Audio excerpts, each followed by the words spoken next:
The volume is not up. Okay, so we're gonna have to do a doodle poll for October, you said, and figure out if we're gonna meet.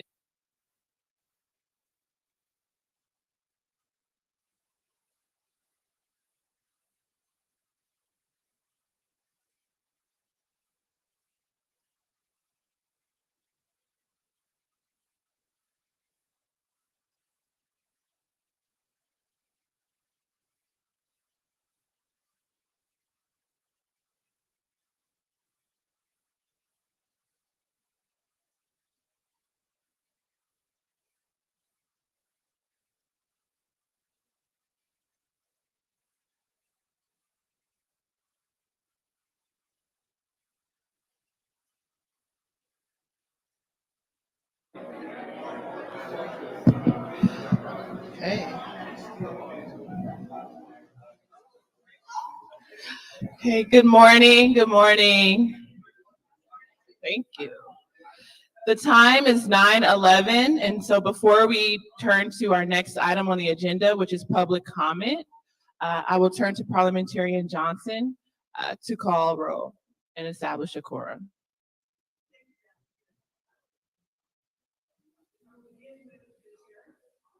Here. Present. Here.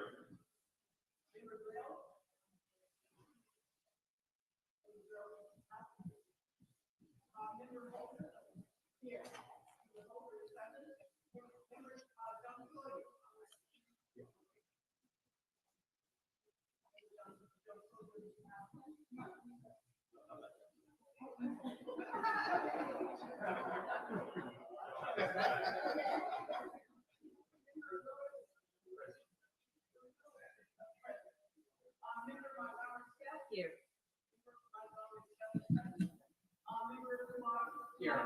Here.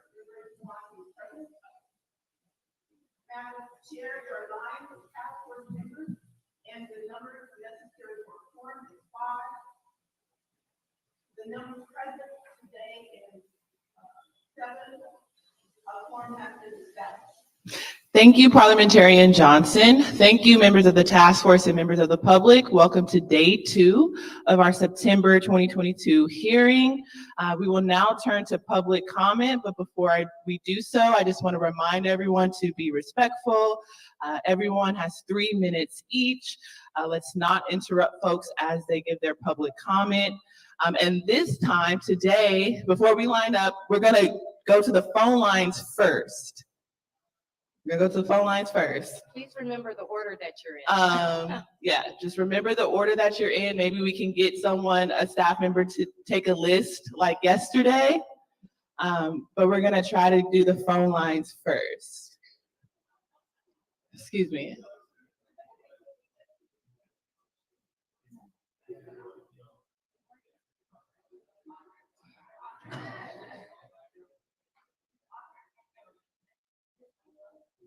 So a staff member will be taking your name down, and then you can stay seated, and then we'll call you up when it's time for the in-person comments. But we're gonna go to the phone lines first. Okay, good morning. Good morning, everyone. My name is Aisha Martin Walton. I'm with the Department of Justice. And the task force would like to hear from you. The public comment period will be for 1 hour, and each person will have 3 minutes to speak. And just be advised that as you reach the 3 minutes, you may be politely interrupted. And however, the task force encourages everyone to participate at every meeting. There is a public comment period. And as always, you may submit your written comments at any time via email at reparationstaskforce@doj.ca.gov. As Chair Moore has indicated, we are going to take the remote callers initially and allow 30 minutes for those callers who are on the line waiting. And those of you who are here in person, the task force wants to hear everyone. So we appreciate your patience, and you will be speaking after the callers. So if you'll have it, take a seat when you can, and we'll get started. So I believe I have Alan, who is our operator assistant, who's working with us today. Alan, do we have the first caller? Yes, our first The line will acoustics be carry, line so we 14. have to Go keep ahead. it down to hear. Alan, Line 14, your line is open. Go ahead.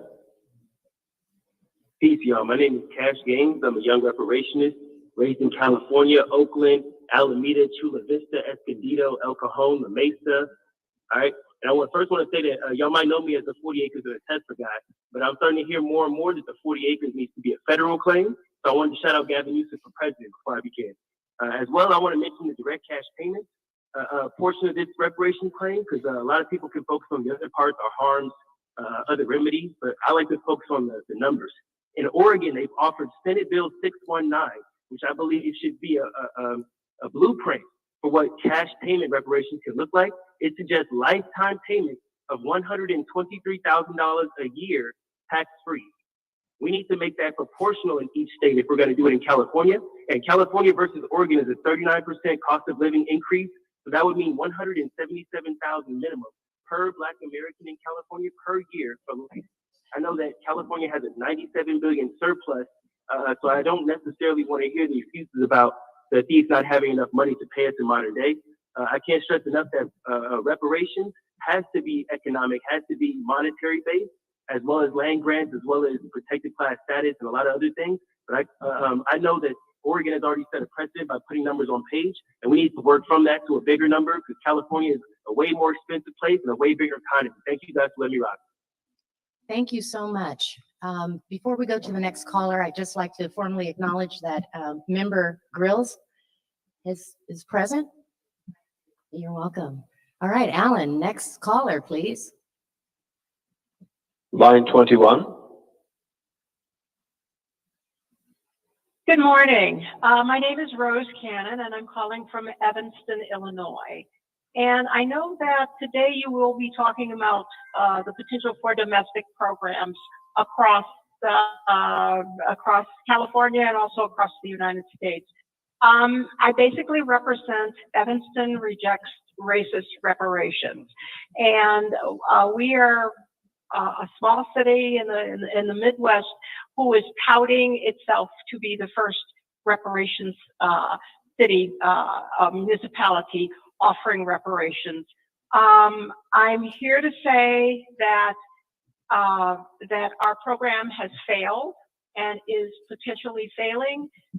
Municipal reparations can never be the solution. A $25,000 housing allotment has been specified for some of the elderly people in our community, and only 123 123 of those people have been identified, and only 13 have benefit from this $25,000 reparations program.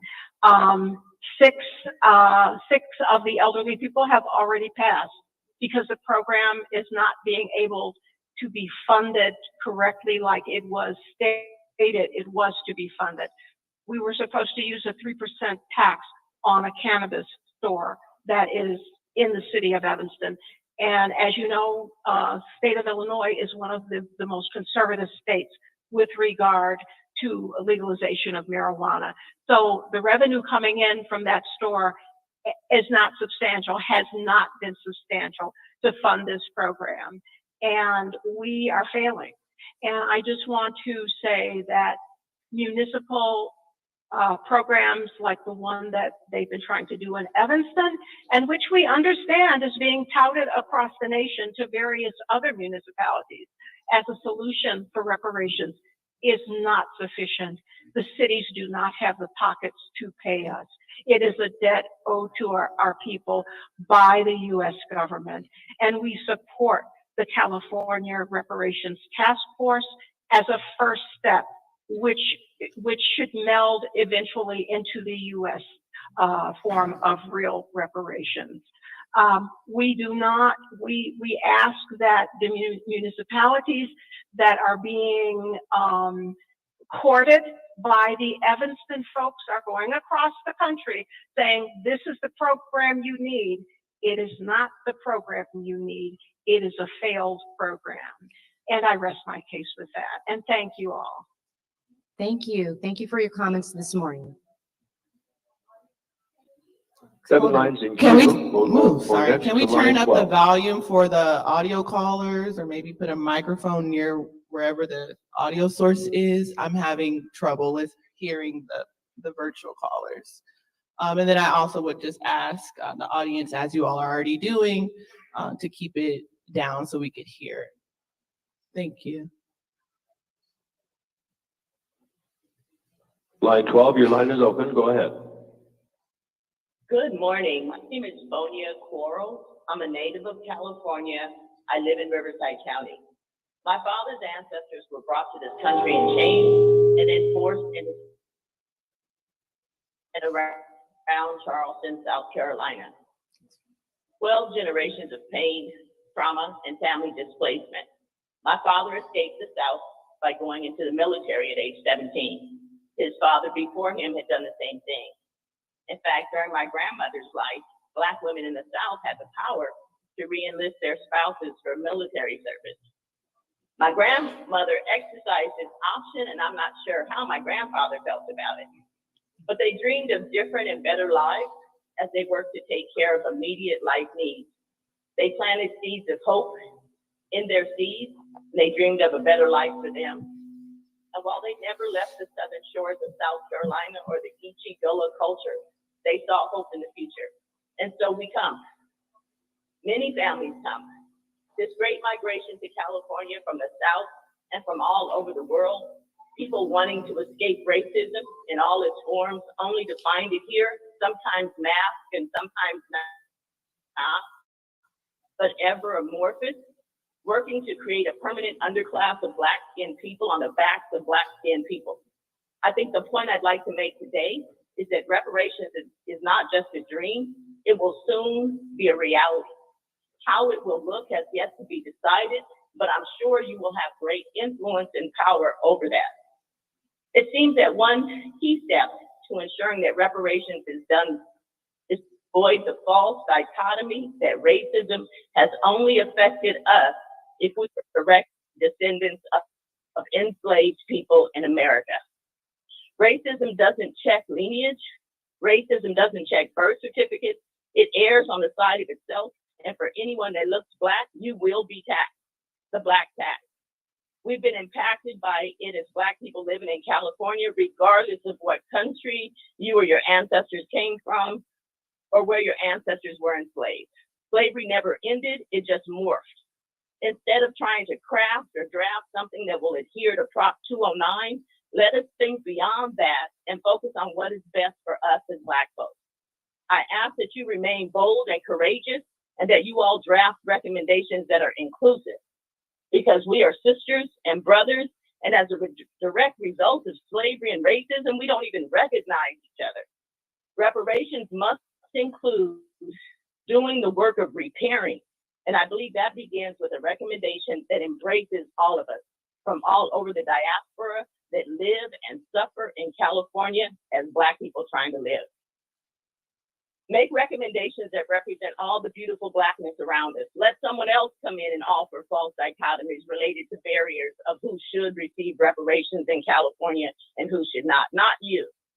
Let us strengthen our unity around this and not be fragmented or divided based upon Ms. spirits Caller, of I am division. so sorry to cut you off, but your 3 minutes are up. Thank you so much for your valuable comments this morning. And Alan, can we have the next speaker? And if you could ask them to please speak loudly, that would be great. Thank you.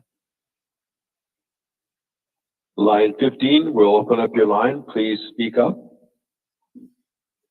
Good morning, task force members. My name is James Woodson. I am the executive director of the California Black Power Network. As you all know, our organization was a community engagement steering committee member and a listening session host. Yesterday, I was really encouraged to hear task force members speak about the importance of being respectful of each other and allowing for differences. Unfortunately, the premature vote on eligibility has fostered the opposite, working to undermine unity, trust, and credibility in the process. As context, CBPN was tapped to host listening sessions in December 2021. In January and February of 2022, we worked within the steering committee to plan community engagement with groups like the Black Equity Collective and CJEP. However, in March, the day before your task force meeting, we learned of a secret vote on eligibility happening the following day. We heard about this vote not from the Bunch Center, not from the task force itself, but through another community group's listserv. How that community group found out about the vote before the public did, I don't know, but luckily the task force voted to delay the eligibility vote until later. Unfortunately, the very next month, the task force voted 5-4 for lineage, 2 months before most steering committee members were scheduled to host their listening session. The result of this premature vote was that it first created distraction during our listening session, where participants were quite confused by the fact that the task force would ask us to ask an eligibility question after it had already decided on the issue. Second, it raised questions about whether this task force is serious about engaging community and receiving community input and feedback from everyone. The task force has yet to hire a comms firm and has yet to make a firm commitment on continuing community engagement. In fact, it was funny to hear a commenter yesterday talk about how Community Coalition was not involved in the eligibility vote, which is exactly our point. The task force has made decisions without key stakeholders who have served the Black community for decades being brought to the table. The crux of this issue is not about eligibility itself, but it's about the way that the task force engages community. It's about basic fairness and whether people think this process is authentic or not. If this task force doesn't figure out a way to unite our community, no one will get reparations. As you move forward, the credibility of this task force will hinge on whether you move in partnership with community or move ahead of community. It's not only about what you decide, it's also about how you get there. And you'll need a united front to push your recommendations through the legislature. You will not get that united front on your current course. Favoritism, secrecy, and unfairness will only cause more division among our people.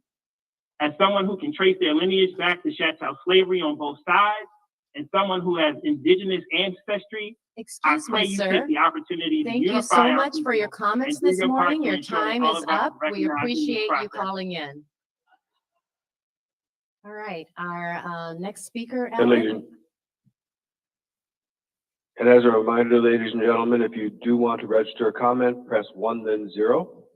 We'll go next to line 22. Hello, can you hear me? Yeah, can you speak up just a little? Hello? Yes, we can hear you, but you need Okay, to speak yes. up. Okay, all right, thank you. So hi, I am Mara Kiavenseked. I am the Los Angeles organizer at the Black Alliance for Just Immigration, or BAJI. BAJI is a Black national organization fighting for the rights of African American and Black migrants through organizing, legal advocacy, research policy, and narrative building to improve the conditions of Black communities by advancing racial justice and migrant rights. We acknowledge the unique experience of slavery in the Black community. Anti-Black racism, however, does not discriminate, distinguish, or care for any hierarchy that we've subconsciously created among ourselves, right? And white supremacy's goal is to cause destruction to all Black people, regardless of where they come from. Slavery and anti-Black racism are really two peas of the same pod. While slavery hypothetically ended, but continues today through the carceral system that all Black people are affected by, not including Black migrants, and has morphed into a system now that's built on anti-Black racism and affects all Black people, regardless of when they came into this country. Slavery and anti-Black racism are not two completely different things. They are inextricably connected. Also, Black migrants and refugees don't come here out of choice or convenience, but because of the effects that U.S. colonialism and imperialism have had across the globe. California and the U.S. should be held accountable for its contribution to that dynamic and not be let off the hook in the form of reparations. Black migrants are the most criminalized immigrant community and suffer from the lowest housing of other immigrant groups, slightly higher employment rates, but have similar low income rates because we're working multiple jobs similar to our Black American counterparts. We acknowledge that there has been work done within the task force to address this issue, but the community has not heard about this soon enough. And as you continue your work, it's important to remember that not only is the Black community not a monolith, But the Black immigrant community is also not a monolith. People arrived in California by different means, but we all have a common experience of being Black in California and suffering from the vestiges of chattel slavery. And it's important, some have noted the effort to disaggregate data, similar to that of the AAPI community, but the AAPI community has also pushed for the disaggregation of data by nationality and ethnicity, right? It's not simply based on a binary distinction between Excuse who's me, born here and caller. what. Excuse me Disaggregation this does not morning. help. Thank you It so hurts. much for your comments. We're going to have to move to the next Thank caller, you. but thank you so much for your comments. And Chair Moore, Alan, before we continue, Chair Moore, just a time check-in. It's 9:30. We have time for about 3 more callers. Alan, we have time for about 3 more callers. All right. Can you release the next caller? Thank you. Line 20. Yes, just one moment. Line 42, your line is open. Good morning. My name is Shayla Bonner. I am the Civic Engagement and Lead Organizer at the Safe Return Project in Contra Costa County. We represent Black and Brown formerly incarcerated people and those impacted by the criminal legal system. Our mission is to end mass incarceration and re-enfranchise those who have been disenfranchised by the criminal legal system. I'm calling to express my disappointment that 5 task force members would vote on eligibility prior to hosting listening sessions and reviewing community input. The economic success of California would not be possible without the unpaid, forced, and underpaid labor that Black Californians contribute to the founding and development of the state. It is imperative that all Black people have their voices included in the process of developing the recommendations, including eligibility, that the task force will present to the governor. It was mentioned yesterday that there were some counties and some Black communities that have not been reached to weigh in on what Black reparations could look like to them. The decision to determine eligibility prematurely is very disappointing. I ask that moving forward, the task force will make a stronger effort to solicit community input before making major decisions on reparations framework. This effort should include hiring and retaining a reputable communications firm to help promote your work in the community, continue to put significant resources towards community engagement, and partnering with community-based organizations to ensure you are reaching the entire community. Thank you all for your time and consideration. Thank you. Alan, next caller.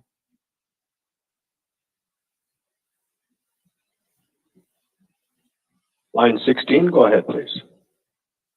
Thank you. Good morning. This is Angela Nirvana. Who should be eligible for reparations? Every American freedman in the state of California that is living with the vestiges of what happened in that 500-page report prior to AB3121 being signed into law, and those who were legislated out of the state before and thereafter. As for that Bunch report, I'm giving it the side eye to have polled non-American freedmen who haven't attended a hearing nor listening sessions. American freedmen have never been polled by the state nor the feds about how they spend trillions of our reparations dollars on whites and immigrants, refugees, and incessant wars. And I don't believe that they said words like monetary no cash of their own volition. No one talks like that. They were prompted. As for what I believe reparations should be, direct cash payments. No more programs that you give with the left and give away with the right to whites and immigrants. Free housing and eco-friendly neighborhoods, an American freedman town akin to Chinatown, full of our grant-funded businesses exclusively. Our own Office of Freedmen Affairs, akin to the Office of New Americas you've established for the immigrants. Anti-Freedmen Defamation League and enforced protections. 20% of the employees in the public and private sectors, from the low-skilled position through upper-level management, with a California salary that offers full benefits and a pension. And free education is nice, but please understand it doesn't guarantee us a job paying a California wage. It is purely symbolic. All of our debt should be waived, and we shouldn't have to pay taxes.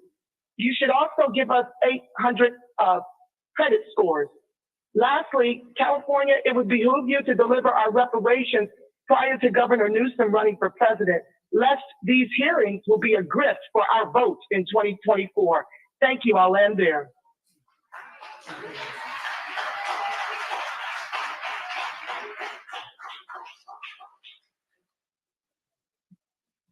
Line 4, go ahead. Hello, my name is Chantel Bacon. Can you speak up, I have please? lineage from 1804. Hear me? We need you to speak up, please.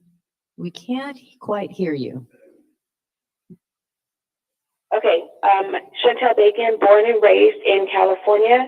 My maternal, paternal ancestry dates back to 1804.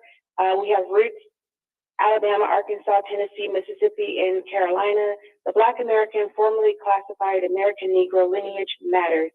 Our history matters. Our lineage is the reason we have the 13th and the 14th Amendments.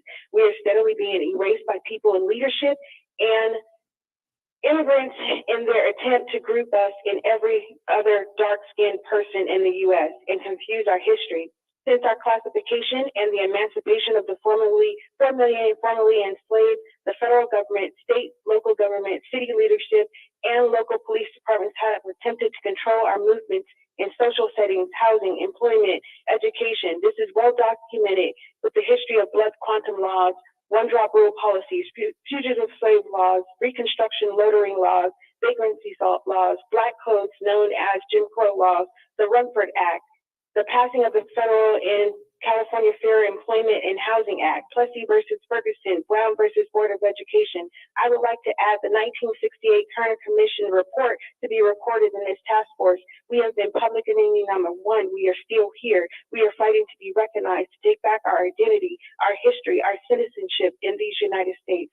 As a present-day Black American, foundational Black American descendant of the U.S. freedmen still residing in California, I'd like to have it recorded, the contributions to our fight here in California.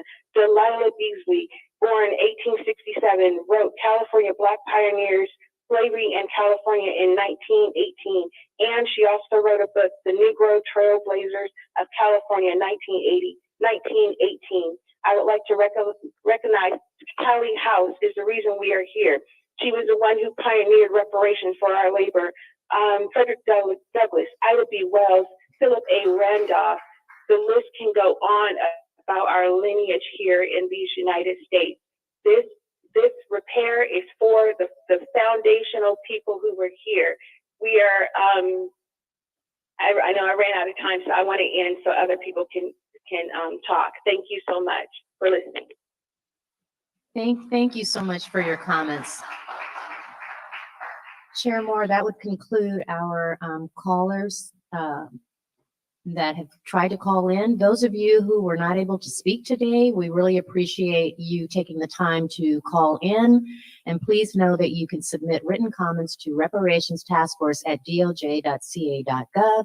And at every meeting, you will have an opportunity to call in. So thank you so much. So Chair Moore, shall I proceed? Okay, we have about 25 folks who want to comment this morning. So when I call your name, we'll do it by threes, if that's okay. So will Jill H., Elmer F., and Daniel L. approach the mic, please? Okay, 1 second. All right, thank you so much. You may begin. I will be giving you a time card to just help you know where you are. Thank you, I appreciate All right, that. thank you so much. You may begin. So I'd like to thank the California Reparations Task Force for providing me an opportunity to present to you today. This is just a section of a testimony that I gave to the Beverly Hills Unified School District in regards to supporting a Black candidate at the time who was discriminated against. My name is Jill Humphreys, and I'm a graduate of Beverly Hills High School, class of 1983, and Beverly Hills Hall of Fame inductee. 43 years ago, my parents, Vernon and Richetta Humphreys, Southern refugee transplants, fleeing Jim Crow segregation, enrolled their 3 children, Bridget, Vernon, and myself, in Los Angeles voluntary busing program. Their intent was to ensure their children received the best education that was denied them and to increase their chances for a better livelihood by taking part in the civil rights revolution that was occurring throughout the U.S. My siblings and I attended Westwood Elementary, Emerson Junior High, and Beverly Hills High, even though I grew up right here in Baldwin Hills. I am the classes of 77, 80, and 83. 43 years later, I stand before you as Dr. Jill M. Humphreys, a collegiate professor and an international affairs professional who has taught in some of the best universities in the United States and who's traveled the world. My sister, Dr. Bridget Humphreys, is a pediatric anesthesiologist, a chef, and a pilot. And my brother, Vernon James Humphreys, is a classical valence pianist and a retired LA Unified School District secondary school math teacher. The reason why I present this to our community is that, folks, my parents coming from the South, and this was denied them, right, made sure that their children had every opportunity, right? However, these integration programs, while they extracted the best of us, all of us out of our communities with the intent of us never coming back to our communities, diluted our communities. While I am confident that my siblings and I would have successfully been professionals, whether we went through this integration program or not, right? It provided us with an invaluable opportunity to socialize in a diverse setting, receive a first-class academic education, exposure to extracurricular activities that were denied others, other Black and brown children, other people from different class backgrounds. And so Beverly Hills' social and scholastic environment contributed to us being well-rounded individuals with an appreciation for living in a multicultural society and a global world. It's for these reasons that I understand the significance of receiving quality education and having committed myself to educating young adults, not just here in the United States, but I also represent the US government as one of your professors that has taught in Ethiopia and South Africa, having just returned 5 months ago. So I find not just Beverly Hills High School, I find our entire educational system, primary, secondary, and higher education, brutal for those of us. It is not simply just receiving a non-monetary transfer to go into these institutions. We must fundamentally change the culture and the norms. Please, I teach in these institutions. I can tell you exactly what is done, not only to our children, but to all of our children. Let me just say that. I mentor all people that come primarily to Black students, Black professors. Let me just share this with you. Ms. Jill, I'm Thank so you. sorry, your time's up. Thank you very much. so much for your comments and for coming out today. All right, our next speaker, please go ahead. My name is Elmer Fonza. I'm here today with my brother, Chief Melford Fonza, and my nephew, Trent Muir. I'm here to talk about our third generation grandfather, Nelson Bell. As I talk, handouts will be distributed to the task force. Nelson Bell, one of the few African-American landowners during the gold rush in Coloma, California, passed away in 1869. At that time, his land and personal property were put into probate. His personal property was later sold by the probate administrator, but the sale of his land was not recorded in the probate report. The land owned by Nelson Bell is now part of a California state park. We have good reasons to believe that we are the descendants of Nelson Bell. We have historical records and documents from a certified genealogist and information from Ancestry.com that indicate our kinship to Nelson Bell. And in fact, he's my third generation grandfather. We have employed a certified genealogist in the state of Virginia to research historical records in the state regarding Nelson Bell, and so far, the results have been very positive. I and other family members have the opportunity to visit Marshall Goldfield State Park in July of this year. We were shown the land once owned by Nelson Bell and his grave site at the Pioneer Cemetery. It is unclear how the state acquired the land once owned by a few minority settlers in Coloma, but we believe it was by eminent domain. Our purpose is to seek reparations once this task force completes its work and the process of filing a claim is in place. Thank you. Thank you so much for your comments this morning. All right, next, Mr. Daniel, please go ahead. Good morning. My name is Dr. Daniel Lee. I am the current and first Black mayor of Culver City, California. I'm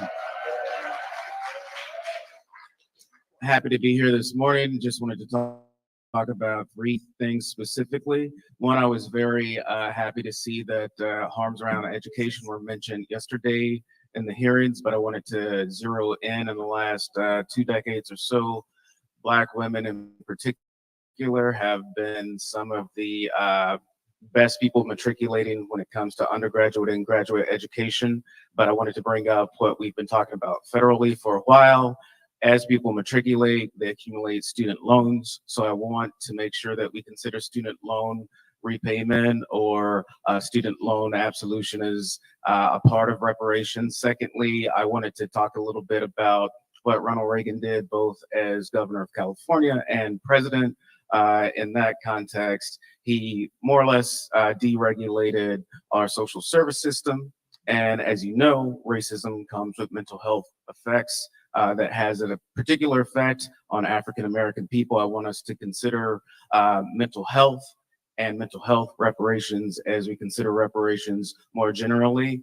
Secondly, Ronald Reagan and his staff made it so that the University of California system and the California State University system were not essentially free as they were before. If you wanted to get a higher degree, bachelor's, master's, PhD, that has had a deleterious effect, as I mentioned before, in the context of student loan repayments. Lastly, our city in Culver City, we moved forward with an apology for our city's history as a sundown town last year. Earlier this year, we moved forward with reparations. Just this past Monday, we moved forward with moving with a historical context study. I just want the entire task force to keep smaller cities that are moving forward in mind and in a complementary manner as the Reparations Task Force moves forward with their work. Thank you. Thank you so very much for your comments this morning. Could we have Bruce W., Liz C., and Dr. Magella? I hope I'm pronouncing that correctly. Please approach the mic. Thank you. The spirit in me greets the spirit in each of you. Bruce Wheatley, Wheatley Institute. Yes, I'm 6'9". There we go. That feels a little bit better. Oh, okay. You know, I don't know if we're off to a good start when you don't serve black folk coffee, but that might just be to my early rise. So, all right. Thank you all for your time here. WheatleyInstitute.com.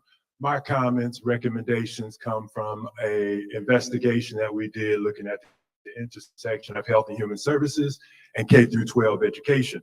So with all said, first, much gratitude and appreciation for the committee's diligent and thorough effort to communicate the impact of institutional structural racism, discrimination, and the biased decision-making that has diminished the quality of life for Native Black Americans in California and across the country. Due to the enslavement, this recommendation is centered on separate and unequal education, mental health and physical harm and neglect, and really piggybacks off what this young woman said and the gentleman before me. But due to the enslavement mentality of America's oppressors, the mental health and K through 12 education school referral process for service is culturally destructive for Black Americans. As a result, given the overrepresentation of Black children in special education, probation, foster care systems, primary and essential is a full review and amendments to California's Welfare Institution Code. Case in point, we must look at redefining the definition of severely emotionally disturbed and the criteria that qualifies individuals for this clinical service. We must redefine priority population. Due to the overrepresentation of our kids in these systems, counties, as an example, mental health, do not serve our needs whatsoever. And so central to this issue suggests that higher education repurpose and eliminate terms like field work and case management and social work. The referral for service process reinforces the racist thinking of round up the Blacks in the field, and no parent wants their child case management.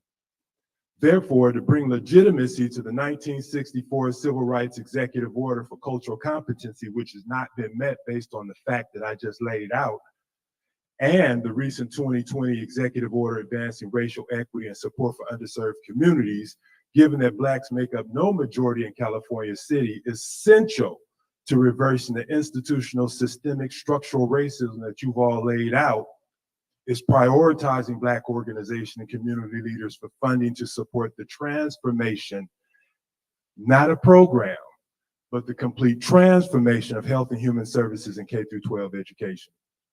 With that, concerning the control over creative control and intellectual life, California Health and Human Service related requests for proposals, bidding must permit innovators to maintain their intellectual property, program design, process, and service delivery methods. As an example, the state released the RFP I'm so recently sorry, and Mr. Mark, suggested they would your have time is up, but take their thank you innovation. so much Thank for you all. coming Keep out. up the good work. All right, thank you.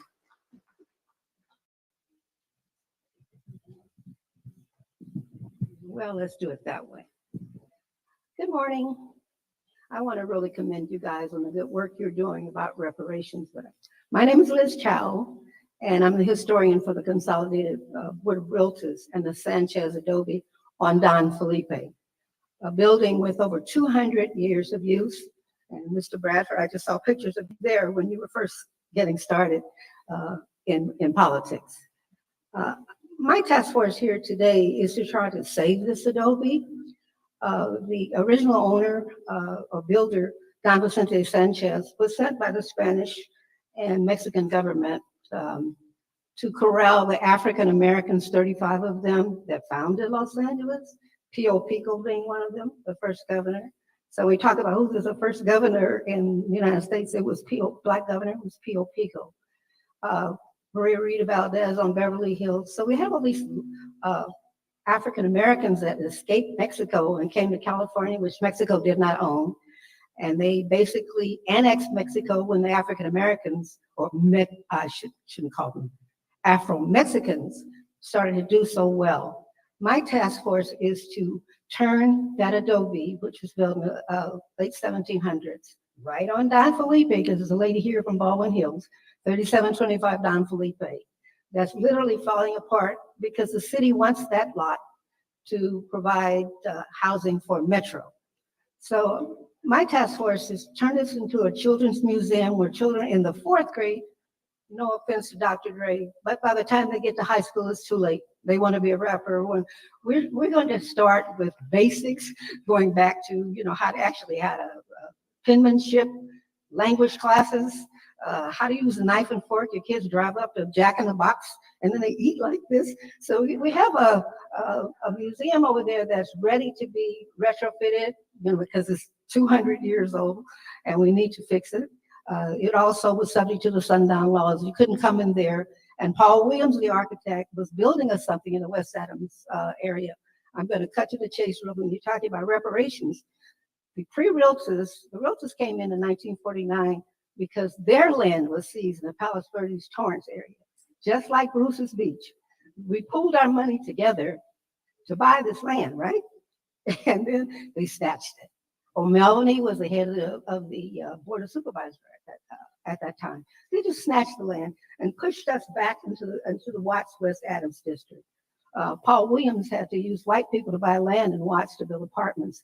So when this building became available, at that time was a white women's club with signs that said no blacks, no Asians, no Mexicans after a certain period of time. He thought it was better to buy that. That's a curse because we were building something much nicer in the West Adams district. So I won't go on too much further, but I want to invite this task force to please come and tour our Adobe. It's so important that we teach our children earlier. I mean, no offense to Beyonce. I'm so sorry to interrupt you in the Can I middle just of your close with this? sentence, Let but me your just close time with is up. Okay, let me just close with this. Please come to our Adobe and visit it. If you guys can have a tour, we'd appreciate it. And Senator Bradford, I sent you a big package. Thank you so much. And now we'll hear from the doctor. Thank you so much for your comments, Ms. Liz. Sound good? Yes, please go ahead. Acknowledgement first to and reverence to my ancestors, stolen people forcibly settled within the socially engineered, violently maintained imaginary borders now known as America. Acknowledgement to the traditional land stewards, the Tonga and Gabrielino peoples. And then finally to my elders in this community with whom I've consulted, requested, and received permission to speak today.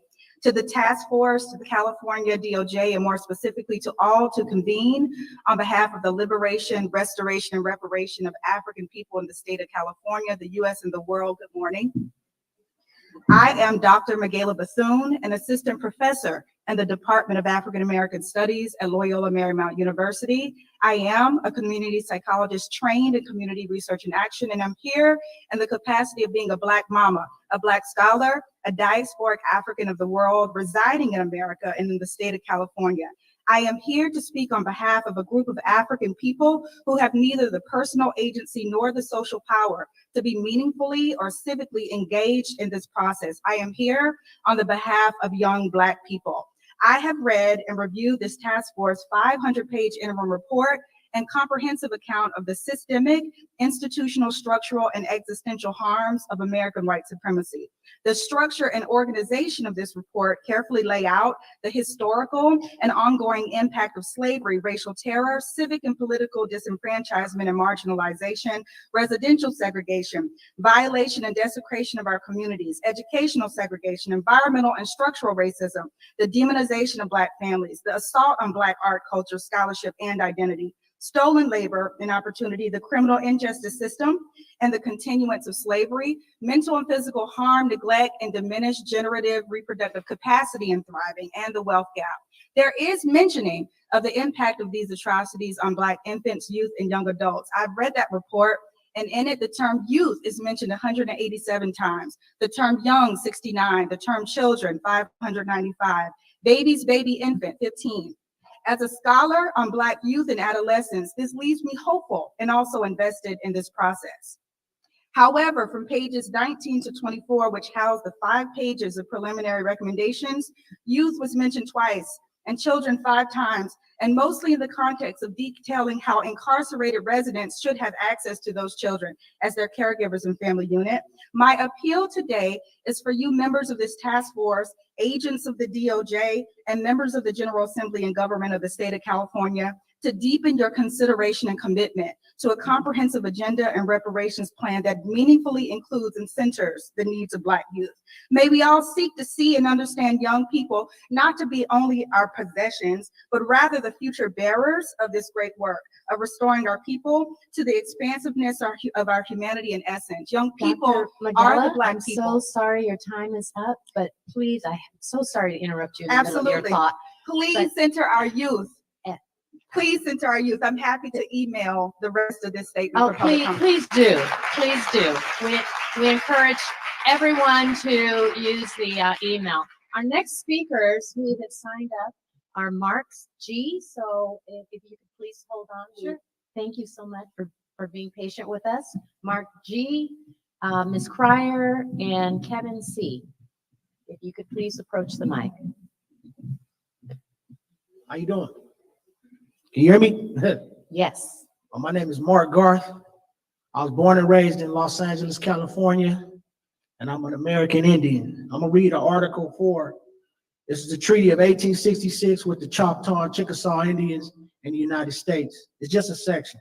And they further agree that all laws shall be equal in their operation upon Choctaws, Chickasaws, and Negroes, and that no distinction affecting the latter shall at any time be made. There's no difference between a Negro and an Indian. Slaves are Indians. Freedmen are Indians. We're all Indians. The only definition of the word Indian means the aboriginal inhabitant of North America. Please, we have too much conversation going on. If you wish to talk, please go outside.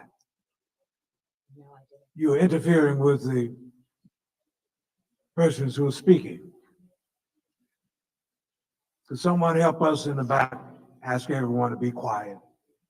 Let us focus.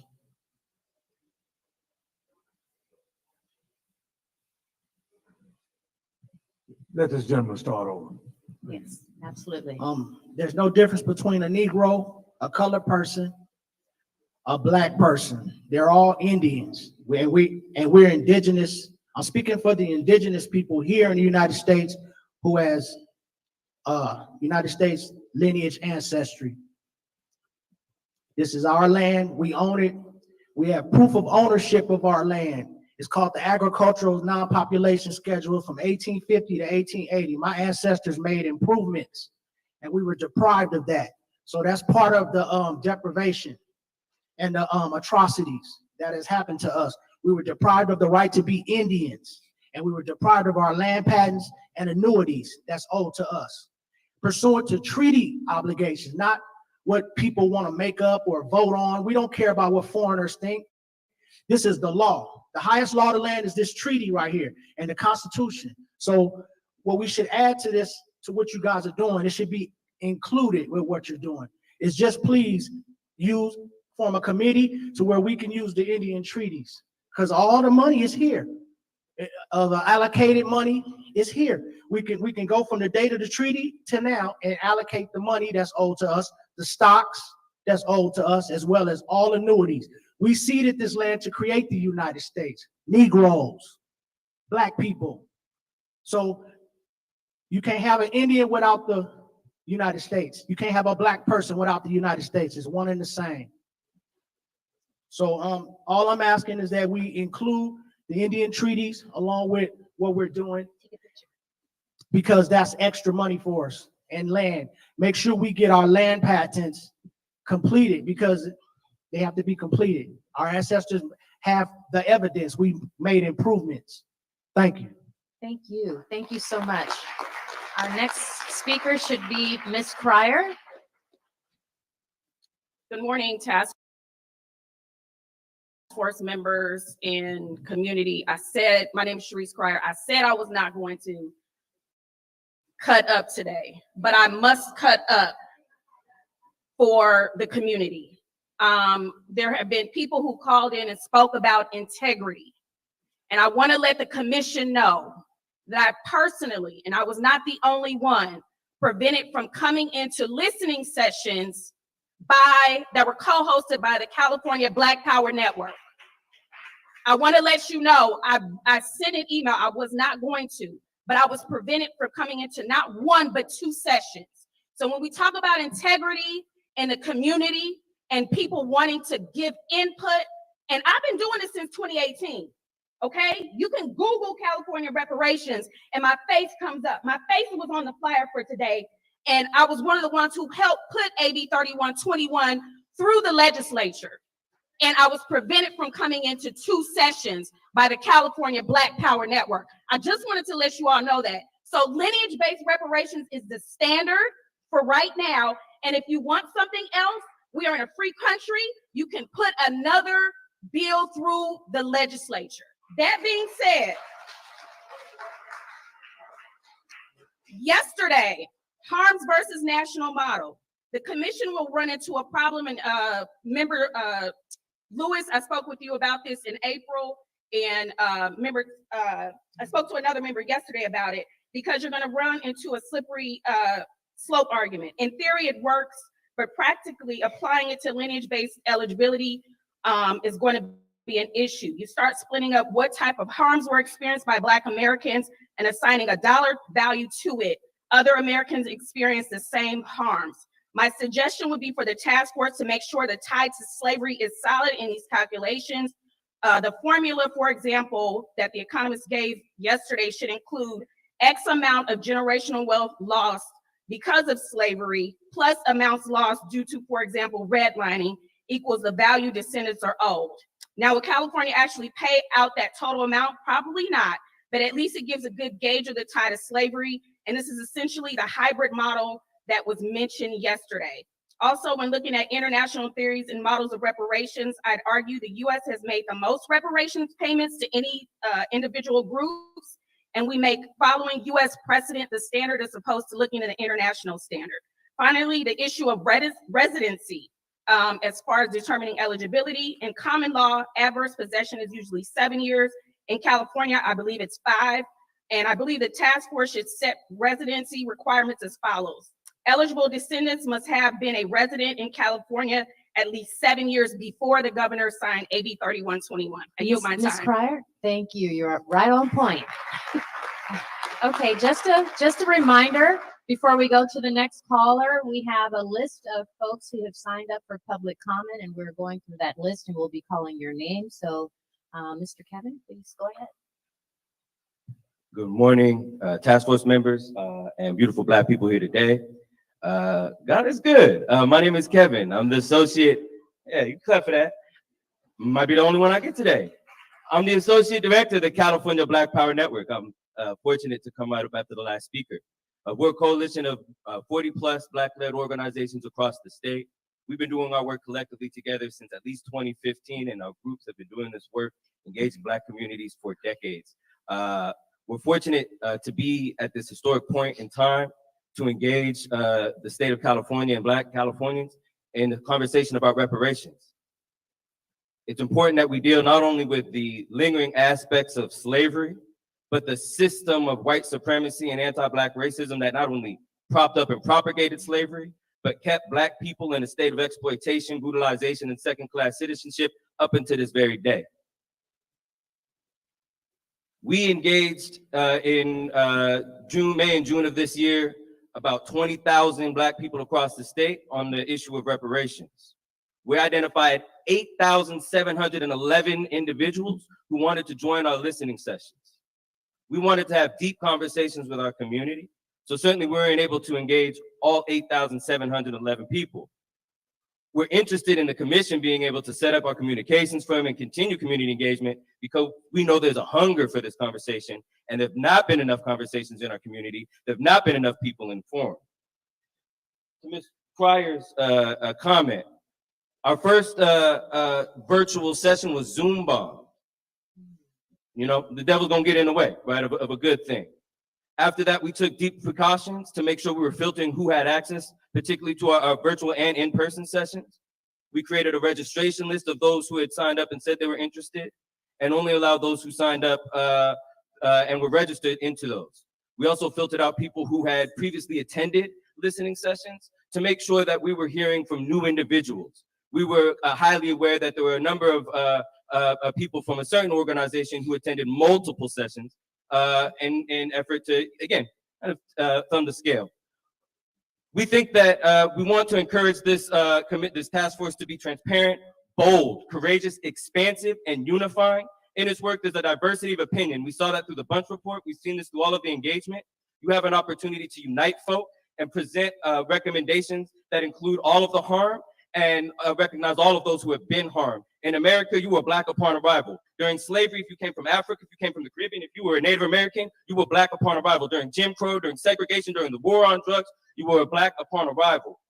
The fact that you made premature, rushed, and secret on eligibility is problematic, and it disrespects the community's voice. We would like that to be reconsidered and taken into account. There are opportunities that we agree that there should be special consideration for those who can trace their lineage back. But we also know and understand that the systems of white supremacy impact everybody who is Black on this planet, in this country right here and right now. Kevin, Please I'm be so expansive, sorry. be inclusive. Kevin, Thank you for your time. time is up. All right. All right, I'm going to do a time check-in with Chair Moore. Chair Moore. All right, can we be respectful? Thank you, everyone. All right, Chair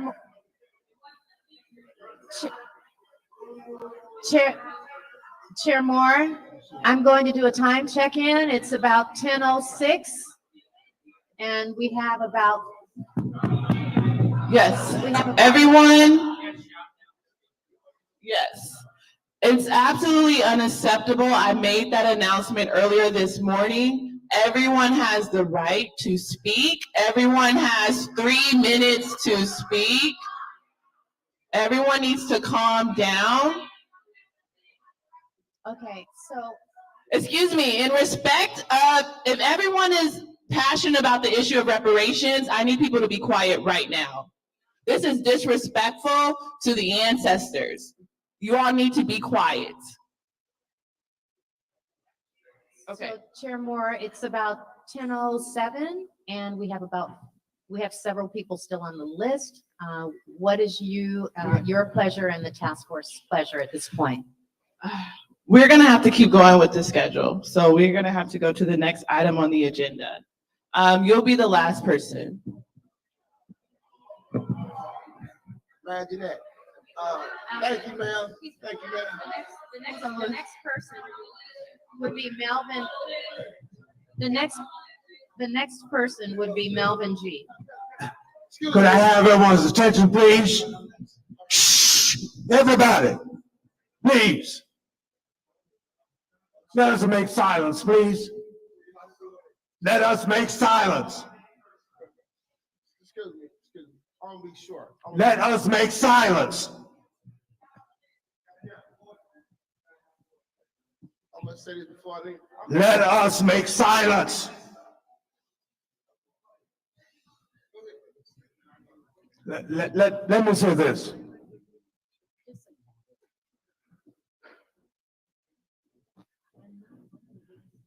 We know how to behave.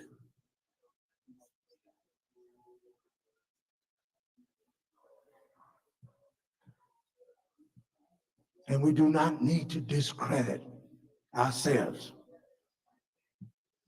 And somebody back there appears to not have respect for our ancestors and respect for themselves.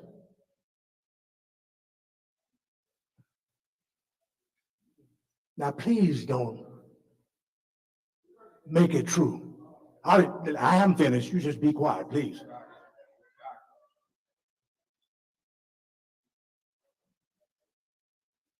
Madam Chair. Okay. It's 10:10. We have witnesses on the line. We are going to end public comment right now. Thank you.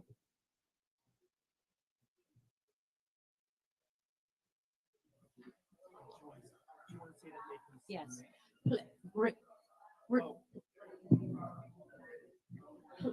Hello. Please remember that you can submit your comments in writing. Okay. So the Remember, next item on our agenda. Chair Moore, we just wanted to remind everyone that please remember you can submit your written comments to Reparations Taskforce at dlj.ca.gov. And thank you so much.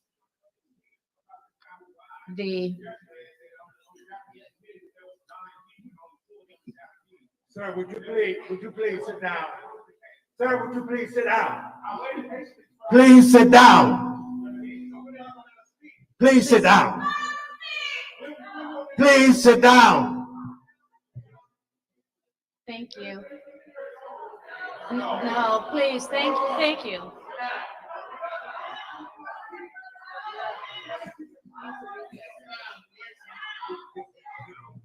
Okay. Yeah. Excuse me, sir, you spoke already yesterday. Please respect the space. We're moving on. Thank you. Okay, I took a picture of all the people who have yet to speak yet. We'll figure something out later. Thank you. All right. So the next item on the agenda is number 16, witness panel, examples of domestic and international reparations initiatives and models. Again, as I stated yesterday, if you read AB 3121, which is a statute that this task force scopes and powers are predicated on, it requires that our final recommendations comport with international human rights law standards. And so today we've invited expert witnesses in the field of domestic and international human rights law to describe and educate members of the public and the task force about different examples of domestic and international reparations initiatives and models around the world and in the United States.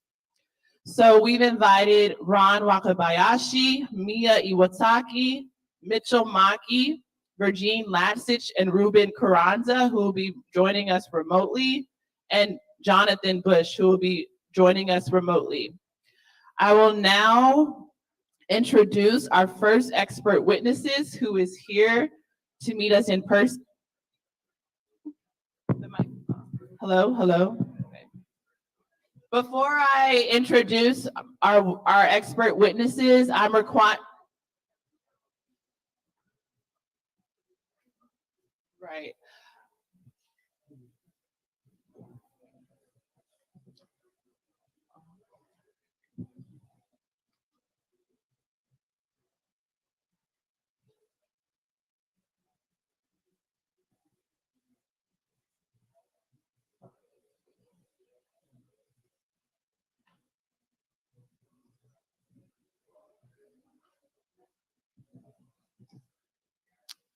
Damon, if you could check your text.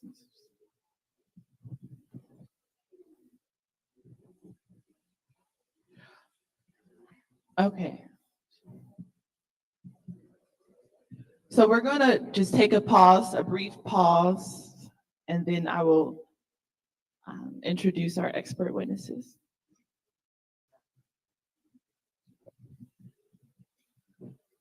Let me say this, as vice chair. We're gonna have to bar this young man from this meeting.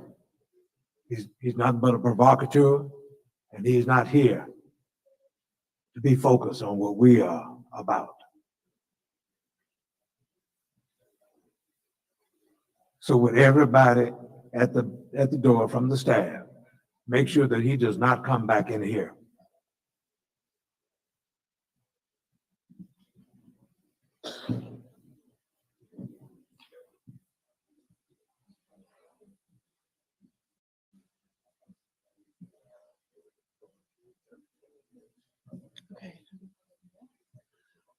Okay, we'll be ready to begin now. Thank you, Ron Wakabayashi and Mia Iwataki, for your presence.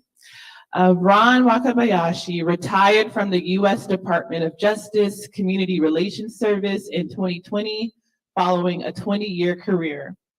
He served as regional director over 3 regions with 14 Western states and provided a 6-month stint as the acting deputy director. The Community Relations Service is known as America's Peacemakers, created in the Title 10 of the 1964 Civil Rights Act to provide community conflict resolution. He is the recipient of the Roger Wilkins Award for Lifetime Achievement. Post-retirement, Mr. Wakabayashi works with the Divided Communities Project at the Moritz School of Law at Ohio State University. At DCP, he provides services related to community conflict, truth and reconciliation commissions, and hate crimes. Prior to his federal career, he was the executive director of the Los Angeles City Human Rights Relations Commission and then for the Los Angeles County Commission on Human Relations during the 1990s. In the 1980s, he accepted the position of the national director of the Japanese American Citizens League and served during the period of the campaign for redress and federal apology for the wartime incarceration of Japanese Americans. He concluded his service following the signing of the legislation by President Reagan. Mr. Wakabayashi's early career was centered on community building, established multiple nonprofit agencies, including the Asian American Drug Abuse Program. Then we will hear from Mia Iwataki.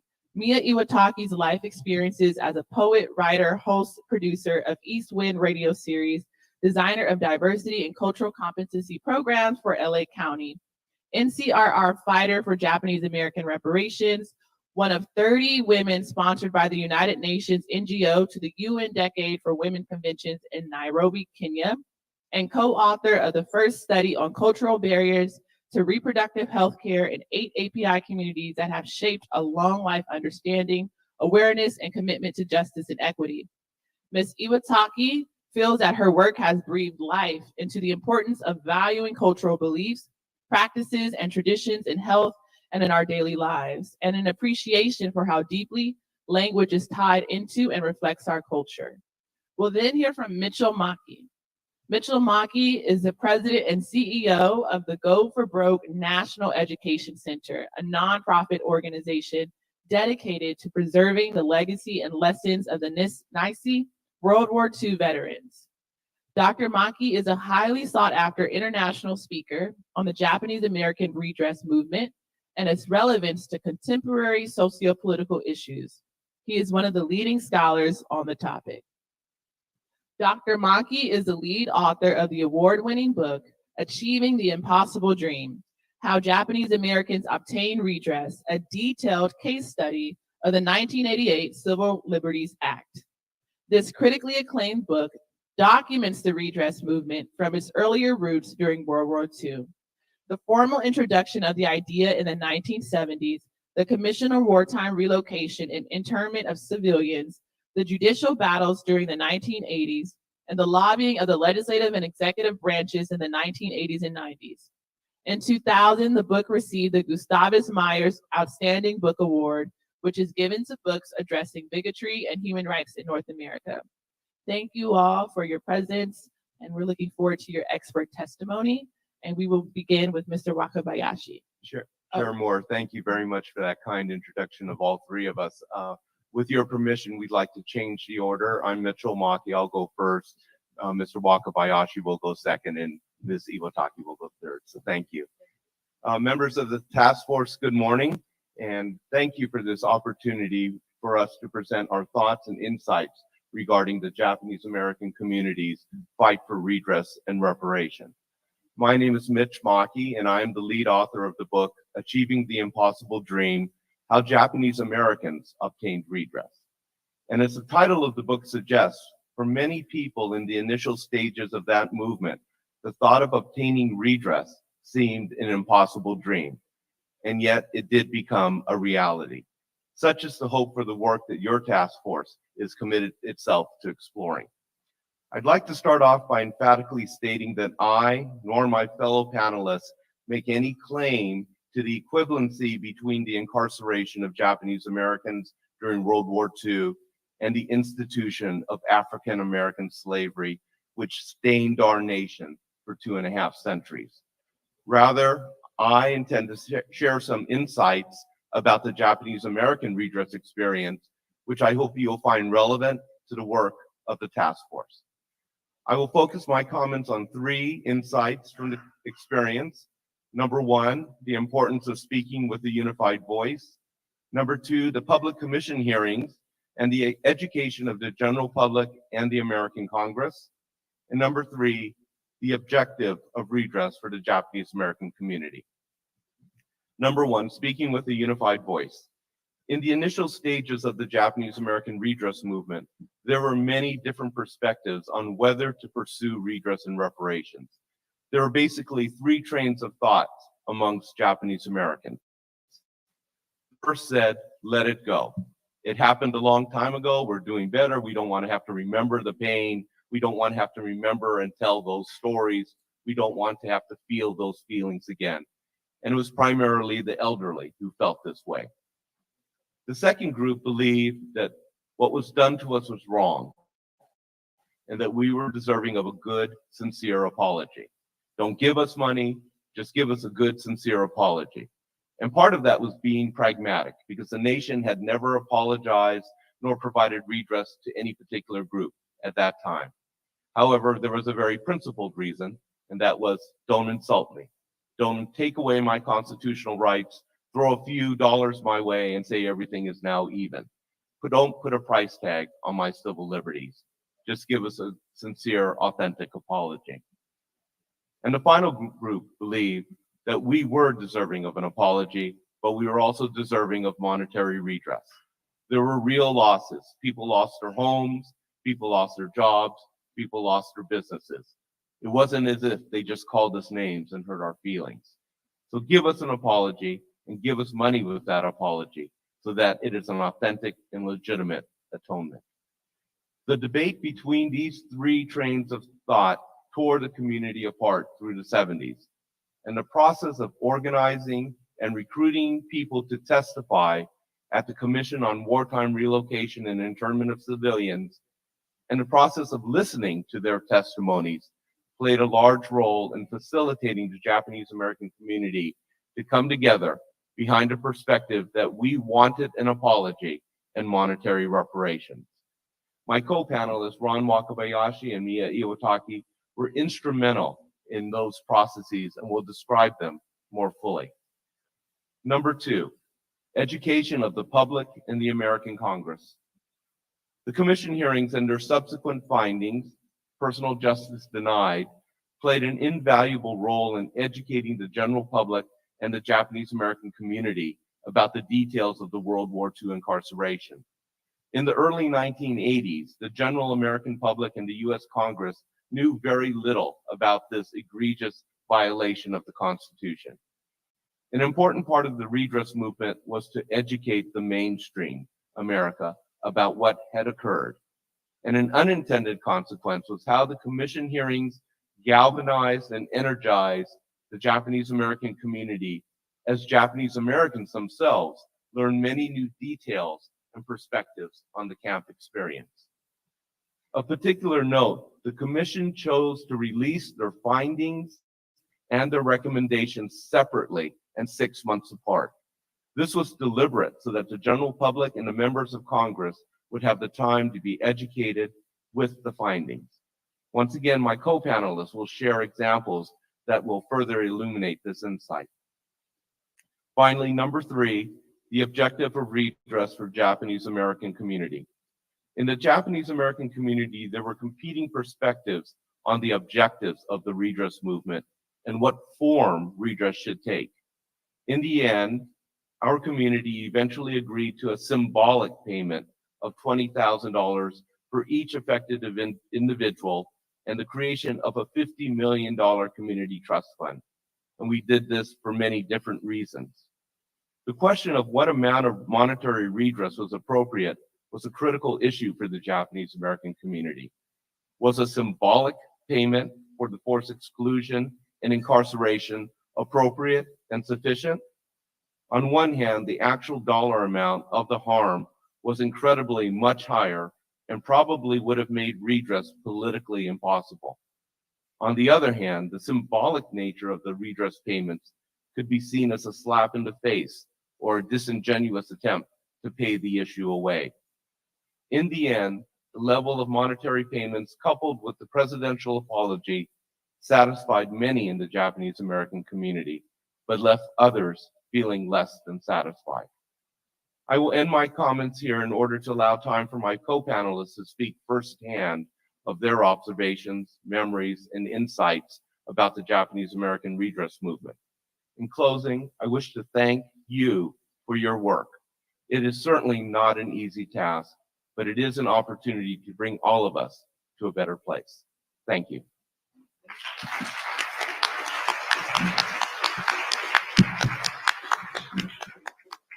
Thank you. Thank you. I want to just start with sharing an episode during this redress time that we were working in, and that was that the Sony Corporation saw the documentary Eyes on the Prize and made a decision to do a Japanese language version of that. So they dubbed it, and they disseminated it to every school in Japan. And I was one of the readers of an essay contest that followed that showing of Eyes on the Prize, which is about the struggle of African Americans in the civil rights movement. When I got my first stack of papers to read of the essays, the very first one was an 8th grade young girl in rural Japan. Young lady had never seen an African American in real life in her life. So her only picture of Asian American, of Black Americans was from the documentary and other things that she might have seen in the media.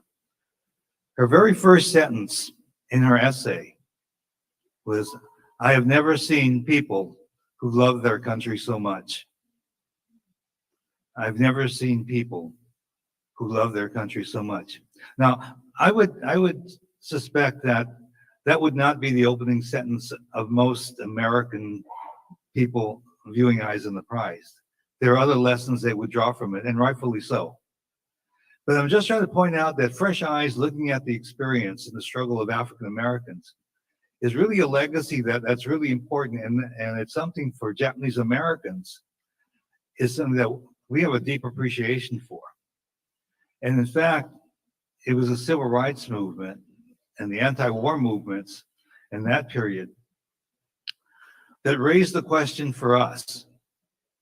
What do those issues being raised by African Americans, what do those issues mean for us? And in the mid-60s, Asian Americans started looking at those issues for the first time. And the discovery was, and we're talking about the camps. Now think about the camps. The entire community on the West Coast, 120,000 people, were uplifted from their homes in a matter of weeks and placed in desolate camps in 10 locations throughout the country. And in fact, today when I leave here, there is a ceremony taking place at the Japanese American Museum. And that ceremony is the revealing of a new compilation, a compilation of 125,000 names of Japanese Americans who were locked up in 75 different locations by the United States government. We're still learning about what happened to us. We're still learning. But I want to kind of do some contextual things. You know, the Japanese American community is a relatively small community. I know Senator Branford has some experience. He's a city councilman in a city called Gardena that has a few Japanese running around there. In fact, Ron Ikejiri, one of your colleagues, was a JCL Washington representative during his time of redress. Anyway, just a window on Japanese Americans and just a few things, just to kind of give a framework and a lens. We're a very stratified community, meaning that the first generation immigrants,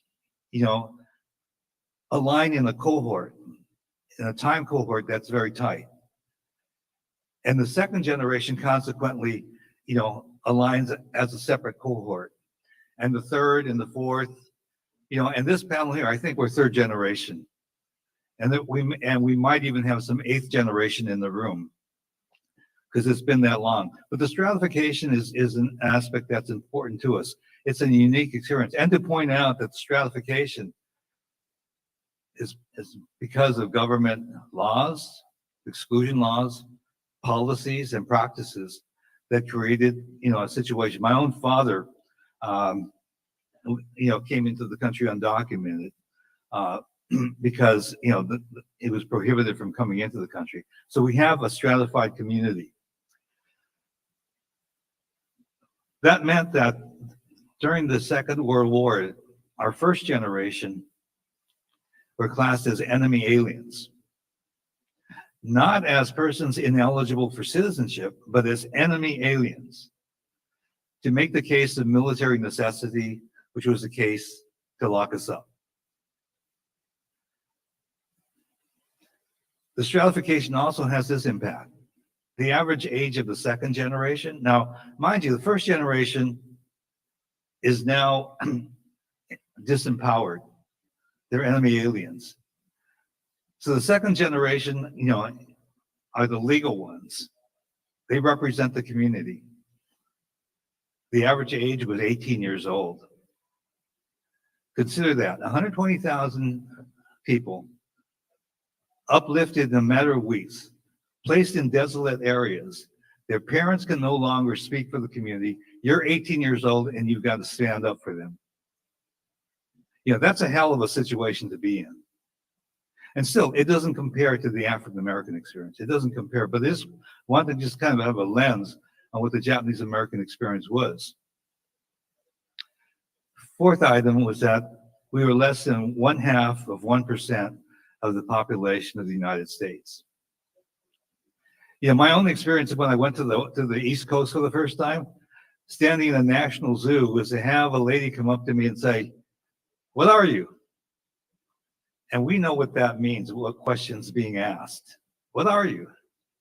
And then it goes to, where are you from? California. Where are you from? Los Angeles. No, where are you from? I think you're asking if I'm in my ancestry. My father came from Japan. Her response is, "Oh, stay right there. We want to take a picture of you."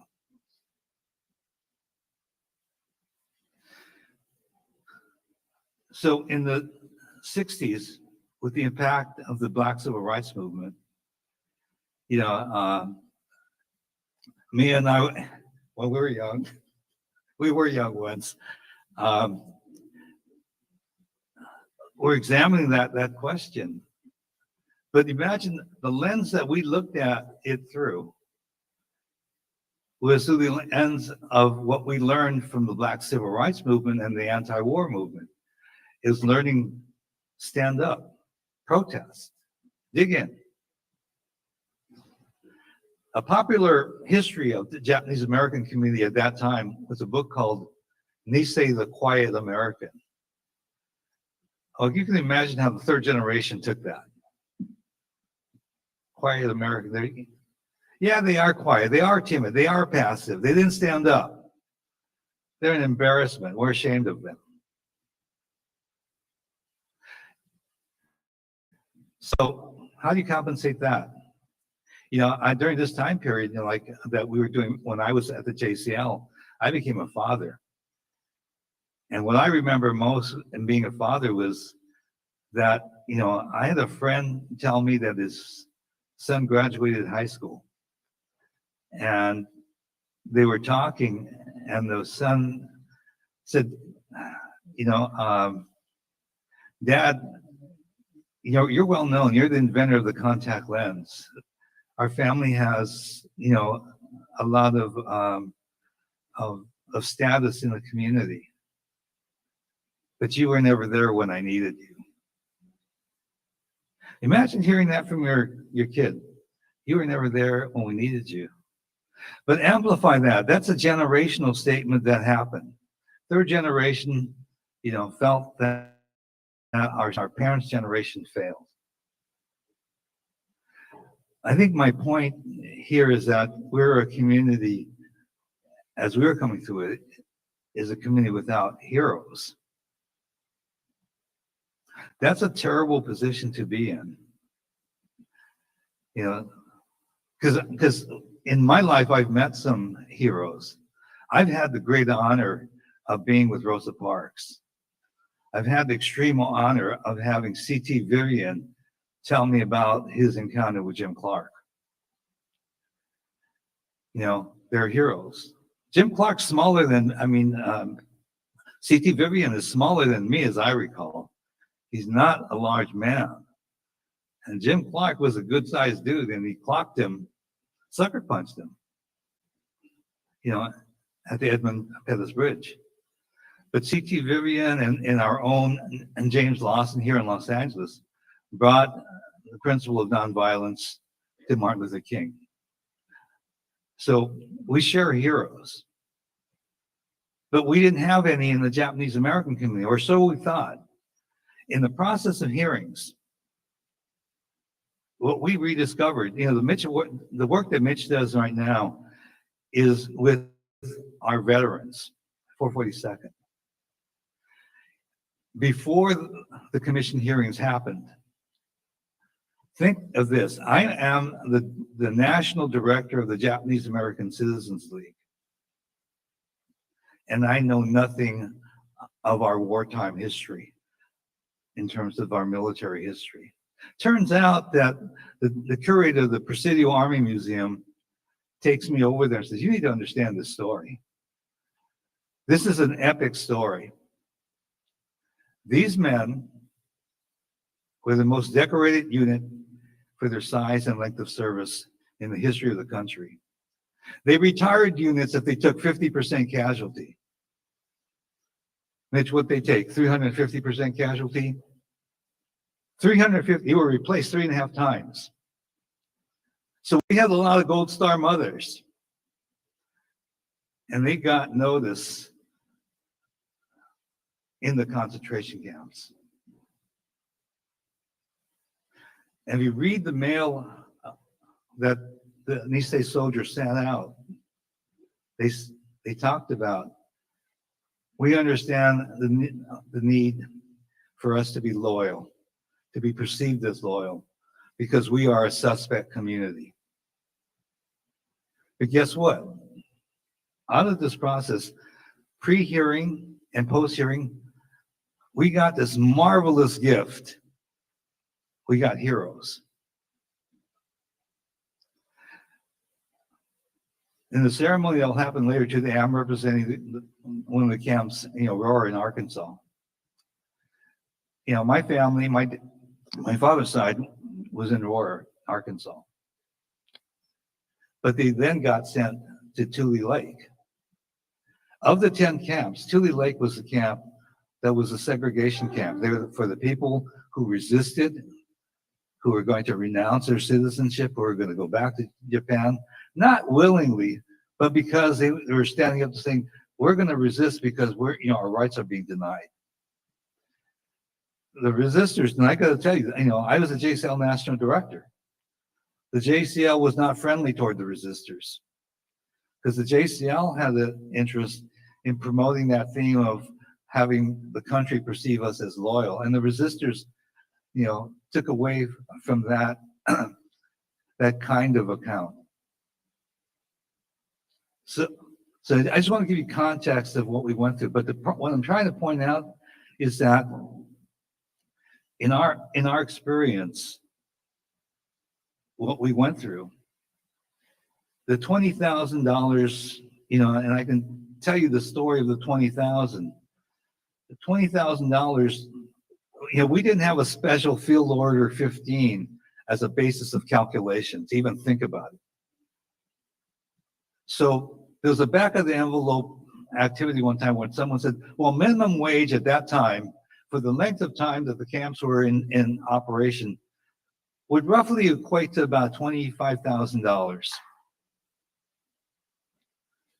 And so that became a why not? What else? We had no precedent. So that was a number that the JCL, adopted. And I want to point out, initially, with the approaches that that our communities had on redress, and Mitch made reference to it, is that there were folks who said, look, this was wrong. We know it was wrong. We know our community. It was just plain wrong. We were not a military necessity. It was not a problem. And so, because we knew it was so wrong, people said, why mess around with a commission bill? So people wanted direct class action. Neil will talk a little bit about, what Mervyn Dimely did. Another Congressman, Mike Lowry, also introduced a money bill. They were not successful, in terms of passage. But the commission bill was a compromise. And I'll tell you the truth, at the very beginning of all of this, when we sat down with the Japanese American members of Congress, we had 5 members of Congress. It was a unique situation. Pretty strong guys. In that meeting, what they told us was, we don't have a chance. We don't have a chance to get a bill. But we do have a chance for a marvelous public education campaign where people can know the story and know that we were here and that we had heroes and we had mothers and we had resistors. The $20,000 that the commission recommended was just kind of an action they took because they didn't want to be perceived as being in the JCL's pocket. So they didn't want to say 25. It was an arbitrary number. It was enough not to be insulting in that time period, and there's enough to get by. And even for the Japanese American community, I think it was enough to get by. Today, it's student loan forgiveness is $20,000.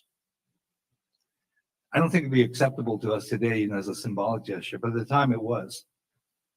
So, that's acceptable for its time and place.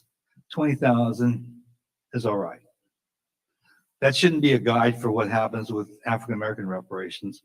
But what's documented in this magnificent piece that Mike, you and your staff put together at the Department of Justice is just remarkable, just remarkable. And it's by itself the gift that this task force already gives to the community and to ourselves. So I think our basic thing, and I really departed from my text here because I just wanted to just talk to you, because Don gave my presentation yesterday, and he did it, like impromptu yesterday, because I think that's what we feel. I want to leave with this one kind of image, and those of us who are in this work that's kind of referred to as DEI, diversity, equity, and inclusion. Some of you know there's a graphic. This is hard to see, but I don't know if you this graphic of that's supposed to explain equity. of boys looking over a fence to see a baseball game. And one is tall enough to look over the fence. And another needs one box to see over. And the youngest one needs two boxes. So these images, one is equal is to give everyone a box, regardless of what their situation is. The other one is it's identified for their needs. So it's a equality, equity kind of graphic that shows there. Earlier this week, I was talking to a friend of mine, Andrew Thomas. Andrew Thomas was a key figure in another redress activity of sorts. He was active in responding to the Trayvon Martin killing. He was the city manager in Sanford, Florida. Andrew looked at this and he raised the question, and it's what I want to leave you with. Who put up the fence and why they put up the fence? Thank you.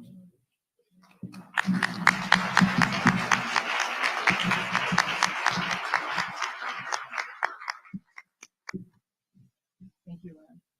Good morning.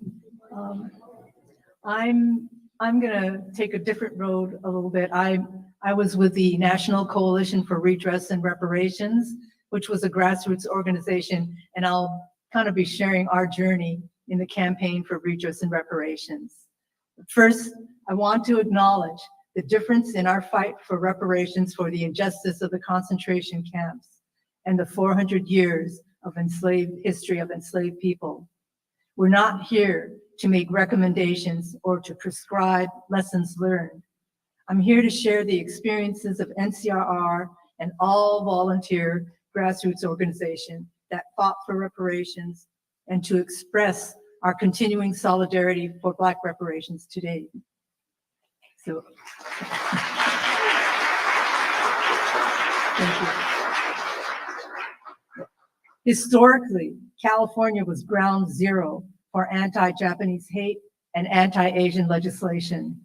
This set the stage for imprisoning Japanese Americans in World War II concentration camps.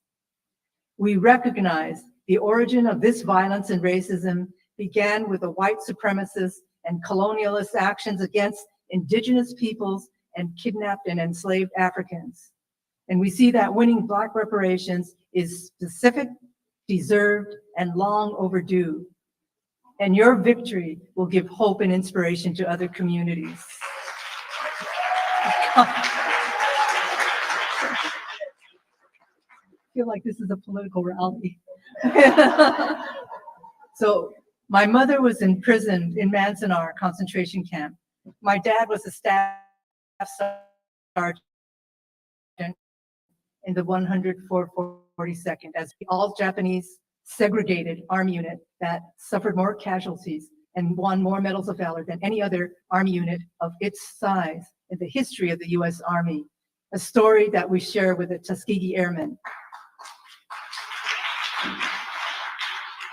Like so many Nisei, second-generation Japanese Americans, they didn't talk to us about the camp.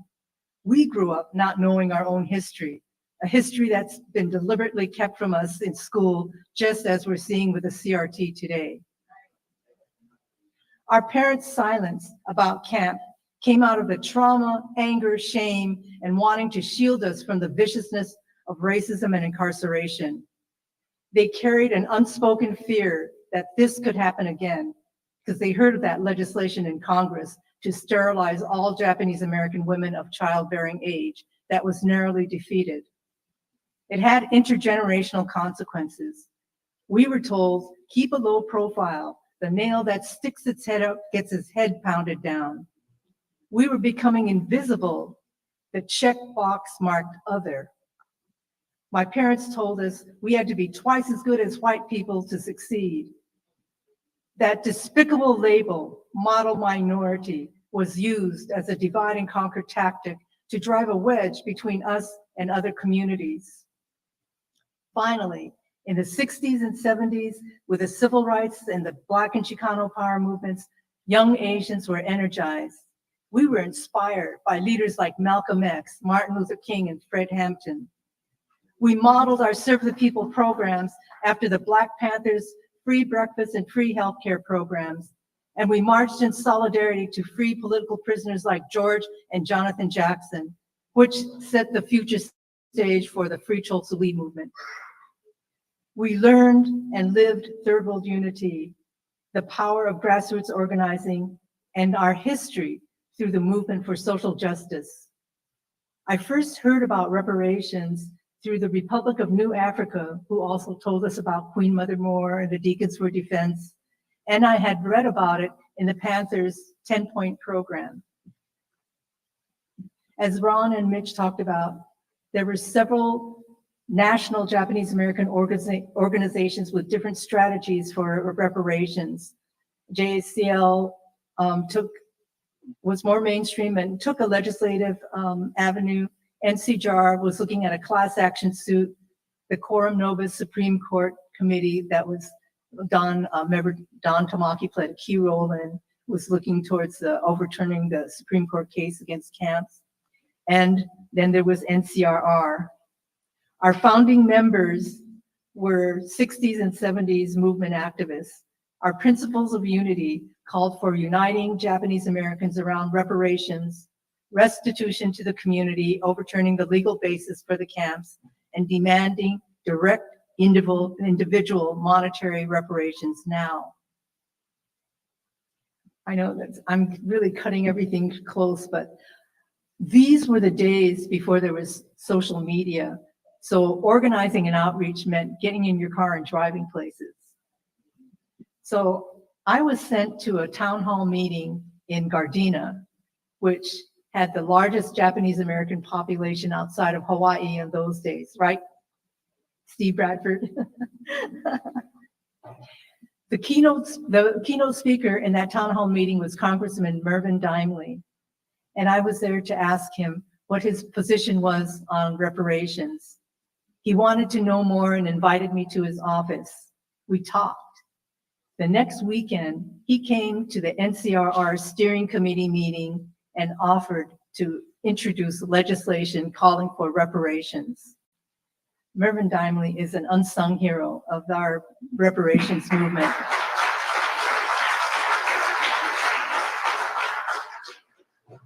But the bill to establish the Presidential Study Commission on Wartime Relocation and Internment of Civilians, the CWRIC bill, passed. We weren't happy like a lot of other people. We were concerned that the study commission would delay reparations for our elders who were already in their 80s and 90s. We were concerned that the hearings would be Washington, D.C. centered, and we wanted to ensure that the voices of our community, the voices of our people, would be highlighted at those hearings. NCRR lobbied those commissioners. We said, to have meaningful hearings, you have to go to every major city with a significant Japanese American population. Fortunately, we had 20 days of hearing in 10 cities and had 750 testimonies. 750 people broke their silence. The first hearing was in LA. We wanted to set the tone and make sure that it was a people's hearing, but it was harder than we thought. Breaking a 40-year silence was difficult. It would be the first time folks would talk about camp, and the first time for most people to speak publicly, and then to speak before a presidential commission was even more intimidating. So we had to do a lot of work. We did outreach with the churches, marketplaces, posted flyers, house meetings, workshops, practice sessions for folks, coordinated transportation, and it paid off. We had to get an extra hearing room in the state building for the overflow crowds. We had an extra evening hearing for working folks.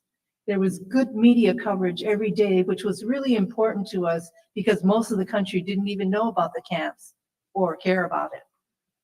During the lunch breaks at the hearings, we provided obento lunches and programs with solidarity speakers from other communities to build allyship. The value of these hearings were incredible, as Ron said. Standing up and speaking out was powerful and transforming for our community that was told to be quiet Americans. The testimonies educated my entire generation. Those stories exposed a little-known history, and the hearings gained national media attention and started generating support. Those hearings and our people that spoke put a human face on the Japanese American concentration camp experience for the nation and for the world. And each testimony of family separation, lives lost, stolen lands, peeled layer after layer and revealed an ugly core of white supremacy, systemic racism, and economic exploitation. The commission report, Personal Justice Denied, called it race prejudice, war hysteria, and a failure of political leadership. They found no military necessity for the camps. The commission recommended a presidential apology, the Civil Liberties Education Fund, and direct monetary reparations. It was immediately put into legislation where we faced a real uphill battle in Congress, maybe similar to what the task force will be facing when they introduce legislation in the state and Senate and Assembly. For us, we were such a small population, gaining allies was really crucial to our campaign. We needed to get those votes. Our one advantage was that we had 4 Japanese American legislators who were leading the fight in Congress. It was like years. And finally, Congressman Norman Ninetta called and said, the big vote is taking place. It's do or die. NCRR, you got to pull out the stops. It was the call we were waiting for. And so we went into organizing mode, as did all the organizations in the community. We ended up organizing a delegation of 141 grassroots lobbyists. And these were folks from all walks of life, gardeners, doctors, attorneys, truck drivers, students, elders. These people saved up their money and saved up their vacation time and went to Washington, D.C. to fight for justice and redress. Now I want to put in another high five for Congressman Mervyn Dineley. He was the chair of the Congressional Black Caucus, which stood behind the Japanese American reparations all the way. They were the strongest allies. They brought the Hispanic Congressional Caucus with them too. But Congressman Dineley flew me out to Washington, D.C. 3 weeks early so I could schedule 101 lobby visits. He offered his office as kind of an unofficial headquarters for our grassroots lobbyists. And none of them ever had lobbied before. None of us had ever lobbied before. And so, 141 people getting lost, losing their schedules. The congressman's office was like our lighthouse. We won 243 to 141 in the Senate. And of course, senators like Sparky Matsunaga almost single-handedly got those 69 votes in the Senate. In August 1988, the Civil Liberties Act was signed by, why did it have to be President Reagan? Then began the whole ordeal of fighting for appropriations and then working to identify folks. But that's a whole other long story that you can read in NCRR's book. Okay, so what is our legacy? What are the takeaways? Well, one, the importance of the hearings. It was the opportunity for our people to stand up, stand together, and speak out, and it unified our community. Those testimonies put a spotlight on the role and the character of the United States government. And I believe that our community recognized through that our shared history with other communities of color in this country. The campaign, the struggle for redress connected the dots for us as we saw our commonalities. So when 9/11 happened, Japanese Americans were among the first to step out and speak out against the racial profiling that was being done to the Muslims, because we know what racial profiling does. When ICE started to try to open some of the detention camps that once imprisoned us to house families seeking asylum, Japanese Americans stood up. And then when Black reparations began building up steam, Japanese Americans stepped forward and saw that as part of our struggle. The other thing is the importance of unity. There were differences in our community, and NCRR, and I think back from the movement days, our principles of unity always talked about building unity, and from unity comes strength. And even people like Congressman Mineta, he kept admonishing us, you got to present a united front to the public. Keep the infighting within our family.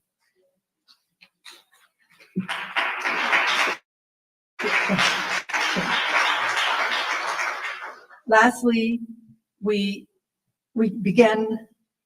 connected the dots. This whole struggle connected the dots. We connected the dots between the civil rights and the Black liberation movement and the Asian movement. Connected the dots from the lessons and principles from the Asian movement, which informed NCRR's grassroots campaign.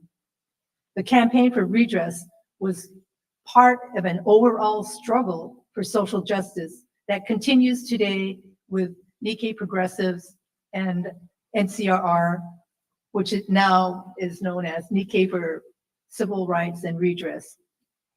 In May of this year, we formed a national coalition of Japanese Americans to stand in solidarity with the fight for Black reparations today.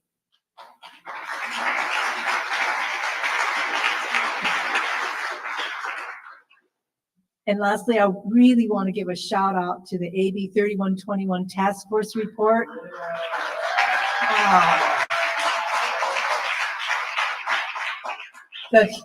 The history and the knowledge in this report is so important, and it's important to all communities. It's a continuing part of what was supposed to be our work in the community, the community fund that we got in the bill that they short shrifted us from $50 million down to $5 million. Part of that was to be worked towards non-repetition.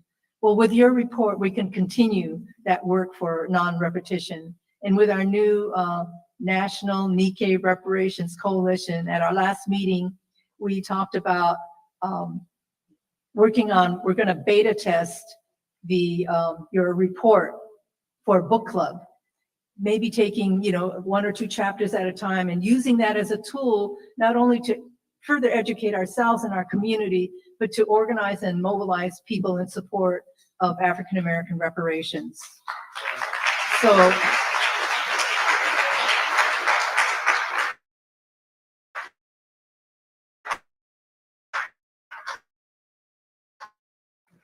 the Japanese American Redress and Reparations movement was an isolated campaign. It was part of a continuation of a legacy of building a movement that continues today. And we want to thank you for letting us share our experience and to continue to stand in solidarity with Black reparations.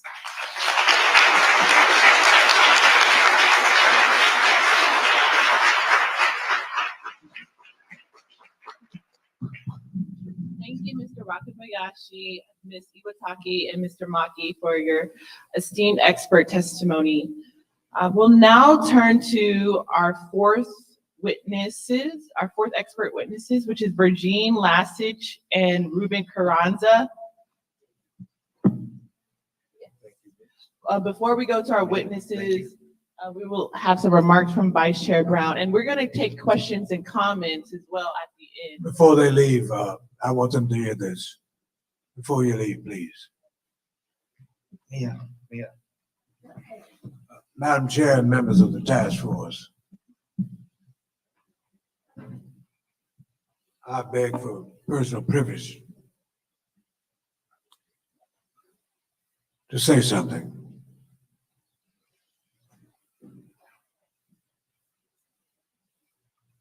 Some people just always must say something. But I hopefully have something to say.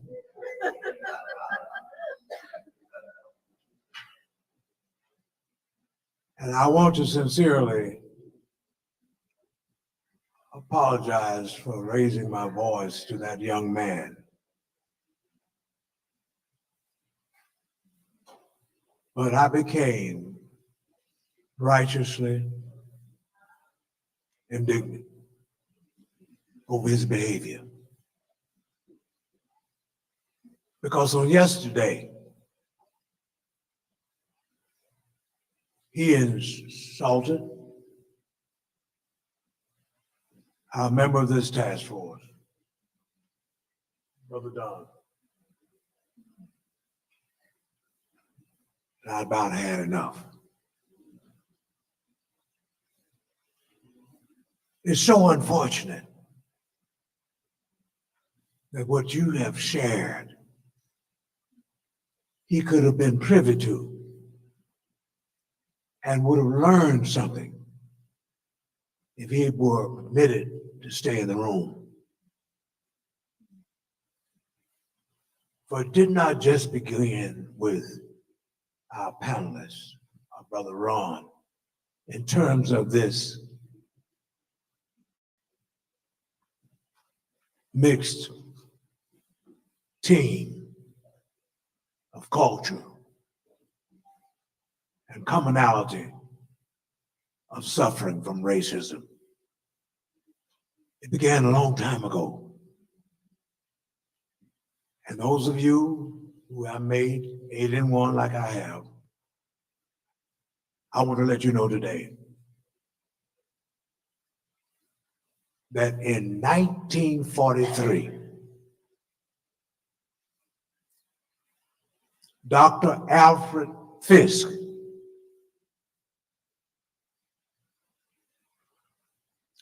and Dr. Howard Washington Thurman, a black man and a white man, when this nation was so unkind to the Japanese community, founded a church in San Francisco on Russian Hill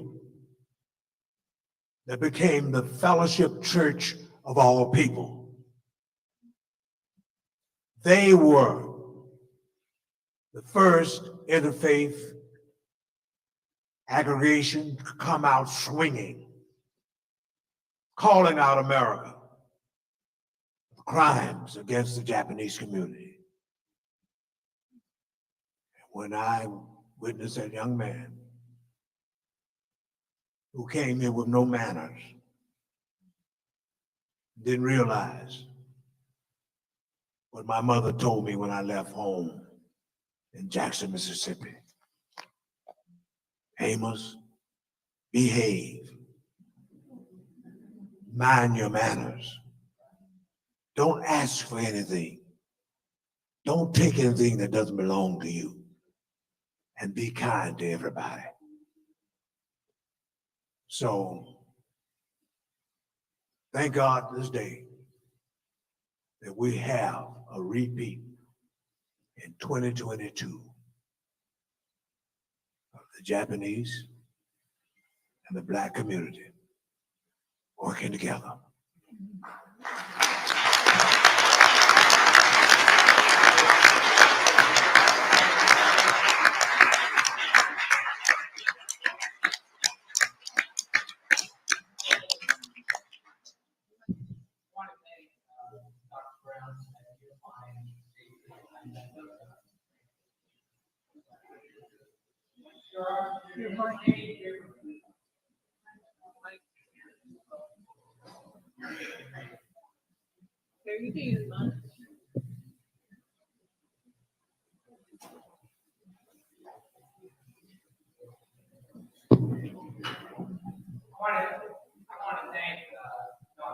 For that personal lift up. I appreciate it. And also his words of unification.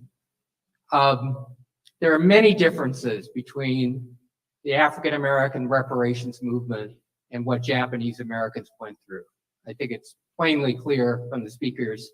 There's no equivalence in the harm, certainly. But I think there are 3 takeaways on this journey that are similar.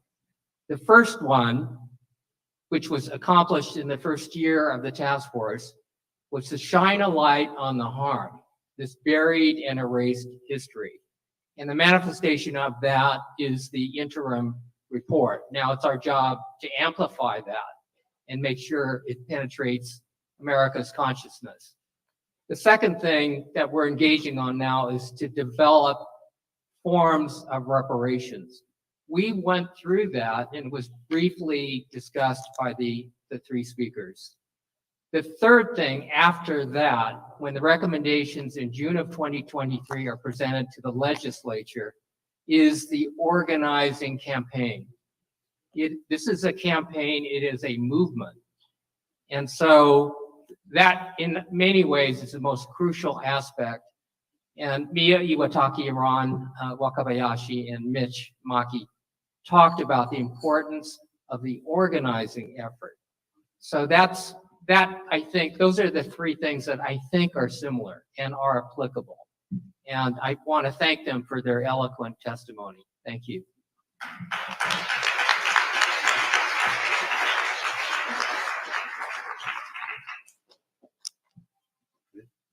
Thank you. So our next expert witnesses we'll be hearing from are Regine Lassich and Ruben Carranza. Ruben is the current Reparative Justice Program Director at the International Center for Transitional Justice.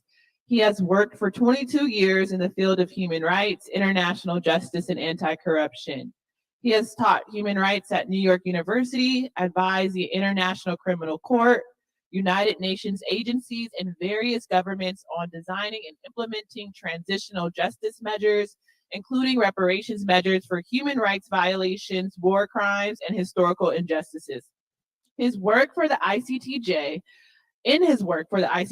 Mr. Carranza has guided Global South policymakers on transitional justice approaches that cover remedies for economic and social rights violations, seek the recovery of ill-gotten assets, and address the root causes of conflict, inequality, and marginalization. Regine Lassich is a senior expert at the International Center for Transitional Justice. She currently leads ICTJ's work in the United States and Australia, as well as the Children and Youth Program. She has provided guidance and technical expertise to a wide range of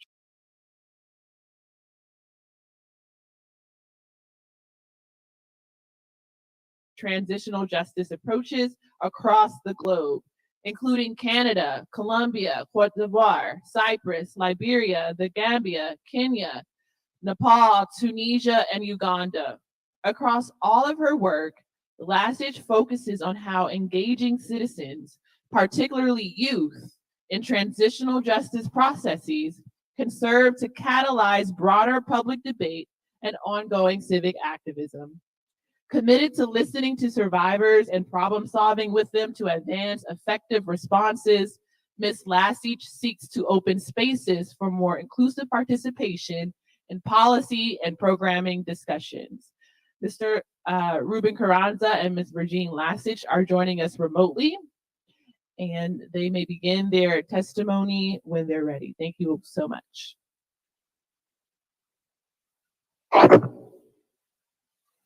Thank you to the chair for those introductory remarks and for the invitation to speak with you today. We're deeply honored and humbled. Follow, as you said, my name is Virginie Lassich. I'm joined here by my colleague Ruben Carranza, and we work at the International Transitional Justice.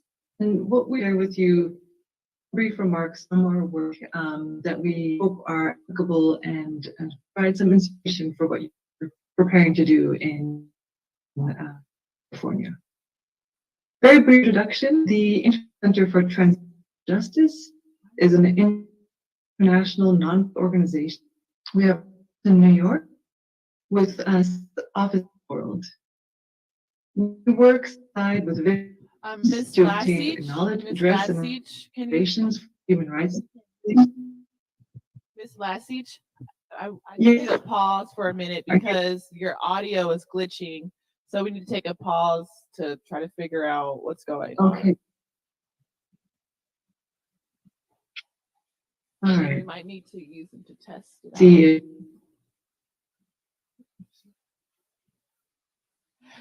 Go ahead. Can you just say testing, testing, just to make sure we can hear you clearly? Something better? With Just, headphones? just continue to say testing, testing. I want to make sure there's no break in the audio. Sure. Okay. Testing, testing, testing, One moment. testing. This is Virginie. Just one moment. The tech people said one moment.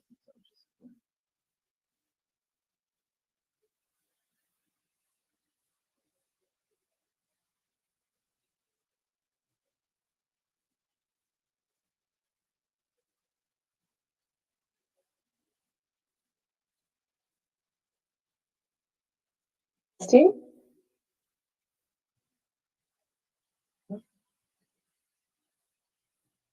You know? Sure.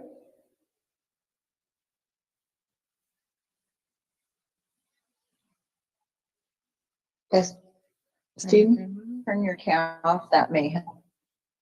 Yeah. Hear me any better now?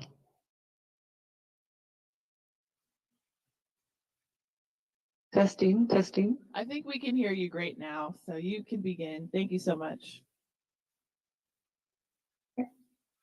Okay. And more often?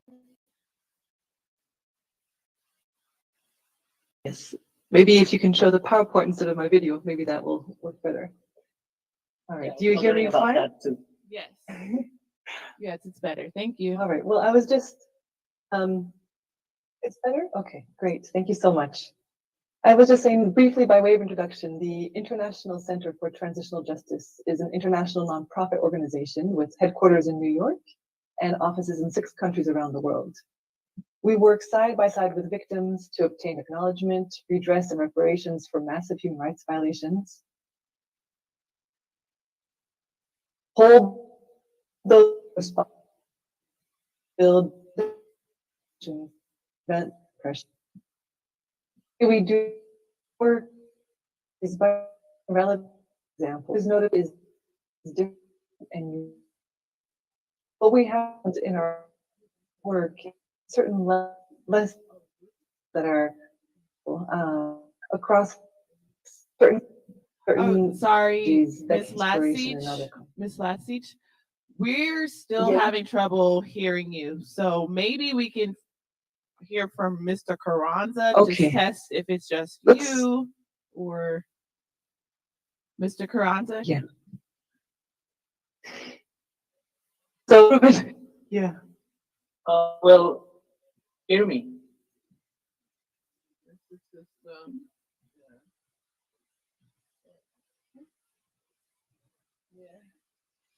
Do you have the same issues hearing me? Yes. Okay, give me a second. I'll use headphones as well. Call me.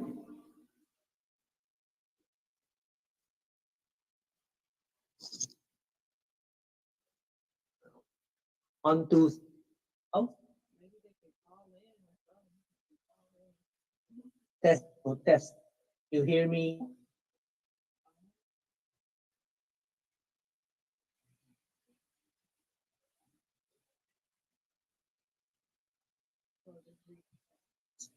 Um,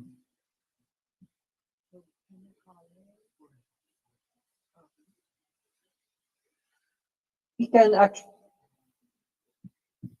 Okay. So Miss Latsich and Mr. Carranza, I think there's some trouble with the Wi-Fi in the venue, and so we are working on having you all call in instead. So just stand by for now.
We are going to take a brief recess. Thank you. We'll be back.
Hi, everyone. We're about to resume the hearing. So if everyone can take their seats, please, so that we can hear from our last two groups of witnesses. Thank you.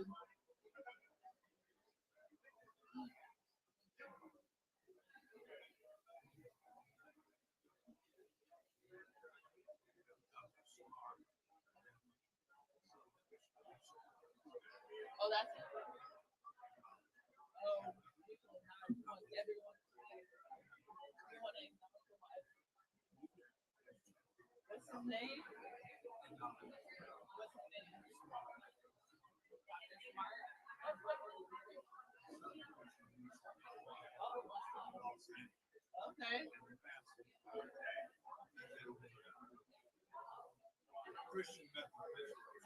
Okay, great. Thank you.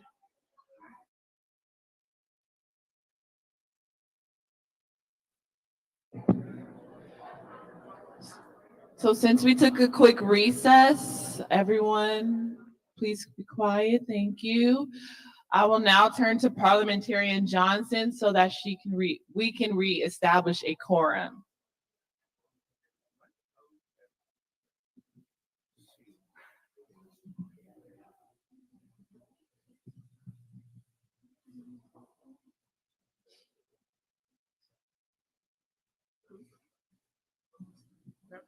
I'll now turn to Parliamentarian Johnson so we can reestablish a quorum.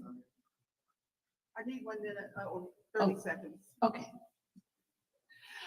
As we wait, I would like to acknowledge Dr. William Smart from the Southern Christian Leadership Conference of Los Angeles. Thank you for being here.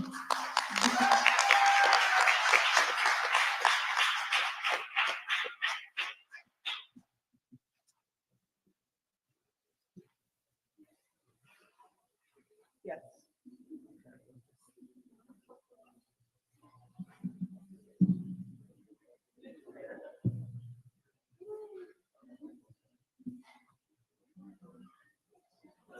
Madam Chair, I'm ready.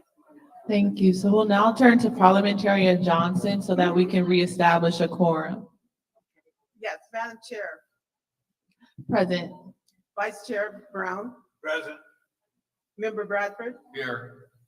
Member Tamaki, Here. Member Grills. Present. Member Lewis. Member Holder. Here. And Member Step. Here. Madam Chair, there are 9 members on the committee. I'm sorry, on the task force. 5 are necessary for a quorum. There are 8 members present. A quorum has been reestablished. Thank you, Parliamentarian Johnson. Now that a quorum has been reestablished, we will now return to our expert witnesses, Ms. Virginie Lassich and Mr. Ruben Carranza from the International Center for Transitional Justice, who will be giving us a primer on domestic and international reparations initiatives and models. Thank you for your patience, Ms. Lassich and Mr. Carranza. You may begin your testimony when you are ready. Thank you very much, Chair Moore. Do you hear me okay now? We need the volume up a bit, and if you can speak up as well, that would be great, Ms. Lassich. And also, Okay. thank you, Professor Great. Bush, I will- for waiting. Thank you very much for the opportunity to come speak with you. I really wish we could be there in person in warm Los Angeles so we wouldn't have all these challenges. But I'm calling in from Washington, D.C., and my colleague Ruben Carranza is calling in from New York. We are here on behalf of the International Center for Transitional Justice. You can go to the next slide, please. Just very, very briefly, by way of introduction, ICTJ is an international nonprofit organization with our headquarters in New York and offices in 6 countries around the world. We work side by side with victims to obtain acknowledgement and reparations for massive human rights violations, to hold those responsible, and reform and build democratic institutions and prevent the recurrence of violence and repression. The way we do this is through a few different approaches and include sharing relevant comparative examples. And as I was saying, as the panelists before us noted, no two cases are the same. But we have found in our work across the world that there are certain similar challenges that reparations initiatives come across and some strategies that might provide insight or inspiration for the context that you're working in. But we also provide targeted and context-specific technical support to advise victims, civil society, and governments that are developing reparations proposals, including and helping in the drafting of the legislation and implementation process. We also work to convene relevant stakeholders in strategy sessions as a way of developing solutions to challenges and moving the work forward. Next slide, please. So in our brief time with you today, my colleague Ruben and I are going to share a few examples of reparations programs from other countries that we believe can provide some helpful insights for your work in California, especially as you move into the phase of design and implementation. We don't have much time, so I encourage you to go to our website, icdj.org, to see for publications like this one that go much more in depth to some of the technical issues around designing and implementing reparations programs. And just one thing you can see on the slides, the reminders. I think these are well known to all of you in the room at this point. But as a baseline, I just wanted to reestablish those key concepts of reparations and highlight also a key point that's been touched on in the presentation before us. The inherent paradox of reparations that these programs are seeking to repair the irreparable. And so with that challenge in mind at the core of what this work is about, it's extremely important to involve the beneficiaries in the design and implementation, as this public hearing is doing today. It's also important to note that, in general, one measure or one type of reparations will not be enough, and therefore a mix of approaches and initiatives can help increase the chances that these programs will feel reparative to different people who have had different experiences. Next slide, please. So another reminder is to think this is, often said, but when people hear the word reparations, the first thing that comes to mind is often individual cash payments. And those are an important and essential part of reparations programs. But we also want to emphasize that reparations can be and should be much more than cash payments. As the UN Basic Principles from 2005 highlighted, reparations include compensation, which can be one-time payments, but also you want to think about more sustained forms of material compensation through pensions and other scholarships, other such initiatives. It also includes the restitution of rights. And this could include the expungement of criminal records, for example. I know that's something that's already happening, but perhaps looking at this issue through a reparative framework, the state could allocate more resources to support creation, for example, an office that would make an expungement process much more simple for those who qualify. Reparations should also seek satisfaction. This could include an official apology or revealing the truth about what happened. As was noted in the panel just before, the importance of the public hearings in really sharing what took place, the impact of those violations to the present day should not be underestimated. And finally, thinking also about guarantees of non-recurrence, which include changes in laws and policy. Next slide, please. I just want to point out that these UN Basic Principles were drafted in 2005 at a time when people weren't thinking about contexts such as the United States or Canada or Australia or Europe, where there are long-term, systemic, multi-generational systems of harm and discrimination that are being looked at. These discussions were focused more on immediate post-conflict or post-authoritarian context. So as we think about reparations in the US context, and as we're looking at international examples, it's important for us to keep in mind that this context requires us to be a bit more innovative and think not just about addressing the immediate reasons and consequences of the crimes being looked at, but also to address the political and structural inequalities that allowed these violations to take place in the first place. And so, referring back to the image shared by Mr. Wakabayashi of the equality and equity model, you know, he asked at the end, who put the fence there? So here, if we're thinking about really transformative reparations, not just about giving people the stools or the benches they need to see over the fence, it's really about asking, how do we get rid of that fence? And how do we make sure no more fences keep going up so that people won't need those stools anymore? Next slide, please. And actually, on that last slide, it's okay, you can stay here. There was a billboard, and that was part of, yes, it asked, can we move forward without confronting our past? And as you think about public education around the reparations program that you will design and we're at the implementation phase, I think there's been a lot of creative work around thinking about how to reclaim public spaces, in this case, not for advertising, but for getting people to reflect on critical questions facing our society. So this was part of the Four Freedoms Project led by artists from actually an artist based in Los Angeles.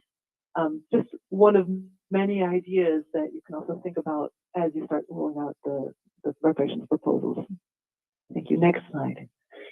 So now with those general points in mind, we're going to focus on a few case studies, Canada, South Africa, and Germany, just to extract some relevant lessons. And I mentioned Canada, you know, our neighbor to the north, in part because it's a similar context as the United States of established consolidated democracy, a fair amount of infrastructure and resources. So what can be done in a context like Canada or the US is much more than other contexts where we work, you know, where it's post-conflict and there's not the infrastructure to support complicated programs. In Canada, what they had was a settlement agreement where churches, First Nations people, and the government of Canada entered into a settlement agreement to deal with the legacy of the Indian residential schools, which is very similar to the boarding schools that we've had in the United States.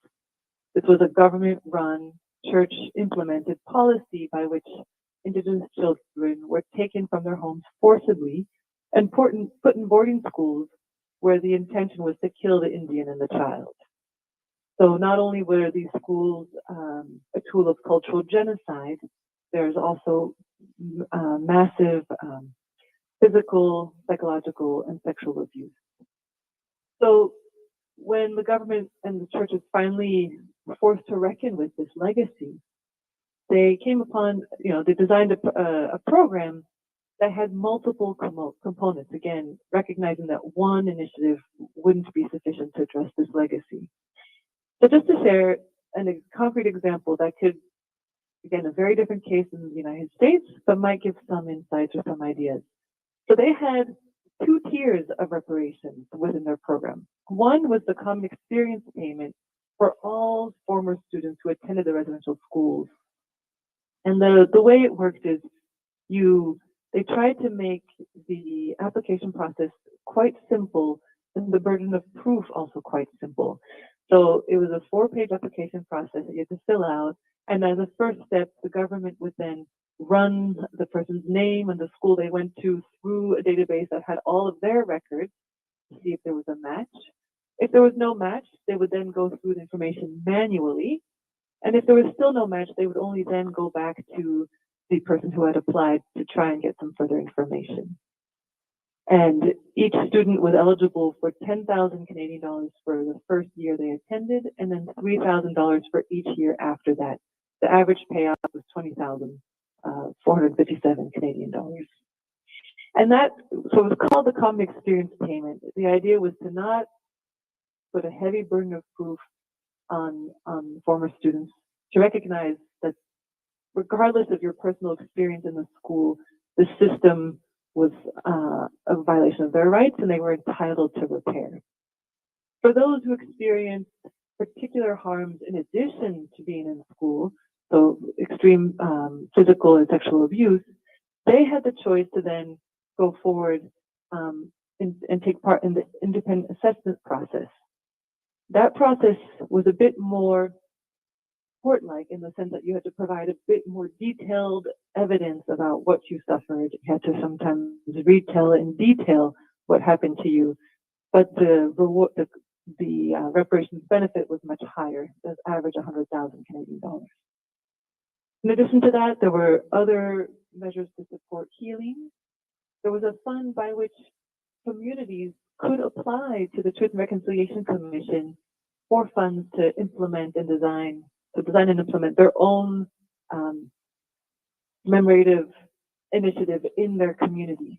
So that's something to think about as well, is providing the benefit to everyone, but then also keeping some funds open for communities to design what they think would be reparatory in their particular locality. And then finally, there was the Truth and Reconciliation Commission, which provided a space for survivors to come forward and tell their stories, have those be officially heard and acknowledged by the TRC. And, I think there was a recent review looking at the common experience payment. And I just want to share a few findings from this study that interviewed participants a few years after they received their benefits. And I think some of the findings from this report raise important points to consider as you think about developing and implementing reparations in California. So the first statistic was that 40% of the participants found the process of application logistically and emotionally challenging. 20% found a long wait caused extreme anxiety. And even though, the government of Canada had prepared a toll-free line and other services to help former students go through the application process, many still felt it was quite a challenging process. And for the 25% of applicants who were involved in a reconsideration request, they were then made to prove their attendance, and many reported that the way in which that process took place, they were made to feel like liars. So that brings, an important point forward in thinking about reparations. It's not just about the benefit that will be given, but it's also the way in which that benefit is given and ensuring that every step along that process is reparatory and done in a way that honors and dignifies the persons receiving the benefits. Another challenge, many of the participants noted that overall they felt positive impacts for receiving the common experience payment. But for those who felt a negative impact, they noted that the lack of plan on the part of the implementers to sufficiently prepare for the triggers, the self-destructive reactions, and the predatory behaviors had a very significant negative impact on them.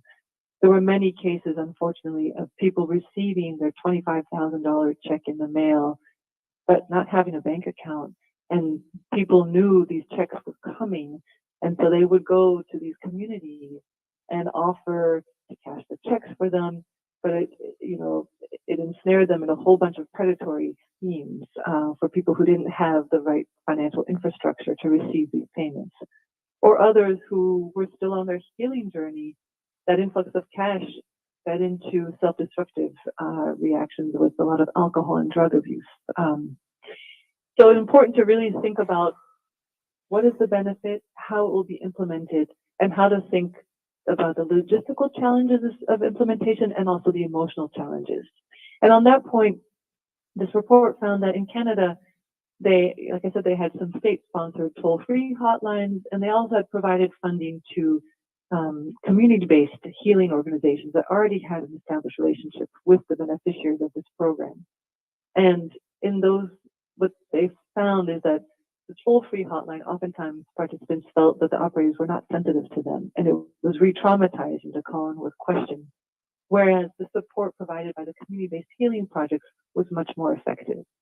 So something to consider in California is having the state provide funds and support to organizations that are already working with the community that will be receiving reparations, that are already trusted, so that that support can feel, again, in the spirit of reparations. So with that, I'll turn over to my colleague, Ruben Carranza, and you can move to the next slide. Thank you. Thank you very much, Virginia, and thank you again for inviting Virginia and I will talk about three countries and then a fourth one very quickly, and hopefully I will have enough time to do all of them. South Africa is famous for, among other things, having an iconic Truth Commission, the Truth and Reconciliation Commission, and in the picture you can see Bishop Desmond Tutu in the center, the chairperson of that commission, and right next to him, the white man is Alex Berade, who was a president of the International Center for Transitional Justice. The two things that are important to remember about South Africa's Truth Commission, it was fairly successful in terms of public hearings, but it is important to remember and to know that the reparations program that followed the South Africa Truth Commission was not as successful as the Truth Commission's work. In South Africa, apartheid officially went on from 1948 to 1990 for 42 years. The Truth Commission operated for 7 years, from 1995 to 2002. The clear lesson in our experience, having worked in South Africa, is that a Truth Commission is not enough. Public hearings will not be enough. Reparations, material and symbolic, is the most direct and impactful form of acknowledging victims of apartheid, of racial segregation in their case. The Truth Commission of South Africa, next slide please. The Truth Commission of South Africa recommended $3,500 a year for 6 years as reparations. Was it for all victims? No, it was only for those victims who registered at the Truth Commission. And only those who were victims or survivors or family members of those who were murdered, tortured, and disappeared forcibly during apartheid were qualified to register and to receive reparations. But even this recommendation of $3,500 a year for 6 years from the Truth Commission was not in fact implemented by the South African government that followed apartheid. What did the government implement instead? Instead, the government offered a one-time payment of about $3,000 lump sum for 21,000 individuals who were registered as victims at the Truth Commission. It was only later that the Truth Commission and the government also offered access to education and community reparations for specific communities that were impacted by these physical integrity violations committed during apartheid. One of the lessons that to us is important to emphasize about this reparations program that followed the South Africa Truth Commission is that the period to apply for reparations should not only be one period. In other words, it's important to consider having different periods of time over a longer stretch that allows individuals to apply for reparations, not just one time and not just within a specific duration. The other lesson is the idea of community reparations that, as I understand it, the California Task Force might still be able to consider when it makes recommendations targeted to communities impacted by the violations that are within the mandate of the task force and designed so that they benefit the entire community, even those who might not necessarily benefit individually from compensation. Next slide, please. The other country that is important to consider in terms of its experience is Chile. Chile has been implementing reparations for the last 21 years. In other words, the reparations program in Chile is still ongoing. This is for victims of the dictatorship of Augusto Pinochet. In Chile, they have had 2 truth commissions and at least 4 successive reparations programs. They have spent 113 million as pensions for families of those who were disappeared or unlawfully killed. Separately, Chile has spent 195 million as pensions again for former political prisoners and victims of torture. And then another amount of $1.2 billion as compensation for persons who were dismissed from their employment on political grounds. And then finally, and one of the most important aspects of the continuing reparations program in Chile, a program called PRAIS in Spanish, which is a comprehensive healthcare program originally meant for survivors of torture, but gradually expanded to cover the family members of those who survived torture, the family members of those who were killed or disappeared, even the lawyers of those family members and survivors. In other words, this is an example of an ever-expanding set of reparations that depended on what the government discovered were needed by victims of the dictatorship of Augusto Pinochet, and at the same time, were also dependent on the resources available to the government of Chile. It's important to note the Chile experience in relation to the South African experience, because in South Africa, as I said, you had a one-time payment and then a set of community reparations. In Chile, you had combinations of all of this, including not just compensation in the form of pension given over time, but also a healthcare program that was specifically and separately funded and meant for victims of human rights violations. Next slide, please.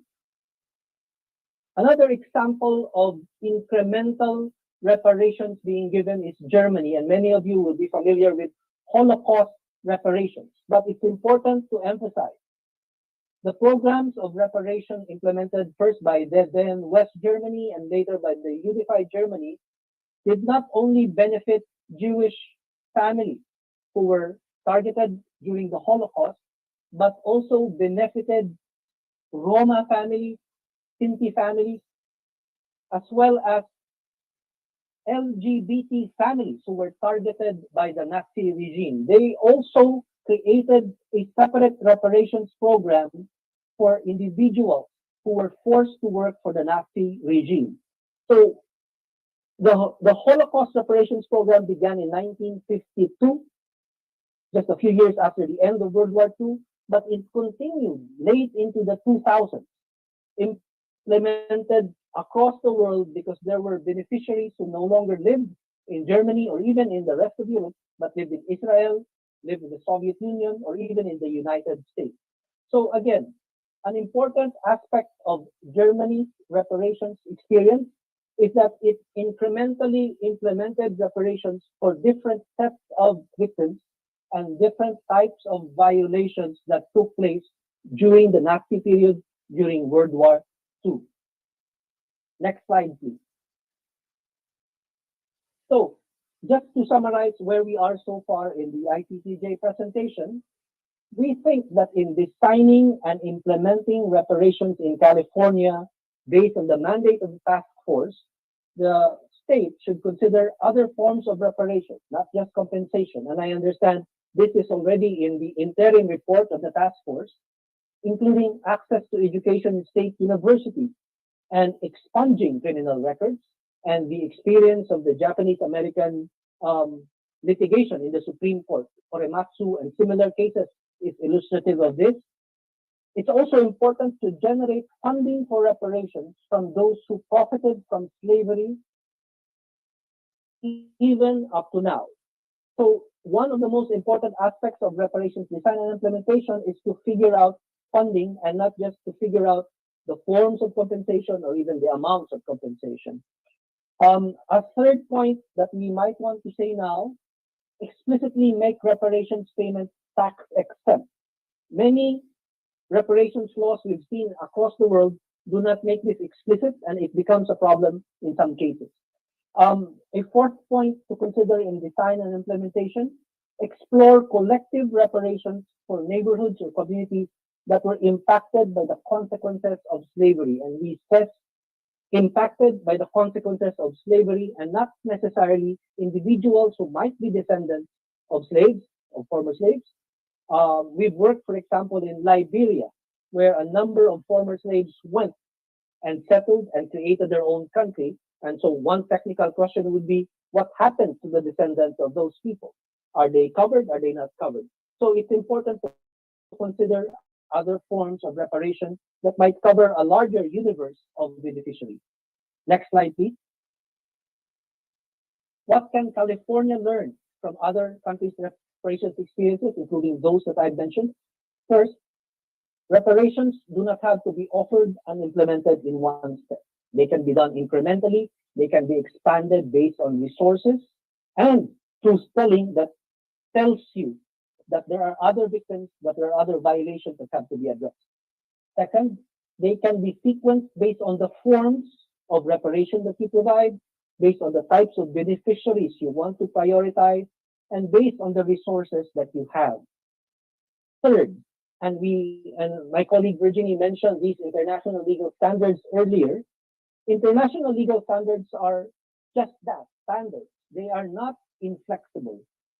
They can combine different material and symbolic forms, but they all prioritize acknowledgement as a goal of reparation. Finally, California can have more than one reparations policy and should consider successive reparations programs. So I'd like to call your attention to a publication that Virginie co-wrote with another colleague of ours, and it's The Color of Justice, Transitional Justice and the Legacy of Slavery and Racism in the U.S. And there's a quote here from Sherilyn Eitel, who said this during an ICTJ event a few years ago on reparations for slavery. She said, "Our nation has a habit of avoiding the truth. Just look at the Constitution. Look at the lengths our founders went to avoid using the word slavery." So, to end, we work in one more country that I want to mention. It's called the Gambia. And for those of you who have seen and read the book Roots and seen the TV series and previous movies based on the book Roots, you will remember Kunta Kinte, the character. The story of Kunta Kinte, in fact, begins in the Gambia, where he was captured by a slave trader, put in a dungeon, which is in the Gambia, where I visited when I went to work there, and then taken from the Gambia all the way across the Atlantic to what is now Maryland, where there is a monument to Kunta Kinte. The island in the Gambia, there's a memorial remembering those who were enslaved from Africa, and you can see that in the pictures in the slide. And then it proceeds to another memorial in Maryland, in Annapolis, showing Kunta Kinte. We think that it's important to address root causes that led to slavery, that led to racial injustice, but those root causes are not just rooted in the United States, but rooted in imperialism and the initial stages of capitalism that led to enslavement as a form of economic accumulation. So it's important to address these roots. It's important to look at the larger history of slavery when reparations are designed and implemented. To end, and if there are any questions that we can't answer today, our emails are there, Ruben Carranza and Virginie Ladish. Thank you very much.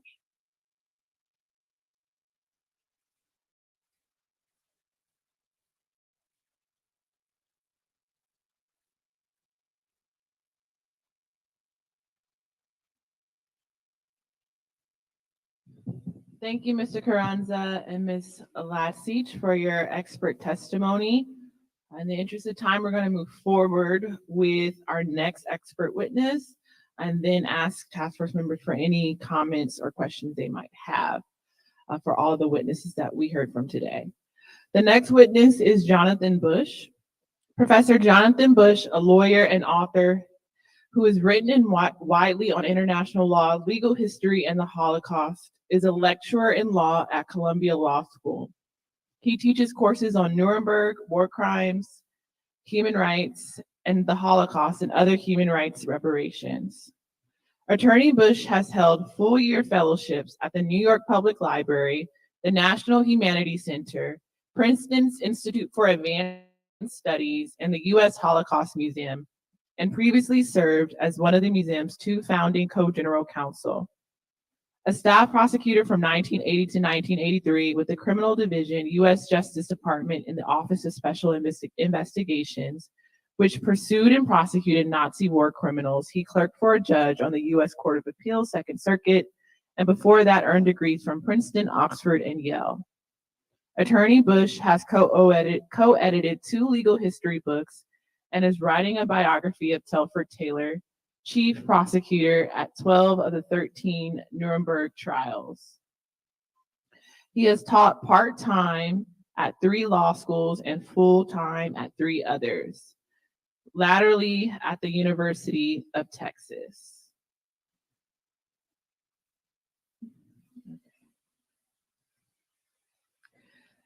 Without further ado, we'll now turn to Professor Jonathan Bush. You may begin your expert testimony when you're ready. Thank you very much. Chairman Moore, Chair Moore, can I be heard? Yes, you may be heard. Sorry, we've changed technologies a few times. Thank you very much for that extravagant and generous introduction, and thank you for the honor of inviting me to speak before you and your 8 colleagues on the commission. I'm honored, and I'm also really happy to learn from my fellow witnesses, which I've been doing. With your permission, I'm going to jump straight into things. I know that this panel officially is called Examples, and the afternoon's panel is called Principles. And I'd like to tell a few stories from the international law and legal history that I work with, and some of them are examples and some of them are principles. So I'll sort of go from one to the other. I believe they're relevant. Like other speakers, I would not dare to say that this or that example is comparable or this or that solution is comparable. I do, however, think that some of the older and recent legal results might be of relevance to you, to the commission. I will cover a lot of ground lightly and therefore not give any documentation or too many details. If the commission wants, I can submit a written text with footnotes and bibliography. But let me speak now orally.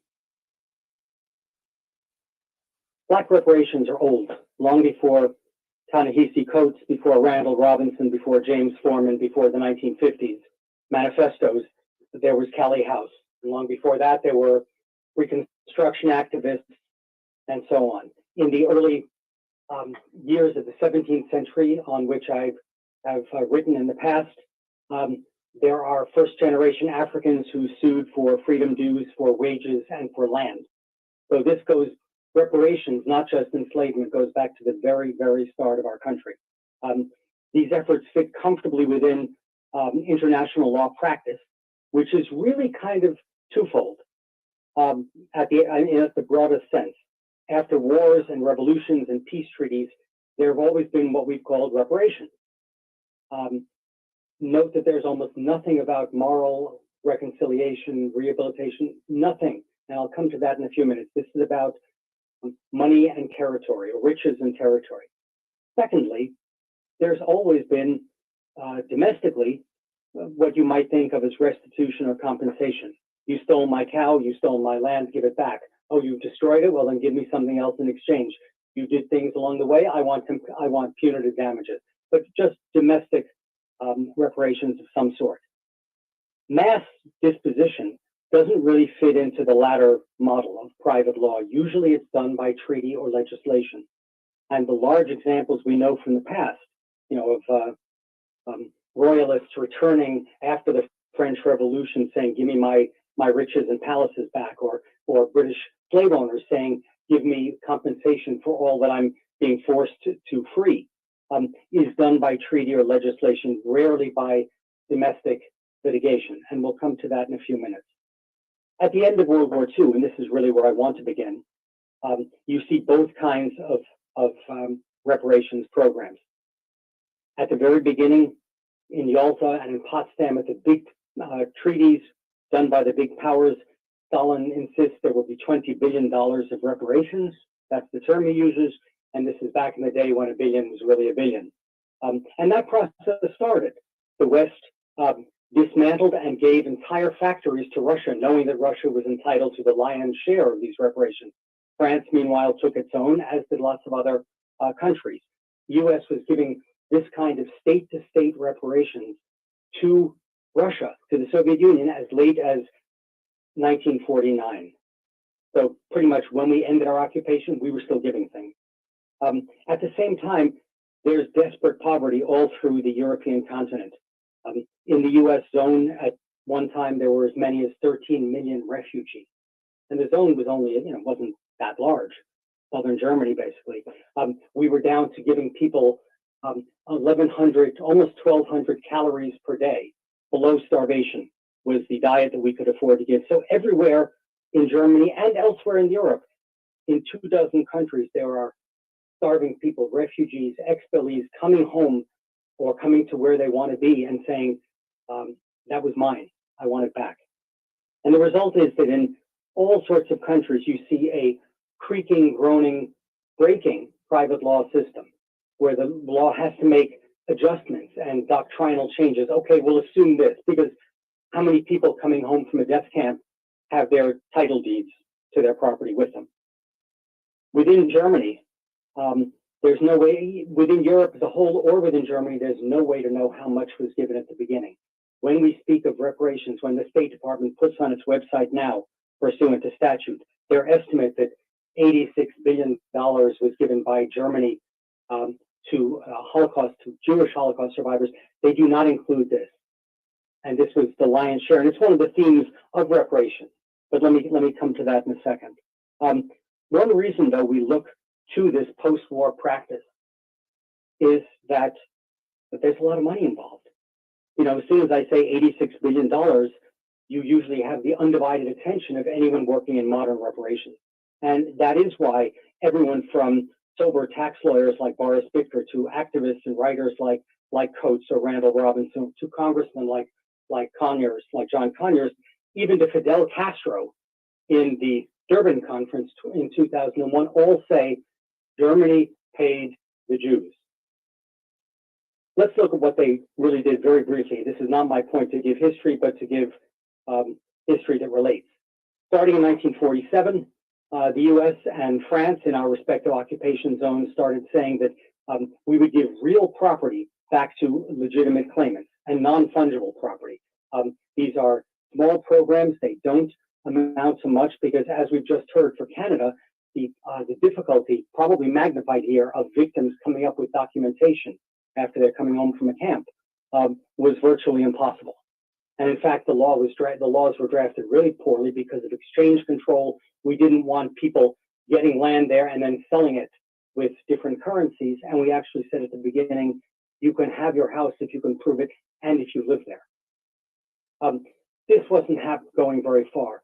So as soon as Germany gets a little bit of its sovereignty back in 1949, they set up indemnification programs. The initials are BEG. There's lots and lots of law about it. Eventually, people can claim for jobs, pensions, interrupted schooling, personal injury, medical costs, and so on. It sounds fantastic, and over the next decades, the amount given was very large. Most of the claimants were not Jewish by any means. Most of them are Germans who were expelled who were fleeing from the East, who were bombed within. The German Constitution has a clause in it called the equalization of all burdens provision, and this is what it's meant for. And it also didn't go to where most of the non-Jewish victims were, which was in Eastern Europe, because those countries didn't recognize the Western regime. They didn't want to legitimize it by taking money until the Soviets were satisfied, and so on. So it's a very limited program, but the money amounts get very large. At the same time, Germany also, trying to get the monkey of guilt, of hatred off its back, enters into state-to-state treaties with Norway, with Greece, and most famously with Israel, starting in 1952, where they give lump sums or sums paid over years in the billions to these countries. Finally, the final element to reparations in this first phase is claims against corporations for slave labor. It's probably what you've heard about the most because it's what Germany ended up paying the most for 50 years later. But claims in the 50s and 60s went absolutely nowhere. A few companies, mainly those selling retail goods in the Western market, like Volkswagen and Mercedes, made modest settlements, in the neighborhood of $300 or $400 per survivor. And when they found more survivors coming forward, they reduced the payments, saying the pot isn't that big. When a class action was brought in the US, in DC, in federal court, because IG Farben, one of the giant companies, had lots of money tied up in the US Treasury, the DC Circuit throws up its hands and saying, this isn't our business. We don't give reparations. Germany is taking care of this, and we can't handle 200,000, a class of 200,000 plaintiffs. That was for Auschwitz. So the lesson of the story, weirdly enough, is that by around 1970, Germany feels that the program is closed unless you filed by 69. So Germany feels we've done enough. We've done lots, and they have, mostly to their own people. Israel feels you've given lots to us because they had. Almost no one else feels that Germany has done enough in the survivor and Holocaust community. But here's the wrinkle. Here's the mystery to it all. The rest of the world had a creative misunderstanding or reinterpretation, because all around the world, and I'm talking around 1970, people accepted that Germany seems to have taken care of what it had done, its mass atrocities, and therefore we can do it too. Why not others? And you see literally that the direct reference in all sorts of writings and speeches from the time, in the African American reparations, which get another boost, in Japanese American circles, which I think is a critical point and a critical movement. And I'm delighted we heard from it today, because it really changes things in the sense of saying money isn't enough. We need historical truth. We need reconciliations and apologies. These German programs, as of 1970, the domestic ones resemble Social Security Administration. They just, if you qualify, you get your money. There's no apology. The country-to-country things always come with Germany saying, this is not in respect of any fault we may or may not have done. This is like foreign aid to a country, a neighbor that we hear needs help, not a country that we committed massive crimes on. So the Japanese American example is really one of the first successful programs that brings in cultural and moral dimensions, which is critical. But in the 80s, all sorts of other people are picking up on this. Reparations are getting normalized. The Second Circuit, in a very famous Philartica case, finds an ancient statute from 1791 that's essentially never been used, and says that victims of international crimes anywhere in the world can sue in the U.S. Now, it gets off to a slow start. But again, if you want to see the comparison, 4 years before the Second Circuit had dismissed a reparations claim, saying this is the last one of these we want to hear, this stuff doesn't belong in U.S. courts. So there really is something in the air, whether it's Japanese American activism, whether it's the human rights emphasis of Jimmy Carter, of the Carter administration, I don't know. But suddenly you start seeing there are 200 odd cases within a decade or so against multinationals for big money. The South African process that we've heard about starts in the 90s. All around South and Central America, there are, in effect, transitional justice post-Junta cases that we've also heard about in Chile, Argentina, Brazil, Honduras, El Salvador. The UN does it. After the first Iraq-Kuwait war, there's a massive reparations fund. No talk of fault, no talk of apology, but like the earlier German cases, big money. And if you look at the UN deliberations, everybody's rhetoric is, Germany did this after World War II, why can't we do it now? And it's even true of cultural property and art. We're all with the start of an impulse to give things back. If you want, the ultimate irony is that this misunderstanding of what Germany had done comes back and gives new life to Holocaust reparations, which in the 90s, the various German statutory funds get expanded to cover things like non-survivor widows of survivors, or Kindertransport, or medical special funds for medical experimentation victims, etc. And eventually, when the Cold War ends and the Iron Curtain comes down, they tackle the last big class of uncompensated victims, which are Eastern European, mostly non-Jewish, Eastern European slave laborers who had never been able to claim until the end of the Cold War. But what an irony that Holocaust reparations really expand radically because of the way earlier Holocaust reparations have been misunderstood and expanded all around the world. And around the same time, and I'm talking now about 2000, there's Swiss bank funds, there's Italian insurance company funds, The Woman in Gold painting is given back. There's a Washington conference where every country pledges what it will do to give back looted cultural property. There seems to be another uptick in the Black reparations activism. The California Senate passes its insurance disclosure bill in 2000. The first, I believe, and everyone else, you will know better than me, I think the first call for a California Reparations Commission is 2001. The first Tulsa case is brought in 2003. Ms. Farmer Pailman, whose work I greatly admire, brings her first case, I believe, in 2002, and so on. And there's an explosion of apologies as Britain apologizes to Ireland, and the popes apologize for pedophilia, and so on. Canada apologizes for its First Nation. So if all this is true by around 2000, if there's in effect a successful resolution by this misunderstanding of Holocaust reparations, why are we still fighting? What's the problem? Why doesn't the California proposal just sail through with a unanimous bill?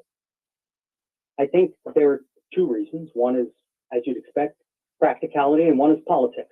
The practicality is, of course, lots of people don't really want to give and won't. The political will is missing. If you just want to take the easy example of art, the Soviet Union, which under the Yeltsin administration admitted that it had taken something like 300,000 major artworks and keeping them as trophy art, things that have been kept secret. More reparations for World War II, they said.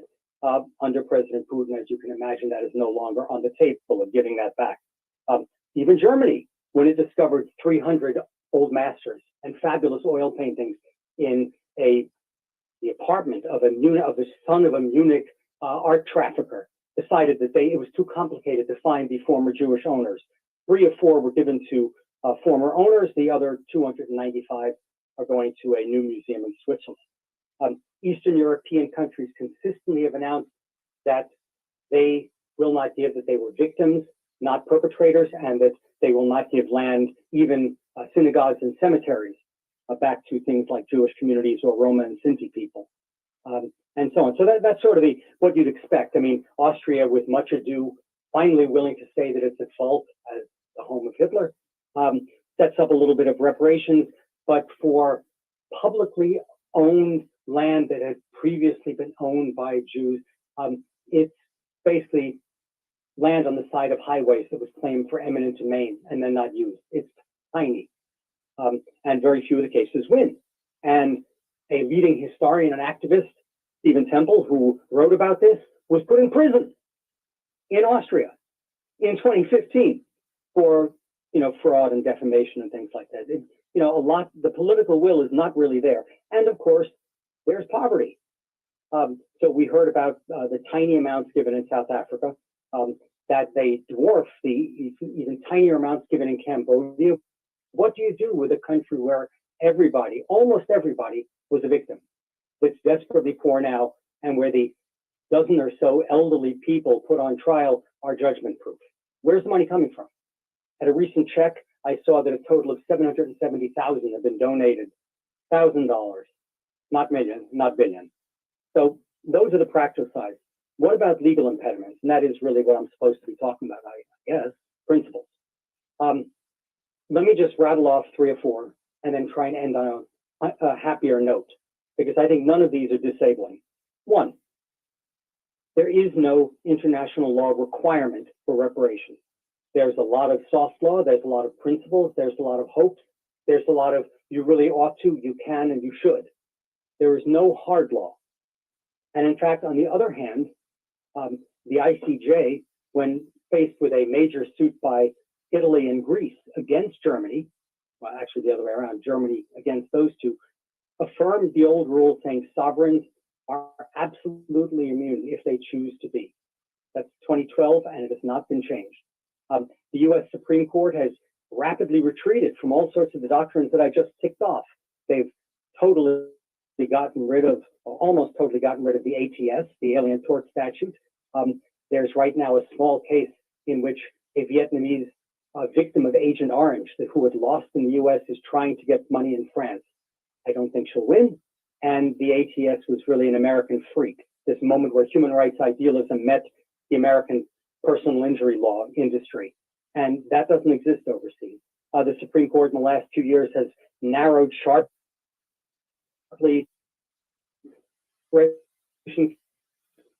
including Cutting out, Professor Bush, you're cutting out now, but in the interest of time, can you summarize and close?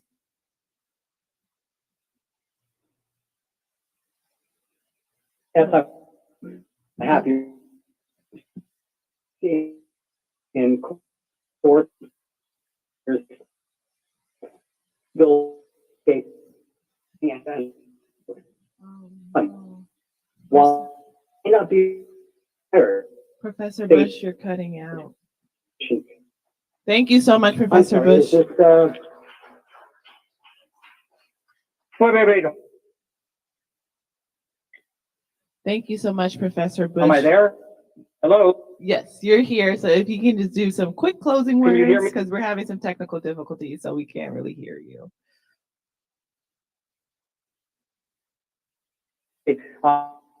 As quickly as can, while there may them apply here. This is not against the state.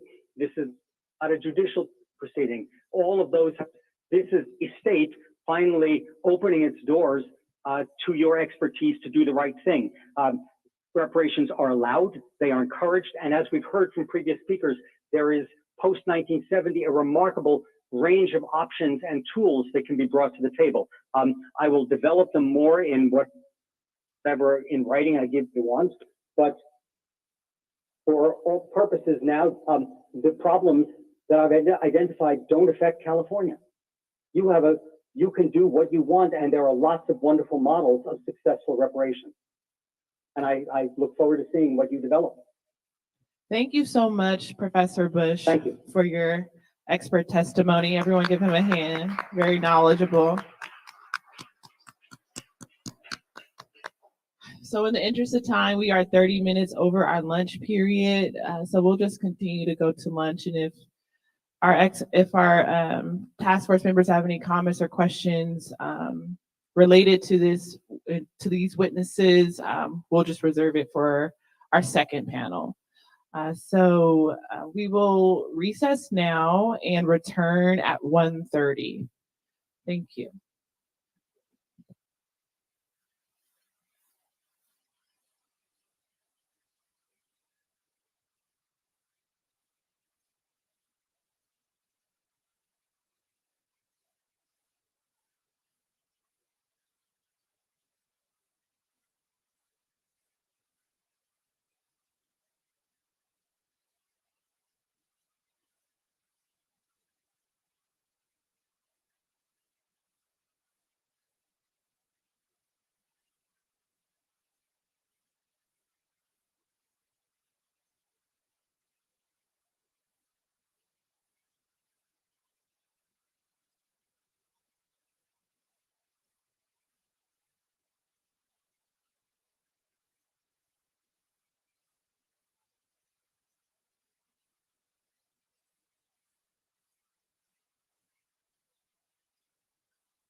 All right, everyone, we're going to get started. So before we get started, I'll turn to Parliamentarian Johnson so that that a quorum can be reestablished.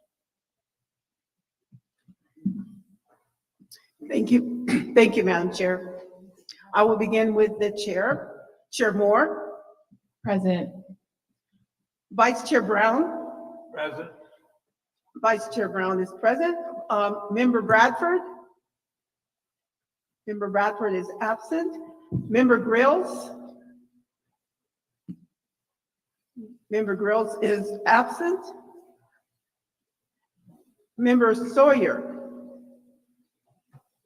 Member Sawyer is absent. Member Holder. Member Holder is present. Member Lewis. Member Lewis is absent. Member Montgomery Stepp. Here. Member Montgomery Stepp is present. Member Tamaki. Here. Member Tamaki is present. Madam Chair, there are 9 task members, and the number needed for a quorum is 5. And let the record reflect that Member Lewis is present, as he just entered the room. There are 6 members present. A quorum has been reestablished. Thank you. Now that a quorum has been reestablished, we'll return to our agenda. The next item on our agenda is item number 18. Witness panel principles for effective reparations initiatives based on domestic and international human rights laws and norms. I also want to note that we have Professor Bush on the line listening in the event that task force members have any comments or questions for Professor Bush. Any comments or questions for Professor Bush at this time? We'll now turn to introducing our first witness, which is Michael Cochin. He's here, he's remote. He's joining us remotely. Michael S. Cochin is a professor in the School of Political Science, Government, and International Relations at Tel Aviv University. He received his AB in mathematics from Harvard and at 19 from Harvard, and his MA and PhD in political science from the University of Chicago. He has held visiting appointments at Yale, Princeton, Toronto, Claremont McKenna College, and the Catholic University of America. Professor Cochin has written widely on the comparative analysis of institutions, political thought, political economy, politics and literature, and political rhetoric. He has published 4 books, including An Independent Empire, Diplomacy and War, and the Making of the United States with the historian Michael Taylor. Before Mr. Cochin presents, in the interest of time, I'm asking expert witnesses to truncate their testimony. So unfortunately, I'm sorry about that because of our technical difficulties. So if you can, please conclude within 10 minutes. Mr. Cochin, if we have him ready, he may present. Thank you. Thank you. Thank you for your time, and thank you for agreeing to take my presentation remotely. I say at the beginning, I speak as an American academic, a political philosopher, and historian of the United States, and not on behalf of my institution, Tel Aviv University, itself a recipient of Holocaust reparations. I was trained in political philosophy, that is to look for the questions not asked, and see asking those questions changes our thinking on the questions usually asked in public debate. My goal in the next few minutes is to shock you into thinking a bit differently about some very familiar questions. Now, the pressure for reparations from American slavery comes from 2 sides. First, from moral outrage. It is part of a legacy that in other respects and for other reasons, we Americans are not ashamed of but proud to claim, right? That is, as Americans, we participate and aim to perpetuate institutions, the union of the states, the Constitution, the free market, that a century and a half ago actively worked to hold innocent men, women, and children in wrongful slavery. Second, pressure for slavery reparations comes from the recognition of persistent caste-like inequality between the descendants of persons held as slaves in the United States and other Americans. As I wrote in 2018, summarizing other people's research, the descendants of American slaves live shorter lives than other Americans, are less likely to have stable families, are more likely to be victims of violence, have lower incomes, less wealth, and lower levels of educational attainment. As Americans, dedicated, as Lincoln said, to the proposition that all men are created equal, this persistent inequality outrages us. This outrage is all the worse because it is incoherent. It is incoherent because we do not have a current term or word that marks out the people whose unequal condition today outrages us. The relevant category is not a racial category. We do not feel the same obligation to mitigate inequalities toward Black immigrants and their descendants, even Black immigrants from other places outside the United States, where Black men, women, and children were held in legal slavery by whites or Europeans. The peoples whose relative deprivation outrages us are not an organized community or people separate from other Americans. We are not speaking of a nation or of what in political science is called an intentional community. We all know or should know the exchange from Jordan Peele's 2019 horror movie, Us, a film that is an allegory of the relation between privileged and less privileged Black Americans. What are you people? Asked father of the Black upper middle class family, Gabe Wilson, of their newly emerged clone rivals and enemies. And the answer comes, we're Americans. The problem with reparations is to find some way of mitigating inequalities that distinguish some Americans from other Americans in order to atone for moral outrage that still stains the institutions that we Americans cherish and wish to continue. When we put the problem that way, we see that two frequently cited modern examples of reparations provide limited guidance in thinking about reparations for American slavery. In 1988, the United States government agreed to pay reparations to those Japanese Americans who were interned by the United States during World War II. Those payments were modest, almost token, $20,000 for each survivor of internment still alive in 1988, and were not intended to, nor could mitigate persistent inequality. Why were the payments so modest? Partly, I think, because the kind of persistent inequalities that concern us regarding the descent of persons held as slaves in the United States are simply not found in relation to Japanese Americans, whether we speak about those individuals who were interned, the generation of those interned, or their descendants. There's also the example of Holocaust reparations, which is cited in Ta-Nehisi Coates' well-known essay, The Case for Reparations. Those reparations were paid from one community to two other communities, from the German state to the Jewish community organized in various bodies, such as the World Jewish Congress and the Claims Conference, and from the German state to the state of Israel, the national state of the Jewish people. The whole point is to repair by compensation in money and goods the relation between one people and another, between Germans and Jews, and between the Federal Republic of Germany and the state of Israel, even when the recipients are or were individuals, and when their claim is calculated on the basis of individual deprivation by Nazi crime. This matters because the state of Israel could use the payments it received for the benefit of Jewish Israelis. It had a parliament, a government, and a bureaucracy to debate and decide how to use reparations for the common benefit of the Jewish people, the collective victim of Nazi outrages. For slavery reparations, the problem is within a single community, the American people, and is an attempt to deal with the outrages that some Americans inflicted on other Americans through the American institutions that for other reasons and in other respects we esteem and wish to perpetuate. Unlike in the case of Holocaust reparations, reparations for American slavery, in whatever form it takes, will have to be worked out by the same institutions and for the same American people as both victims and perpetrators. Unlike in the case of reparations for Japanese Americans, also paid on behalf of Americans to Americans, the problem to be addressed by slavery reparations is not to symbolically to atone, but to respond to persistent inequalities, which reparations should do something visible and tangible to mitigate. What about affirmative action? Well, I was asked to be here today because I published an essay in 2018, The Whipped Cream Boys of Affirmative Action, arguing that affirmative action programs of the kind that exist today are not a suitable vehicle for mitigating the persistent inequality between the descendants of persons held as slaves in America and other Americans. First and most important, they haven't worked. In fact, those inequalities such as crime victimization are in important respects as bad, if not worse today in 2022 as they were in 1965, when President Johnson announced his affirmative action policy in a speech at Howard University. The failure of affirmative action programs is obscured because government media, think tanks, and universities use racial categories such as black and white to study inequality, instead of gathering separate data on the descent of persons held as slaves in the United States. Second, because in affirmative action policies are defined in racial terms, they are not an answer to the real problem. Reparations are for victims, and while it is true that slavery in America and everywhere else on the globe where slavery was practiced was racialized, in the United States of 2022, such programs as affirmative action that designate beneficiaries by race are not reaching those harmed by the persistent legacy of American slavery.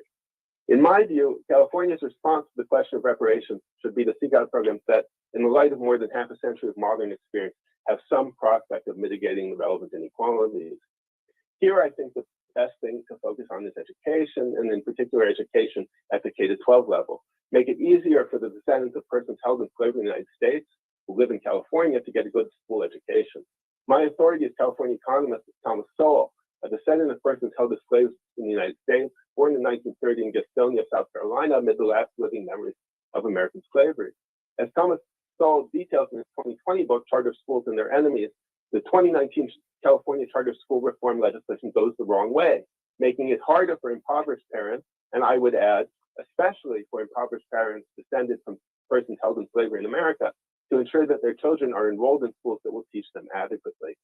Rather, California needs to make sure that every California child, and in particular every California child of descendants of persons held in slavery in the United States, is guaranteed a free K-12 education.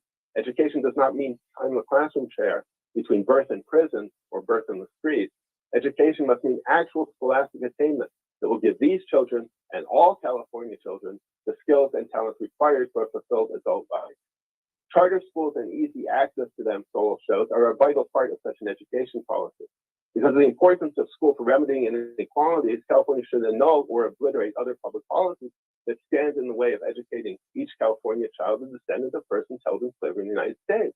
And I speak as a unionized teacher, well aware of the benefits of unionization for teachers, especially uncommitted, distracted, or incompetent teachers.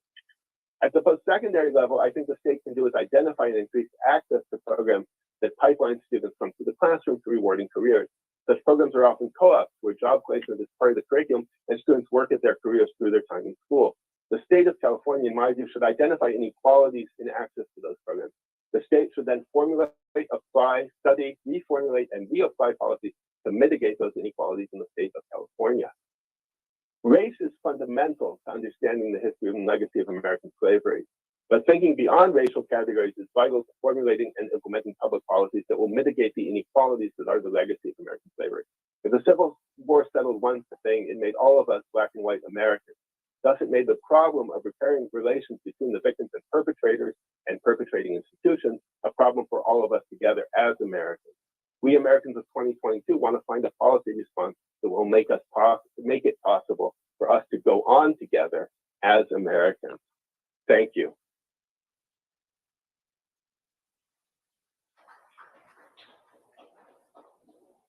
Thank you, Professor Colchin. Our next expert witness is Professor Jennifer Mason McAward.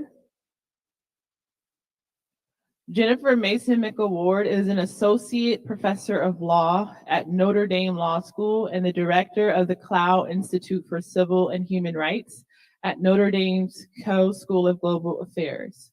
She received her undergraduate degree summa cum laude from Notre Dame in 1994, majoring in government and international relations and minoring in theology. Following law school, Professor Mason McAward served as a law clerk for Judge Alex Kozinski on the United States Court of Appeals for the Ninth Circuit, and then for the United States Supreme Court Justice Sandra Day O'Connor. Her scholarship has explored the history of the Reconstruction Amendments and the scope of Congress's power to pass legislation to enforce the 13th Amendment. I'm extremely excited to have you, Professor Mason McAward, and you may begin your expert testimony when you're ready. Thank you so much. It's an honor to speak with you all today. I hope that some of my work on 13th Amendment enforcement law will be of use as you continue to think through the appropriate role that the state of California can and should play in addressing racial disparities and inequities. Section 2 of the 13th Amendment gives Congress the power to enforce this article by appropriate legislation. And so the question that I've grappled with is what sorts of laws Congress can pass to enforce the ban on slavery and involuntary servitude. So Congress has been empowered to pass not just direct enforcement legislation banning, for example, human trafficking, but also to pass all laws necessary and proper for abolishing all badges and incidents of slavery. And that concept of badges and incidents of slavery, which appears in your own work as the task force, originated with the 1883 Supreme Court decision in the civil rights cases. And it's since taken on canonical status as the outer boundaries of Congress's 13th Amendment enforcement power.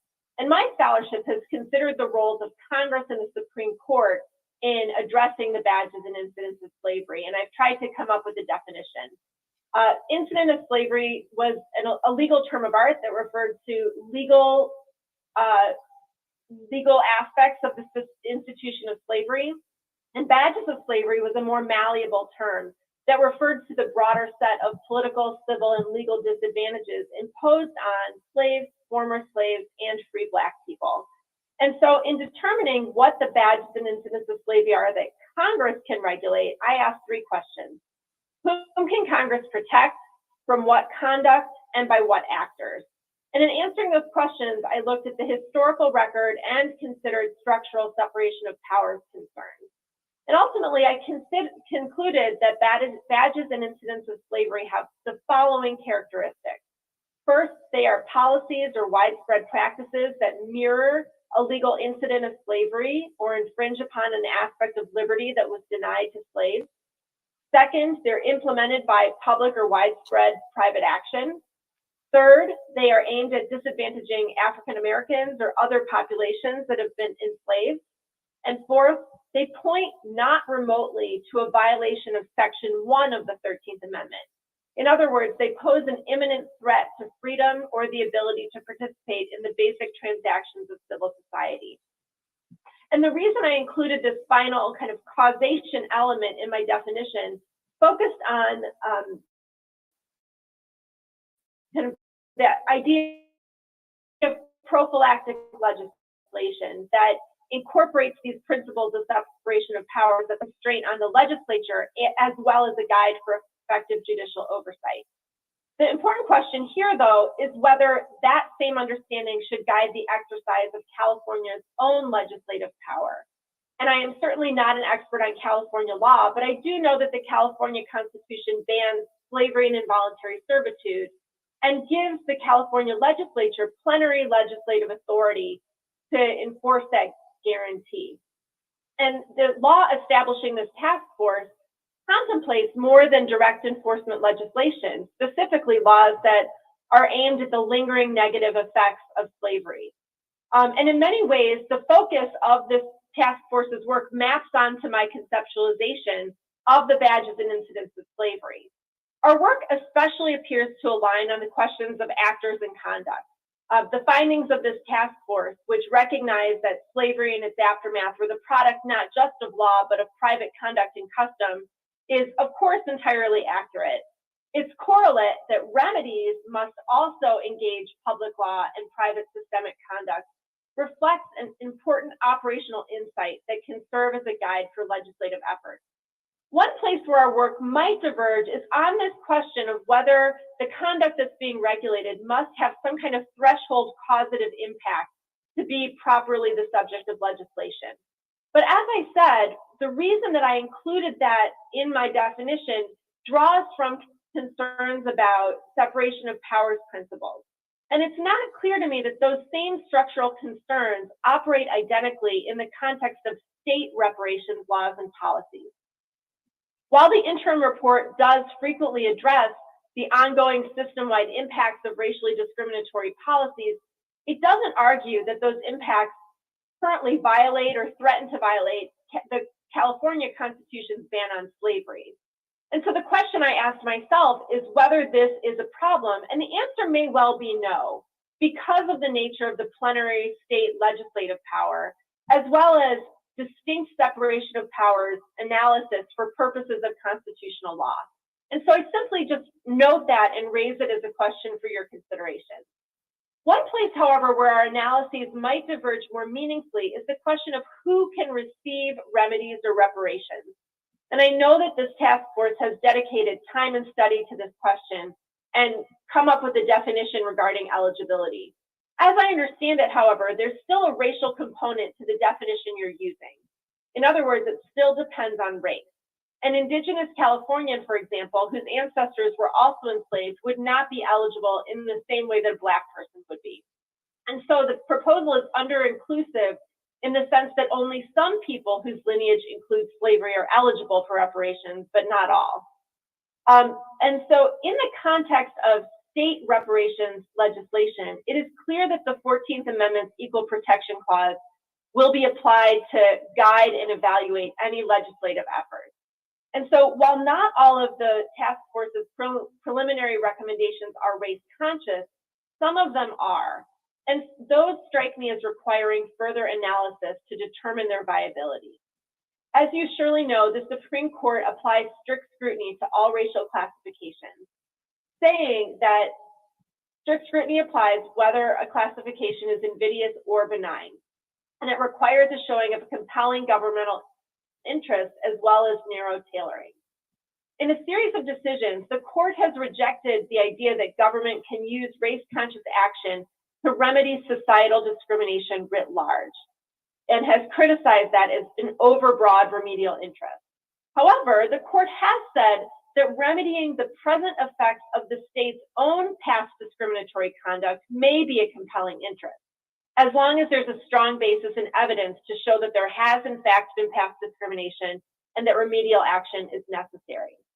I raise this because, among other things, as you also surely know, there's an affirmative action case pending at the Supreme Court this coming term. And given the composition of the court and the view of at least some of its members highly skeptical to race-based classifications in general, I just wanted to recommend that you closely follow the court's arguments and its upcoming decision. Even if the court, however, stands by its position that remedying specific past governmental discrimination is a compelling state interest, there would still be a question of how the preliminary recommendations of this task force might satisfy strict scrutiny and be deemed narrowly tailored. And again, I would just raise that for you to consider as you move toward final recommendations. My final point draws from that, which is that an effective reparations initiative must be both implementable and implemented. And so even if you were to conclude that all of your proposals would withstand strict scrutiny, I just would think that you would also want to use as a criterion the likelihood of litigation. To what extent would something be likely to draw a legal challenge? Even if it wouldn't succeed, what would be the financial and logistical cost of advancing a particular recommendation versus the benefit of having it in place ultimately? And so that is where I will wrap up my testimony, but I just want to thank each of you. The knowledge and research that you have amassed is incredibly important, and it has been a real privilege to be a small part of the community that you're dialoguing with. So thank you so, so much.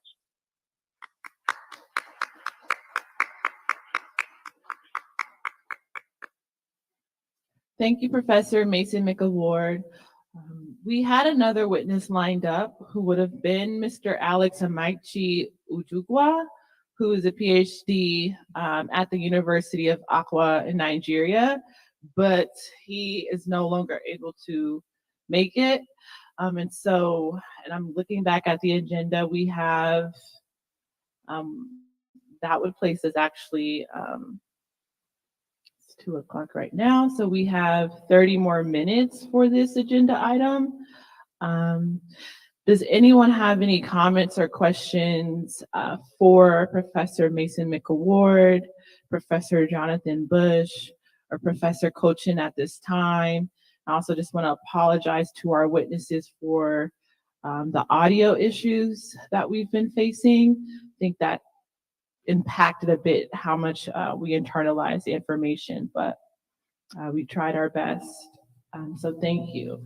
Since we do have 30 extra minutes, we have Professor Jonathan Bush, Professor Cochin, and then Professor Mason McAward on the line. Does anyone have any comments or questions at this time? Because Member Holder, go ahead. Hello. Doesn't sound like it's on. Okay. I just want to thank the panelists. I'm sorry that we have had some audio problems, but from what we were able to hear and glean, it's very comprehensive and gives us a lot of insight as we move forward. I did have a question specifically for Professor McAward regarding your 14th Amendment analysis and your equal protection analysis. I'm specifically thinking about guarantees of non-repetition, which is, I don't know if you have been listening to the international perspective on reparations and the scholars that have spoken about that today. But one of the important international conventions for a reparations program is ensuring that there are guarantees of non-repetition. And I wanted to get a sense from sort of a constitutional perspective, how that can be synthesized with the 14th Amendment and equal protection, because it's forward-looking, it's prospective. So you're not looking at present-day discrimination, you're almost looking at creating programs that safeguard against future prospective discrimination. And so from a constitutional perspective, and from a strict scrutiny lens, how do you think that would play out? Thank you, Member Holder. And I note that we are both NYU Law School graduates, so it's a particular honor to speak with you. Likewise. It's interesting thinking about non-repetition guarantees. I think typically we would think about that as kind of injunctive relief that could get entered in the course of a lawsuit. And I think it's an excellent point to think about how that would play out in a more legislative context, to think about how programs can safeguard against backsliding.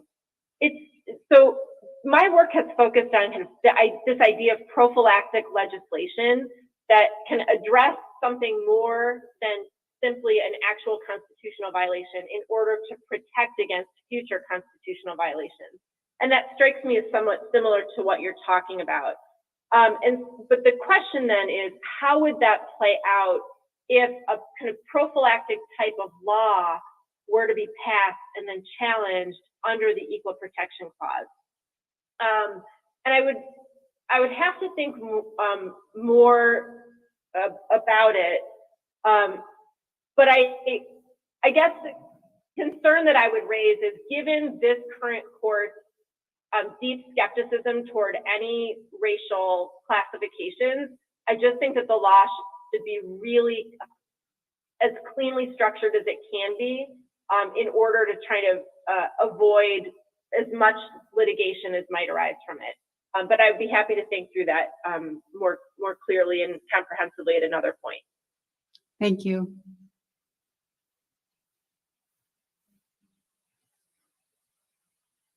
Is there any other comments or questions for our expert witnesses from the task force at this time?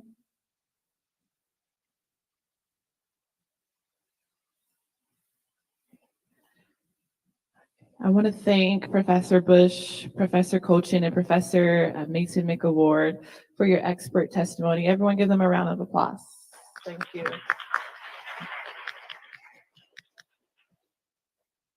Okay, so it is 2 o'clock. Our next item on the agenda is break, which would have occurred at 2:30 to 2:45. So now I'm turning to the task force for any advice or counsel. Should we take a break now or move forward with the agenda, which would be plan for future meetings, including schedule, whether virtual, and subject matters to be addressed? All right.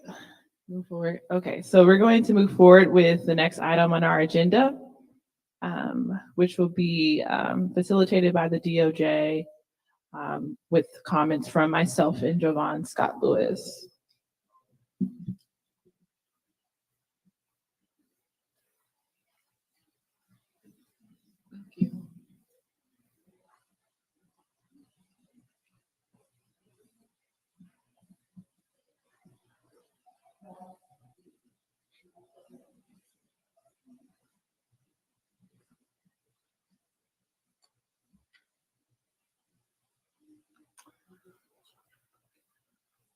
Okay, are the slides able to be put up?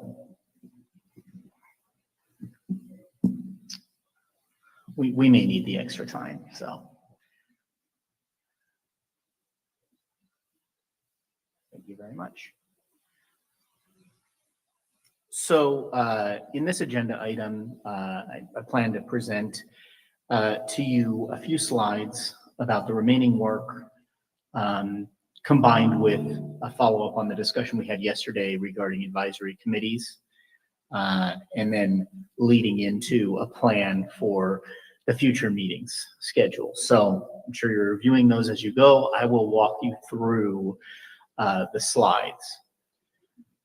So slides 1 and 2 outline the remaining task force work.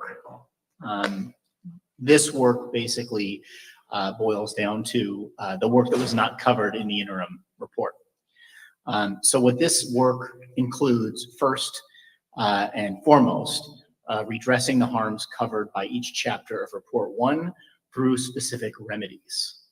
I'll come back to that, but essentially in plain language, that is taking the issues that the experts, the economics expert team talked about yesterday, converting that into concrete recommendations and the hard numbers around what reparations amounts are and how those reparations should be delivered.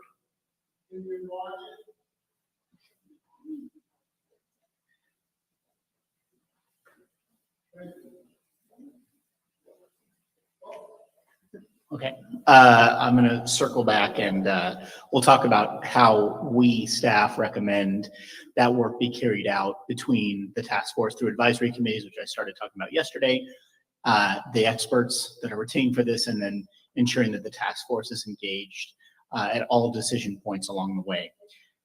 The second issue is somewhat dependent on the first issue, which is what other forms of other restitution and rehabilitation are warranted. This will be subject to the task force's evaluation essentially after you have resolved the reparations that are going to be tied to each of the existing chapters in the report. The next item, and this goes to the next page, number 5, is the elimination of racist laws and policies. We have a retained expert that is working on developing a compendium of all the racist laws in the state. We're working with them to work through how those are delineated, how they're categorized, and then there will be a recommendation pursuant to the statute from the task force about how those laws should be eliminated. The next area of work is on appropriate ways to educate the California public of the task force's findings. We talked about this a little bit yesterday.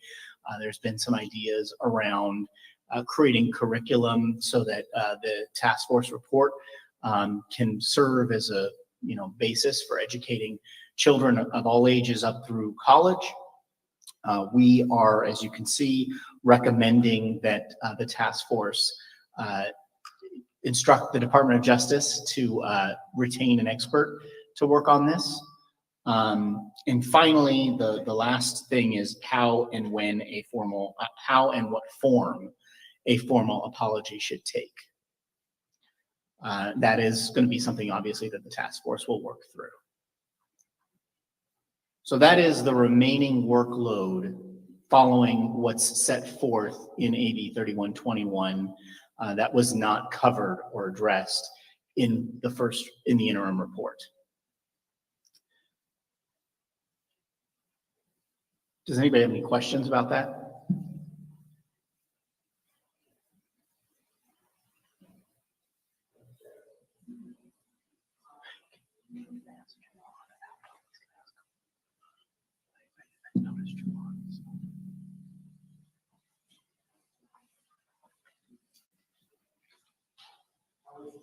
I hope that we remember that we carry in our pockets, our personal possessions, AAA card. Whenever you need AAA after your car is broken down, They will always ask you, are you in a safe space? And we say yes or no. It's very obvious from the discussion, from the responses here. We are not in a safe space when it comes to acknowledging that the crime against the humanity of Black folks was wrong.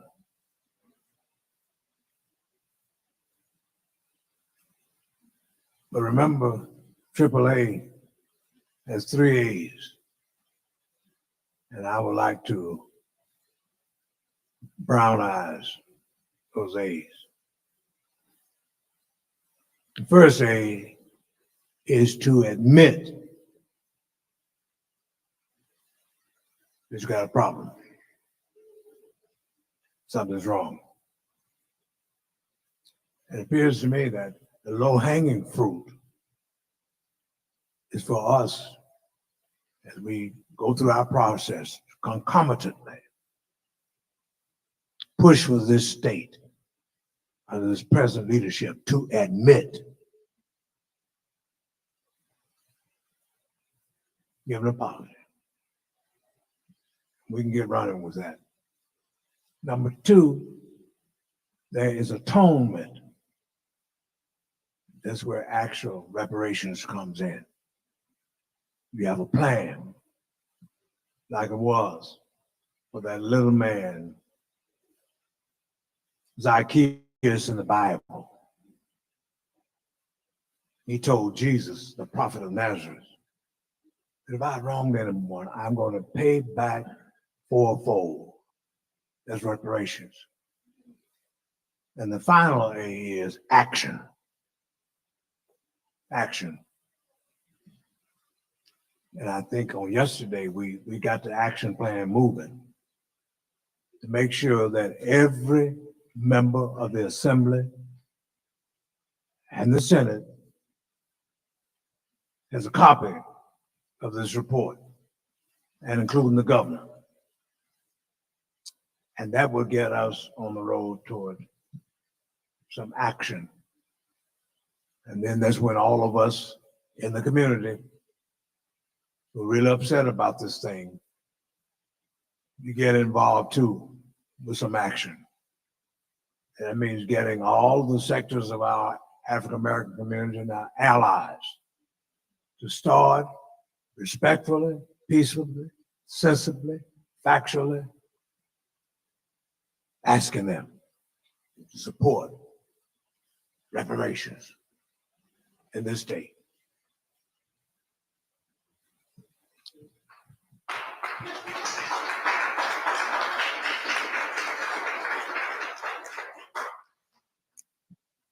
Thank you very much for that. I certainly appreciate that very much. Did you have a question, John? Okay. So are there any other questions or comments about the work that is remaining to be done under the statute? Okay. So we'll proceed to the third slide. So you all asked yesterday for some proposals around how this work would be done in a way that engages the members of the task force and ensures that the task force is working through the issues. We discussed internally and worked through a concept for the creation of advisory committees. As I alluded to yesterday, we talked about this a little bit, how that would look. And there are a few items that you'll need to vote on to put in action. But our recommendation is, in order to engage the task force directly in the work of working through these issues and making the decisions in a way that you could be working directly with us, and then we can bring items back to the task force for votes, rather than waiting for the length of time between meetings for the DOJ to be working on and then come back each time, is to have 1 or 2 advisory committees that would take on each of the 5 topics delineated by the experts in their presentation yesterday as atrocities. Those include unjust property takings by eminent domain, devaluation of Black businesses, housing discrimination and houselessness, disproportionate Black mass incarceration and over-policing, health harms, and then I have added into this list education, because there was an extensive discussion yesterday about the need to really prioritize education. And so our recommendation is to create either one advisory committee to work with the experts in the Department of Justice to work through the actual reparations framework for all of those items, or to divide that work into two different advisory committees. And I've presented here a proposed way in which I think logically those 6 items can be grouped. So that's going to be one or two advisory committees. And those advisory committees are going to need to answer the 5 questions that were laid out. First thing is to answer the 5 questions that were laid out by the experts yesterday, which is the questions that they need answered in order to calculate what reparations looks like, what the amounts are, who would be getting the reparations, what are the damages. And so that would essentially be the first work of the advisory committees. And then there will be, as we discussed in the scope of work, a little bit of back and forth between the advisory committee members and the experts, with the Department of Justice attorneys facilitating that conversation and drafting up the proposals. Eventually, we'll get to the future meetings plan, and eventually the role will be the advisory committee members will then be presenting this information back in future task force meetings, presenting the proposals along with the experts, who will provide the factual data-based case for reparations on each of those items.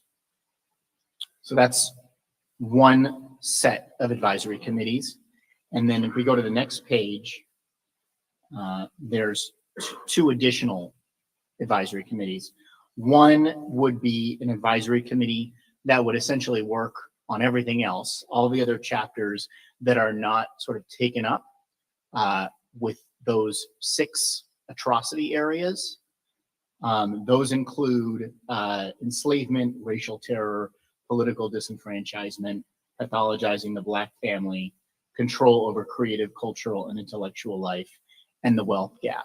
And the idea here is that those are, as we heard from the experts, not necessarily areas that can be boiled down to an amount of damages or an amount of compensation, but there are going to be a number of policy recommendations that we can leverage the preliminary recommendations that were included in the interim report into some final general policy recommendations on each of those, which could be turned into legislative proposals or something like that, and following the publication of the final report.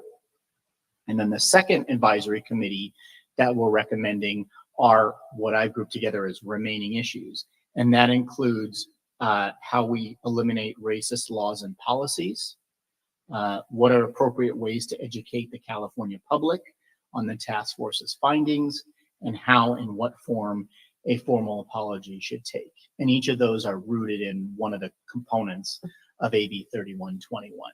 I'm trying to make sure that we check every single one of those boxes in that statute. You'll also see here a reminder of where the task force stands with regard to existing or previous advisory committees. We have the Communications Advisory Committee, which is Chair Moore and Member Grills, the Subpoena and Survey Advisory Committee, which are members Tamaki and Holder, the designee for the Bunch Center contract, which is Member Grills, and then the Economic Experts Advisory Committee, which is essentially, as of yesterday, really completed the work in terms of bringing on the economics expert team, getting the contract going, figuring out the scope of work. For all intents and purposes, that work is completed. That was Chair Moore and Member Lewis. And then the report finalization advisory committee, which is sort of on hiatus until we get to report 2. I'm now realizing we left one thing off, which is Chair Moore and Member Lewis work on the meeting ahead schedule and future meetings. So that's part of that too. I'm going to stop there. Are there any questions about the staff recommendations? It's a lot. It's a lot. We're certainly, the second part of this process is more work intensive, I think, for the members of the task force. and less focus maybe on the testimony and things like that.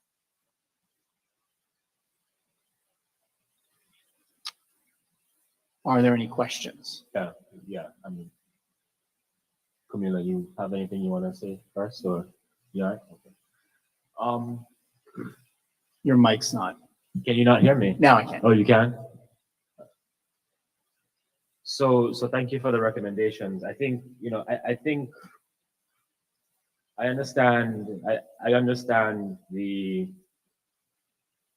kind of the argument for the economic expert, Chair Moore and myself, that stage of the work being done. But I'm not quite in in agreement that the role of us as a advisory committee is done. I think there's a way to, in my view, there is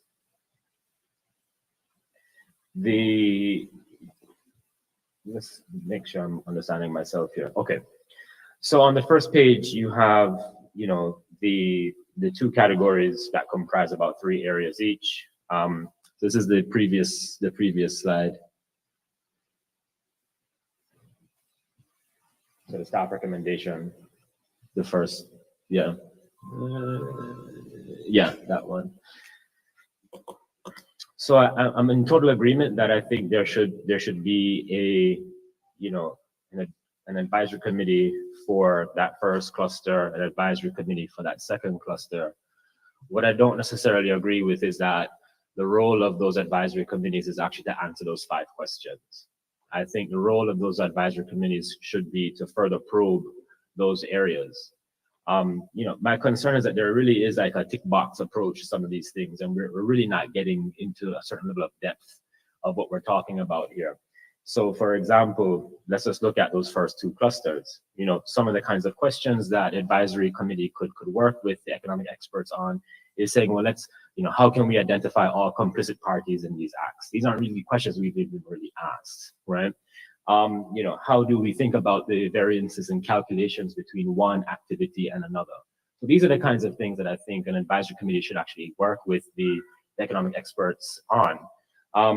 I think a third advisory committee, which could perhaps be, Chair Moore and myself continuing in our current role, to actually, work on those 5 questions, right? The kind of parameters, that kind of thing, because that would also have to be looked at from, I think, someone of a higher scope, to kind of think about, well, how do we think about qualification, damage timeframes across all of these different areas?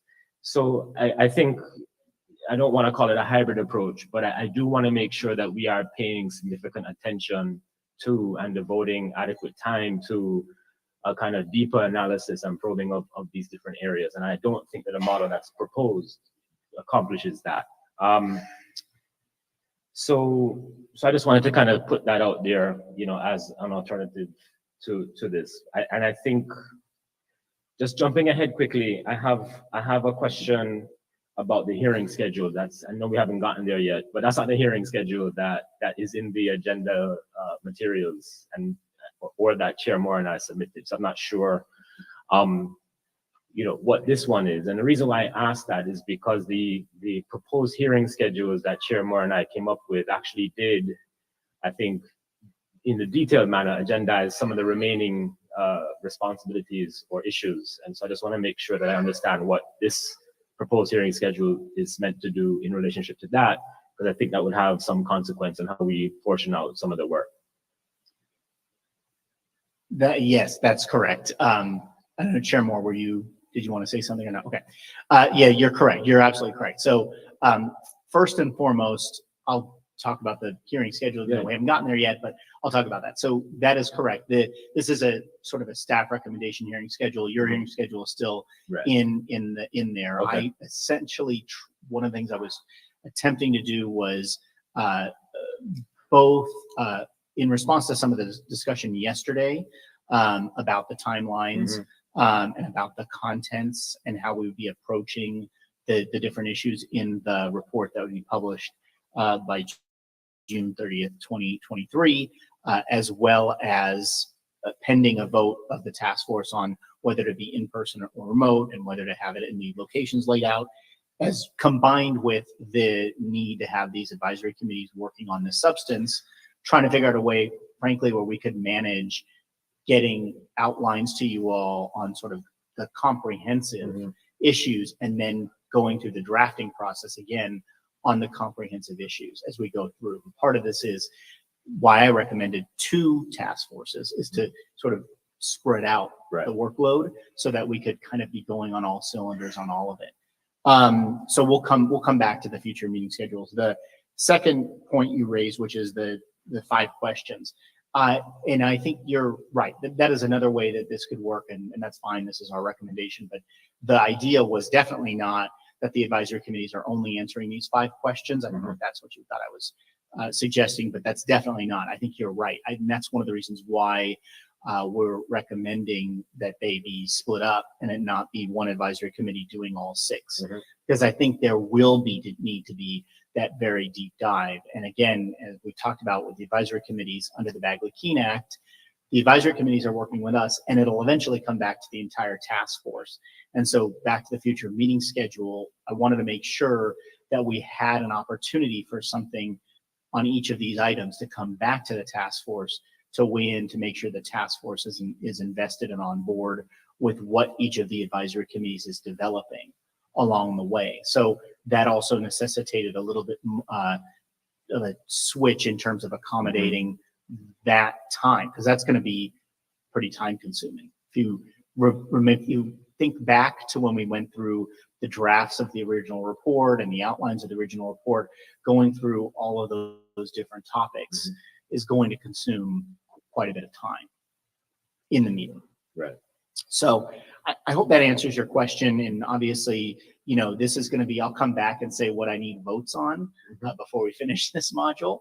But that's certainly another way to go if you want to have the existing expert advisory committee of you and Chair Moore handling these 5 questions essentially for all of the issues. That's certainly another way to go. The only complicating factor there is that 2 advisory committees can't communicate. So you'll have to resolve that issue in a meeting where it's discussed amongst the whole task force, and then each of the advisory committees will proceed based on whatever the outcome is of a vote of the entire task force on the answers to these 5 questions. So we would need to probably, frankly, agendize the answers to the 5 questions for whatever the next meeting is. Vice Chair Brown, you're recognized. Madam Chair, I would like to invite us to consider starting at page 5 and going forward. Why? Time is of the essence. And we made a commitment as a task force to do a job. And what we've heard here is nothing new. We heard it from day one. And we can end up with information indigestion. And actually, I think we should look at the schedule and see if it's realistic, and in no way become guilty of the allegation that's been made that we haven't heard everybody. We have a schedule. And my appeal as vice chair is that we would do all we can as humanly possible to move forward. Why family? Let's face the reality of the present political climate in this nation and this state, and I would say even worldwide, with this populist movement stuff.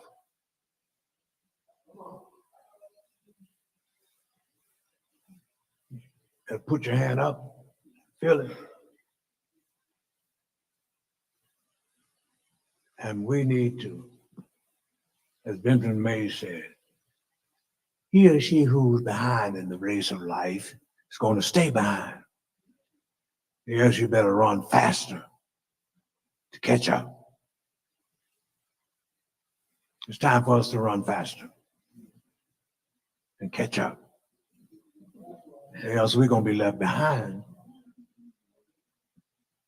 And after the political bombshell comes, we still will not have made much traction toward getting our just due as Black folk.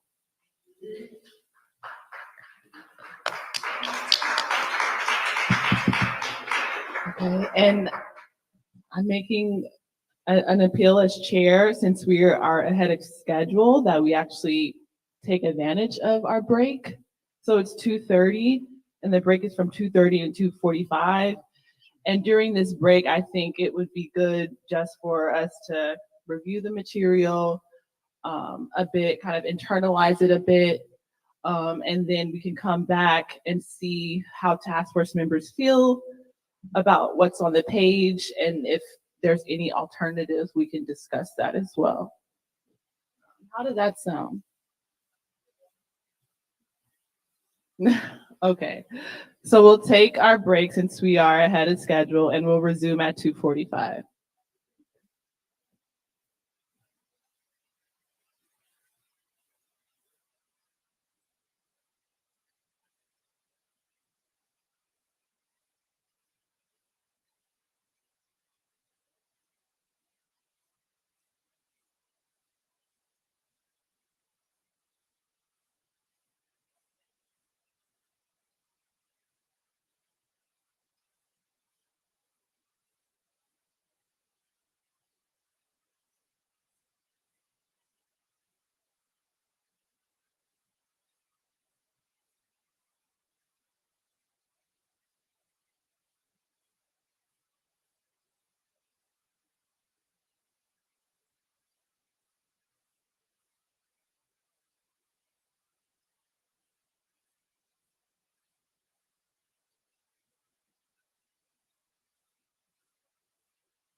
All right. Thank you. So we'll resume now. I need everyone to quiet down so we can resume our agenda. And I'll turn to Parliamentarian Johnson so that we can establish a quorum. Yes, thank you, Madam Chair. I will begin calling the roll with the chair. Chair Moore. Present. Vice Chair Brown. Present. Member Bradford. Member Grills. Member Grills is present. Member Holder. Here. Member Holder is present. Member Jones Sawyer. Member Jones Sawyer is absent. Member Lewis. Member Lewis is present. Member Montgomery Stepp. Here. Member Montgomery Stepp is present. And Member Tamaki. Here. Member Tamaki is present. And Madam Chair, there are 9 task force members and the number needed for a quorum is 5. The number present is 8. Madam Chair, a quorum has been reestablished. Thank you, Parliamentarian Johnson. Now that a quorum has been reestablished, we will resume our agenda item, which is number 20, discussion and potential action item, plan for future meetings, including schedule, whether virtual, and subject matters to be addressed. Before me and Member Jovan Scott Lewis share our thoughts around this agenda item, I just wanted to check in with my fellow task force members to see if you all had any break. Totally fine if no thoughts right now, but just wanted to open space for that opportunity. Member Montgomery, you're recognized. Thank you, Moore.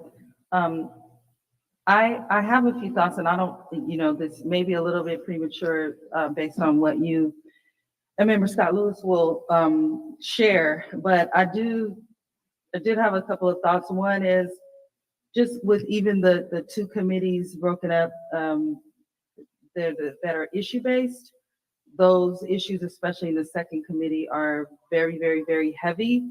So the mass incarceration, health harms, and education are very, very heavy to put in one advisory committee. Also, we know this, it's much easier to schedule advisory committee meetings without all of the, notice and I won't say pomp and circumstance of all of that, but, we know it's a logistical, basically nightmare for the DOJ. I also know that going into this phase where we are essentially trying to answer these questions and present possible proposals based on what I'm thinking is, in addition to direct cash compensation, which you kind of talked about through with the economists, the monetary, non-cash, and the non-monetary. That it's just really hard to have an advisory committee with 2 people and then come back to a body of 9. Just with the amount of substance that I think will take place and what will be required from members. So I just want to put that out there. And then the third thing I'll just say is just based on the 5 questions. One is I want to get clarity of what the direction the task force gave yesterday with regard to the economic, let me say it right, economic expert committee, and exploring some of the questions, but in particular the California residency question, which I think will be a global, it may be a global answer that we come up with as an umbrella for all of the issues. So I wanted to throw those things out there. Thank you. Thank you. Any other comments or questions from the task force members? Preliminary thoughts about what we talked about and what was presented before our break?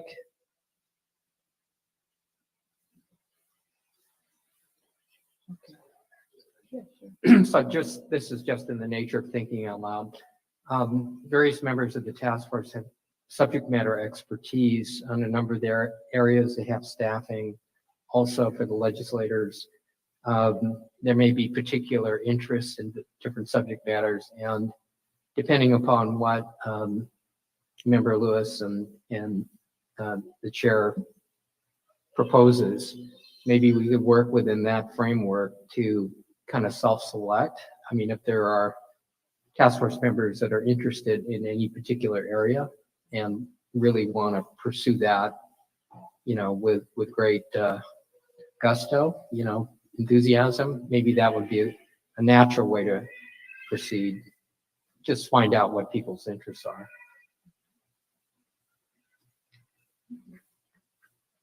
So I think that Member Montgomery Stepp and Member Tamaki's comments are in perfect alignment with, I think, what we discussed. So, Member Lewis, yeah. Okay. Thank you both for those comments. And Chair Moore is right. They are rather in line with what we're trying to propose. So there are a couple of issues that we have to address. One is the timing of the work going forward, the limitations that we have in terms of our ability to meet, our availability to meet, and of course, Bagley-Keene and the immense work that is ahead. And so we are trying to basically find a way to accommodate all of those constraints while still, I think really trying to do this thing right. So if you can go to the first page, which is staff recommendation regarding advisory committees in your handouts. As Member Montgomery Stepp mentioned, right, the 5 questions really are a kind of universal concern. And there's an issue, given Bagley-Keene, where I think there's going to be a challenge in trying to Sorry, Member Javanka Lewis, we just want to make sure everyone's on the same page. We're looking at staff recommendations, so that's page 3. Yeah. Okay. All right, we're all on. Just scroll down. Is that it? Yeah, that's that's it. it. All right, yes, that's it. Okay, Thank so again, as Member Montgomery Stepp mentioned, the 5 questions really are universal ones or global ones, is how I think you put it.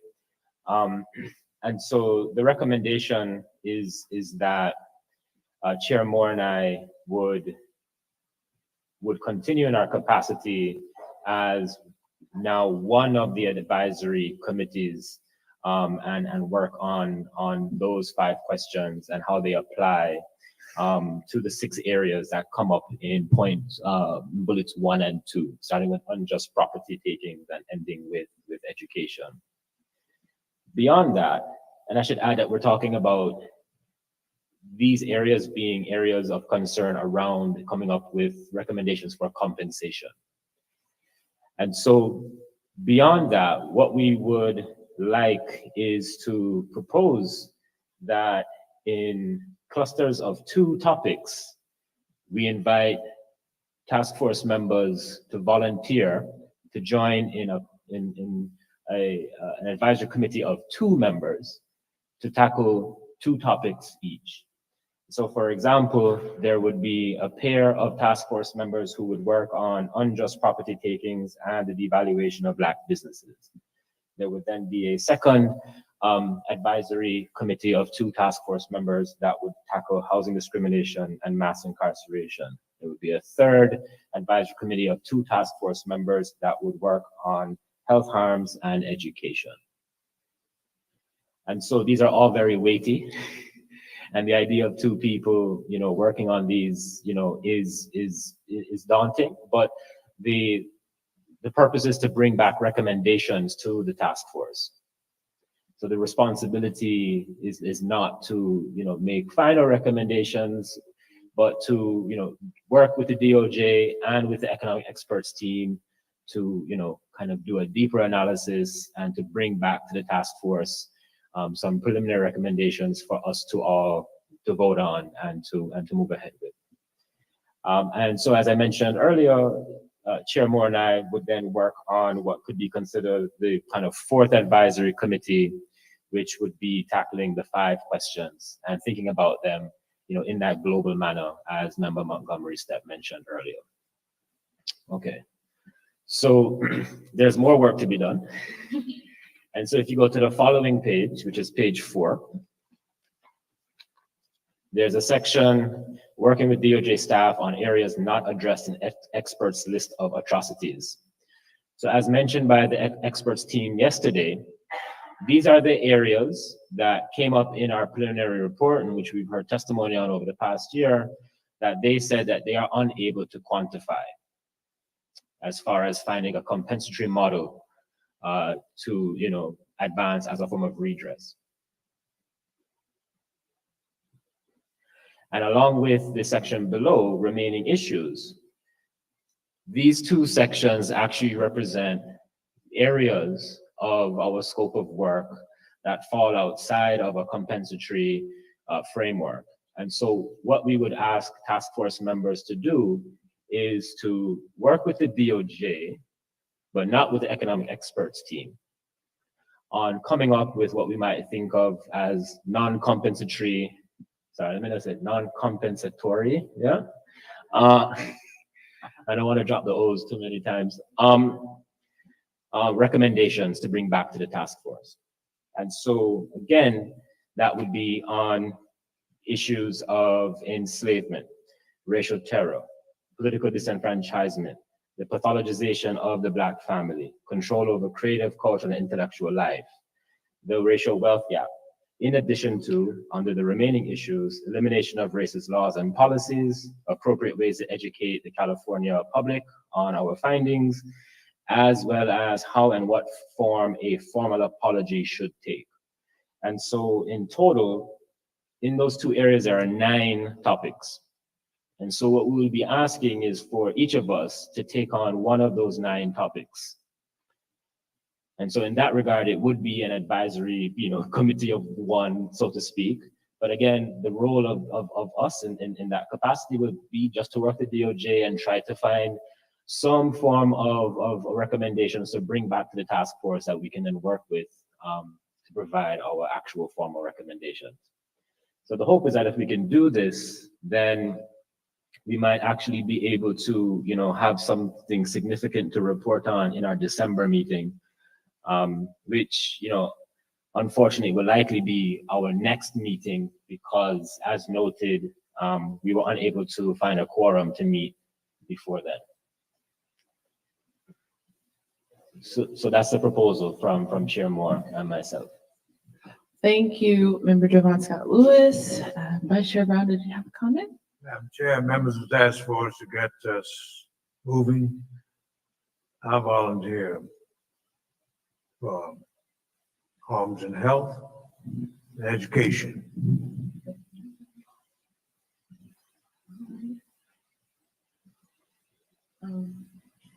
Yes, so let me just first summarize and make sure we're all on the same page. Thank you so much for that. Was very clear, Member Devon Scott Lewis. So I think the proposal that we're coming up with is that we would have one advisory committee that comprises of myself and Member Devon Scott Lewis to address those 5 questions that seem to be more global in nature around damage timeframes, residency requirements, and all of that, right? So there's one advisory committee, again, that comprises of me and myself and Jovan Scott Lewis, who would deal with those 5 questions. Then there will be 3 additional advisory committees that would take or volunteer to take 2 topics each, and that's on page 3. And then we go to the second page, we would, as a task force, each of the 9 members would volunteer to take one of the 9 topics on that second page, right? That's right. And I think, in listing the groupings for the compensation advisory committees, I just listed them in order that they're listed. So, I mean, if you want to discuss what, better pairings there might be, if you want to, go back to Member Tamaki's, suggestion earlier about finding, areas that members are interested in, we can do that. But I made those pairings for convenience and just for clarity, so you could follow them on the sheet. Okay, and Vice Chair Brown, going back to us coming up with better pairings, I think he already volunteered to do health harms and education, so that could be a pairing. So that would mean we would need another person to volunteer with Vice Chair Brown to serve on that committee, correct? Yeah, I mean, what I'm saying is that I'm not necessarily recommending that these are the pairings. If everybody's fine with those pairings, then we can move ahead with them. I'm just clarifying that I listed them because that's the order in which they were listed in the actual sheet we were provided by the DOJ. Yes. I'm just saying, since Vice Chair Brown already took the initiative, I think we should go for it. All right. And what do you all think about that? Member Montgomery Step? I just have a clarifying question just about the second page, the areas that are not addressed in the experts list of atrocities. It says 9, but I'm counting 7. I think oh yeah, plus the remaining issues. Okay. That's remaining issues. So it wouldn't be, okay, all right, got it. That was, thanks for clarification. Yeah, so there's 6 under the table of working with DOJ staff on areas not addressed in experts list of atrocities, and then 3 remaining issues for a total of 9.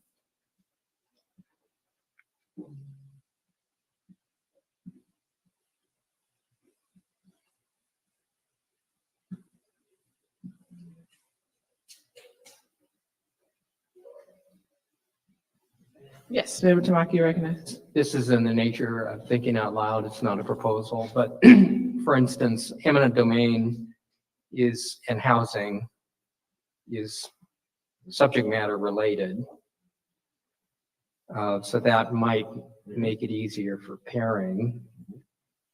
Mass incarceration over policing, and some of the things about education, especially school to prison pipeline and discipline, is related to each other. I don't want to break up things that have already been suggested, but that might be another related pairing. I'm just trying to figure out ways to create commonality and synergy. Yeah. So streamline the work. yeah. Black business, maybe as a standalone, I'm not quite sure, but at least I see 2 categories where there's some overlap.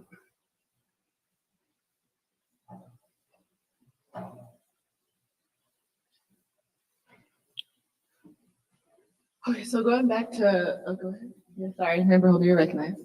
Just another idea to throw into the pot. The remaining issues also seem kind of global and thematic to me.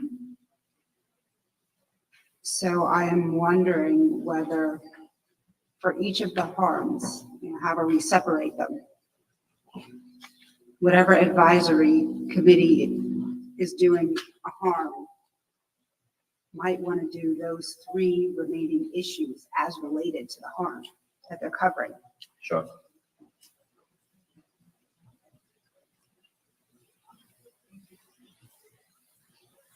That's just one other way to conceive of this, to formulate it. Yeah, I mean, I think we could, and so that's why I was recommending we do the first, the stuff on page 3, and then we can just say, well, because individuals would have to take on what's happening on page 4. And so I think you could absolutely accommodate that. Yeah. For sure.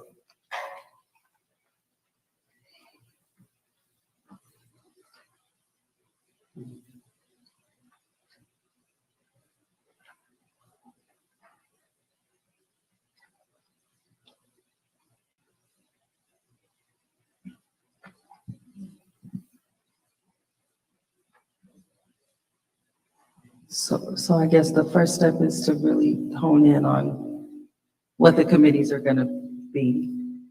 And then assign the individual, if we agree to that, individual. And I do, just as far as the 3 committees with the 6 issues, they're all interconnected. housing and houselessness is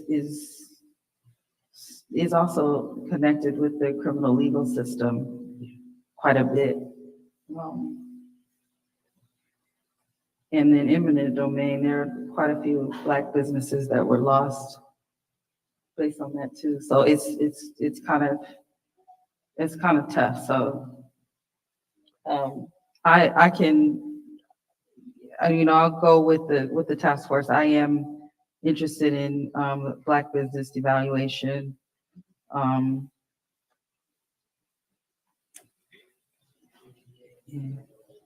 To pairing. I would take either one, what you proposed or what. So maybe that's a logical connection, and houselessness would go with another category. There's an intersection between houselessness and criminalization.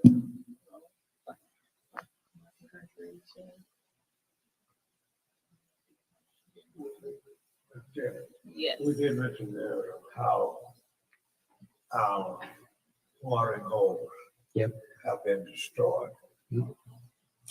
So the houselessness, eminent domain, and our basic communities have been destroyed through eminent domain. They're all related, those three.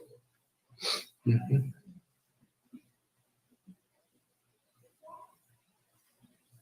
you repeat the ones you said?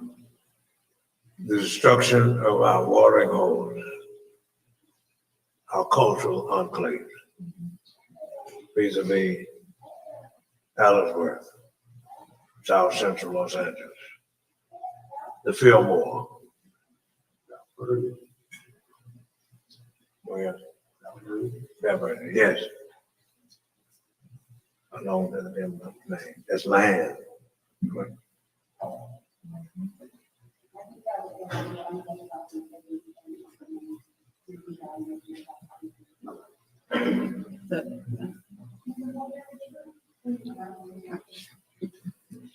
The restoration of the Black watering holes? Yeah, I was just saying that the restoration of the Black watering holes seems like it would fit under the rubric of unjust property takings by eminent domain and devaluation of Black businesses.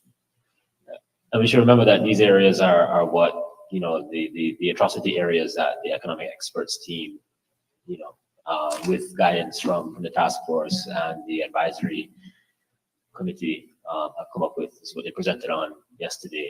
And these are the areas that they have identified that they have data for and around which they can quantify economic redress. So I think, I think we reworked the pairings. So would it be the evaluation of Black businesses and unjust property takings is one pairing, mass incarceration, over policing, and housing discrimination and houselessness as another, and then health harms and education? Yeah, that's the original. That's the original. Yeah, that's the original. Yeah. You're a genius. So great, it works out. All right. Yeah, I'm happy to work on the second one in that pairing, the housing discrimination and disproportionate Black mass incarceration. Okay. Okay.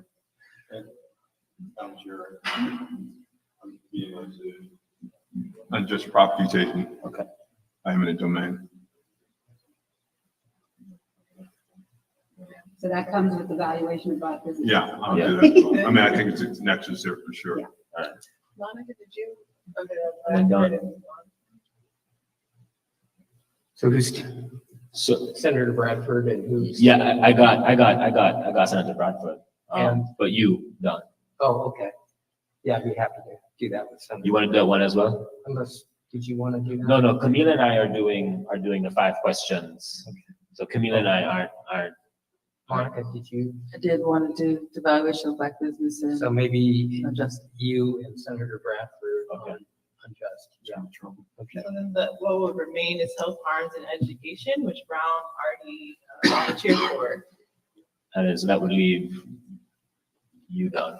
Yeah. Because you haven't signed up for one. And Pastor Bradford. Okay. All right. So to recap. Yeah, so, Reggie, Oh, Reggie. I have to skip class and you actually benefit sometimes.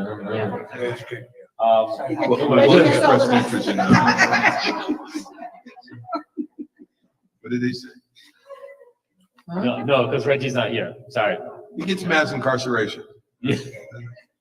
I mean, really, as public safety chair, he expressed interest in that. So we have, so the thing is that there was always going to be one task force member kind of left out of these hearings.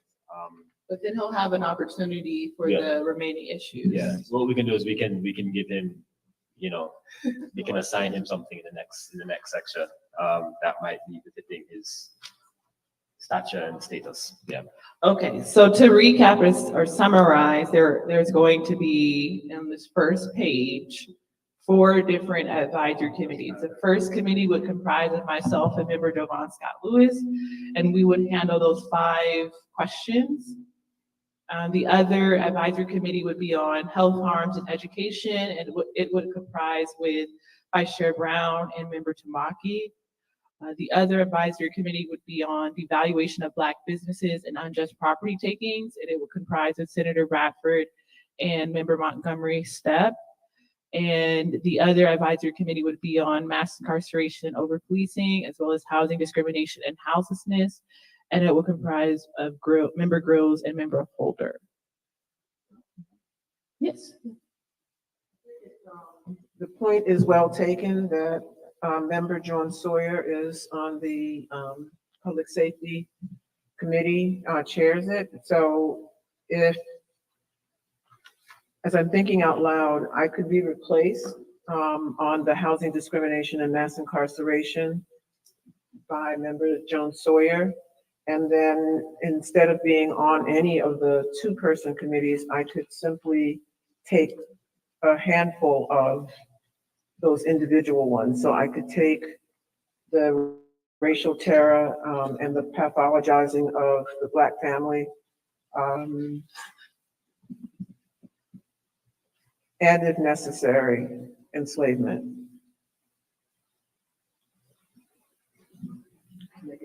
You don't have to volunteer for more work, member Grills. You don't have to do that. But I do like the move. Yes, so now member John Sawyer replaces member Grills. I like it. Yeah. I think the point. Your subject matter expertise is in mental health. And did you want to do the healthcare instead, or? Okay. Well, I think the other stuff is equally important. Oh, wow. Okay. Ladies and gentlemen. So that's a really good argument, right? I'm calling you. But you're okay? Expert. Okay. So I'm not Tamaki. Member Grills says not today. So member Grills, did you want to stay on that committee or swap out and? I can swap out and take on a few of those individual topics. And just to clarify, all the members, every one of these issues is going to come back to the full task force, and every member is going to have the opportunity to weigh in on every component of the report with suggestions and edits and things like that. So everyone will be involved in every part. Yeah, I don't think you need to take on the extra thing. No. Yeah, you good. Yeah. Okay.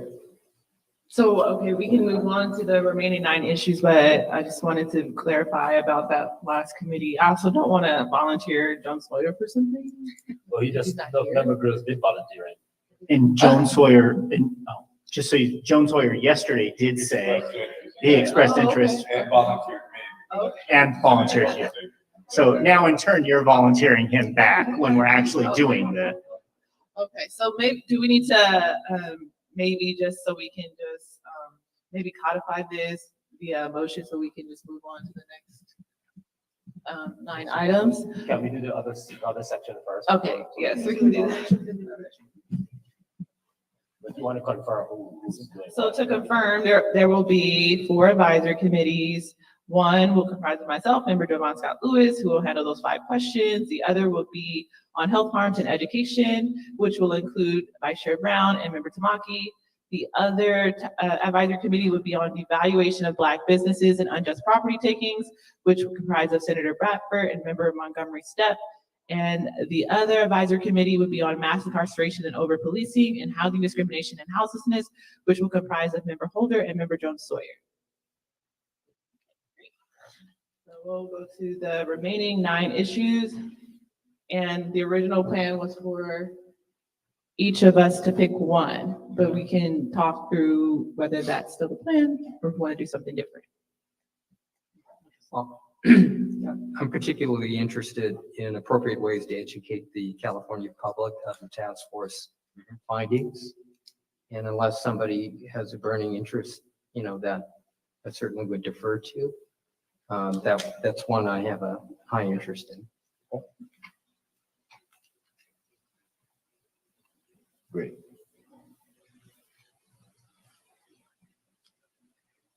And, with that one taken out of the remaining issues, it seems to me that there's a nice synergy here. So if you have elimination of racist laws and policies, how and what form of apology, I think that those are thematic and those can go with each of the 3 harms. Do you know what I mean? So I think I think each of our groups should Right. actually be looking at Right. what should a formal apology on that issue look like, and what are the racist laws underneath that rubric, Right. how to get rid of it. So would that be like an advisory committee, those 2? I mean, Yeah, so we divide those up as well, basically. That should be fine. There's no Okay. bad key. Okay, like something to keep in mind.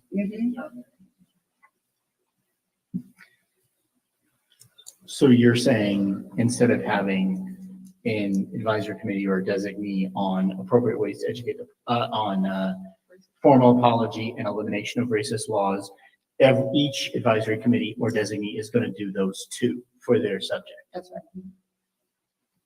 Correct.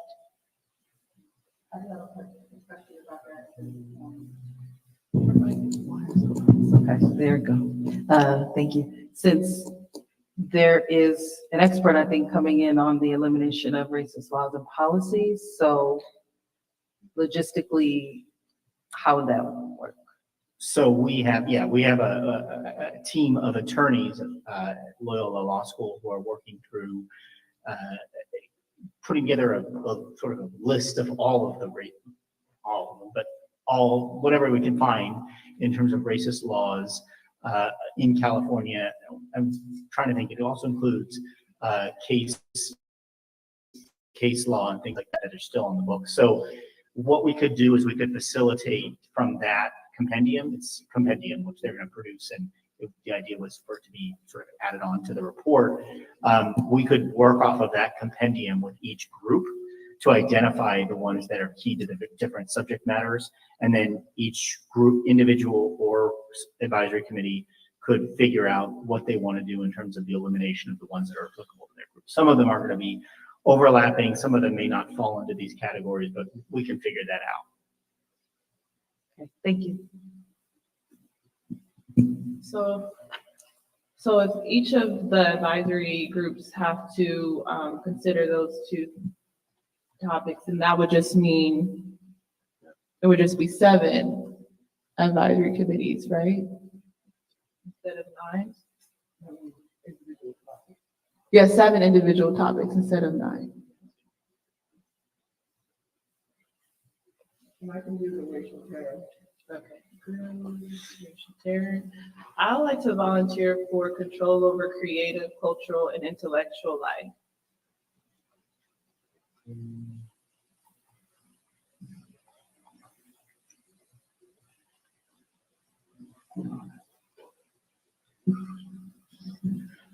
Can I just clarify for my notes, because I'm keeping notes on who's going to be responsible. I have Member Grills on racial terror, pathologizing Black families, and enslavement. Member Tamaki on educating the public, and Member Chair Moore on creative, cultural, intellectual life.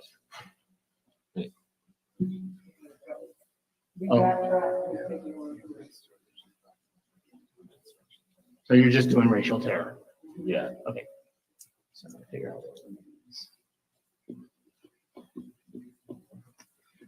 The remaining issues are enslavement, political disenfranchisement, and the wealth gap. Family. Oh, and pathologizing the Black family, sorry. I'll work on the wealth gap.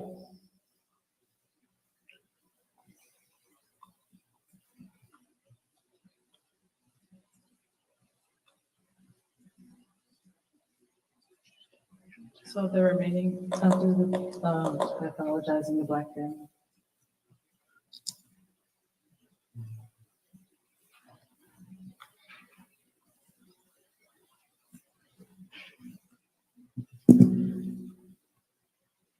And I think just to kind of contextualize what enslavement means, in this context, we are talking about, the effective indentureship of incarcerated, Black Americans. We're thinking about those social forms of control and servitude that continue to take place.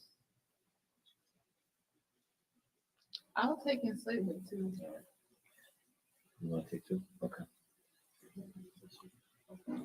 So as I have down, the remaining two are political disenfranchisement and pathologizing the Black family. Remember Montgomery step we'll take the pathologizing the Black family, right? I forgot about the political disenfranchisement. I should probably take that one. Okay. That's more. Okay. Okay, I mean, we were doing individual, we can set up an advisory committee though. That'll be fine. You can do that. You just need it covered, to be honest. Yeah, we're doing, we get 2 for 2, okay. So you want to, yeah? So you would do both, pathologizing the Black family and political disenfranchisement. So that leaves pathologizing the Black family. What happened? So there's one remaining issue, which would be pathologizing of the Black family. So you put doing two out into the universe and it's come back to, yeah. It's, Give that to Reggie. It's, Give that to Reggie. Give that to Reggie. Will you give it to Reggie? All right, I'll do pathologizing. So wealth gap is gone. Camila, Chema. Did they already sign up something?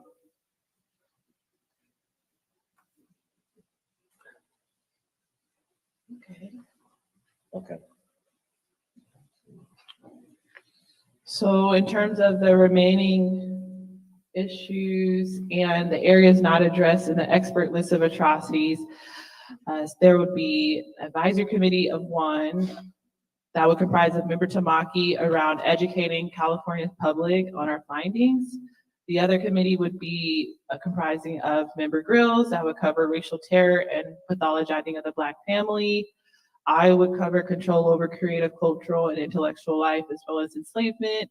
Jovan will cover the wealth gap, and Monica and Bradford will cover political disenfranchisement. 2. Right. No, we're on. So the only 2 that are technically remaining are the elimination of racist laws and policies and what form a formal apology should take. And we just all agreed that each of those committees that we came up with will incorporate that into our work. Right. But I do have a question, because do you all envision that there's going to be one major apology or apology for each? Like, maybe it makes sense, of course, to have one global apology, and maybe that goes under how do you educate the public? Because it has to do with memorializing, the wrong and the need of acknowledgement and reconciliation and reckoning. So maybe if you can combine 2, then I do those 2. Okay. So I mean, it's just that, you know, with the issue of apology and the elimination of racist laws, these committees will go away and, you know, figure Yeah. some stuff out and then come Yeah. back and then we can decide if we want to. Yeah. Yeah, I would think maybe Michael, you can weigh in on this, but I would think the compendium of racist laws are pretty concentrated in specific areas, like housing, for instance, racial covenants. Some portion of the, you know, the Constitution having to do with that. So maybe that's not such a big lift. Because it will already be focused and it'll be concentrated in specific areas. So maybe it's not something we need to have a separate subcommittee or advisory committee on. What is your sense of that? That's my sense. I mean, I think it'll work either way. We can either do it where we do have just the compendium and it exists and it's factual.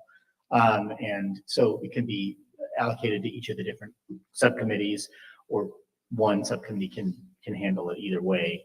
Or it's also something that can wait until after everyone's done with everything else and then comes in and gets added to that at the end. So however you'd want to do it. And I think same thing for apology. If you want to have apology components that arise in each of the various different contexts and then one apology, global apology, either way you want to do it, we can make it work.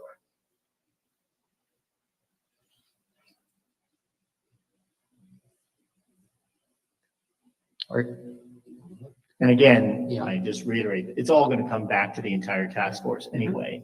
So whatever these various advisory committees or individuals who are working with the DOJ, everyone will still have an opportunity to weigh in on the nature of the apology, how it should be made, et cetera, however it's done. Okay. I want to reiterate that I do think each group should look at an apology that's specific to the harm. I think that's what we're proposing, right? Yeah, I think Yeah. that's so that we don't just siphon that off. Yeah. Okay. That sounds fine. So each of the advisory groups will come up with what an apology might look like for that particular harm, come back to the task force, and is the plan still for Member Tamaki to kind of take all those thoughts about what a formal apology might look like for each of those discrete areas, and then you would help to come formulate a global apology? Yeah, I'd be happy to do that as just to suggest. Yeah, sure. Is that what we said, or? Yeah, that's okay. Okay.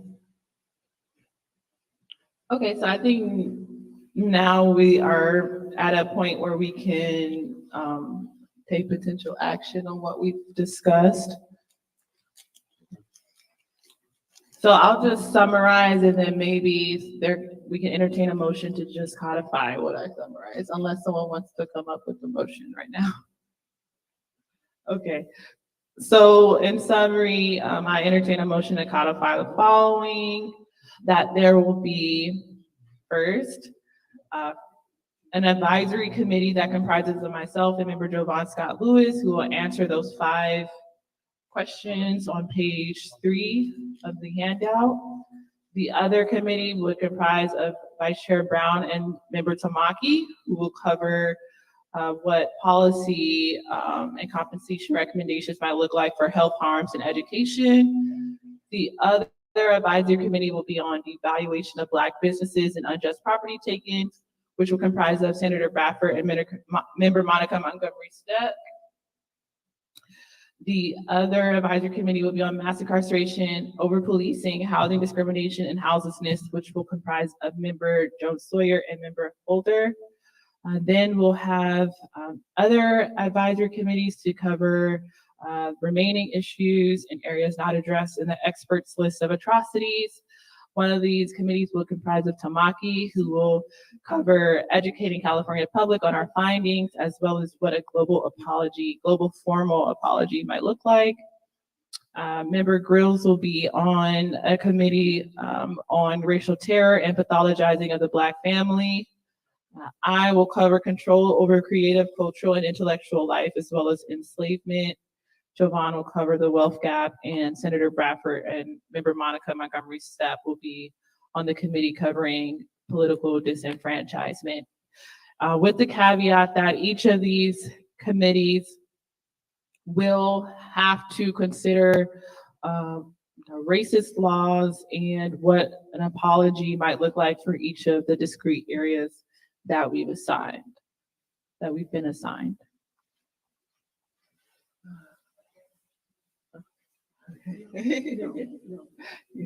I'll restate the motion for the record. Just, Well, For someone each has to motion. Each of the advisory committees is set by motion, right? So that motion is going to be made, and at the time that motion is made, whoever is going to be the maker of the motion will yield to the staff person to state that motion on the record, unless you have it written down specifically as stated. If not, then it would be better for the attorney here to make that motion so that it's straight on the record. Because sometimes it's difficult to hear. Does that make sense to do it that way? So whoever is going to be the maker of the motion, the chair is going to ask, she is prepared now to ask for a motion. And you'll go all the way through. I think there are 9.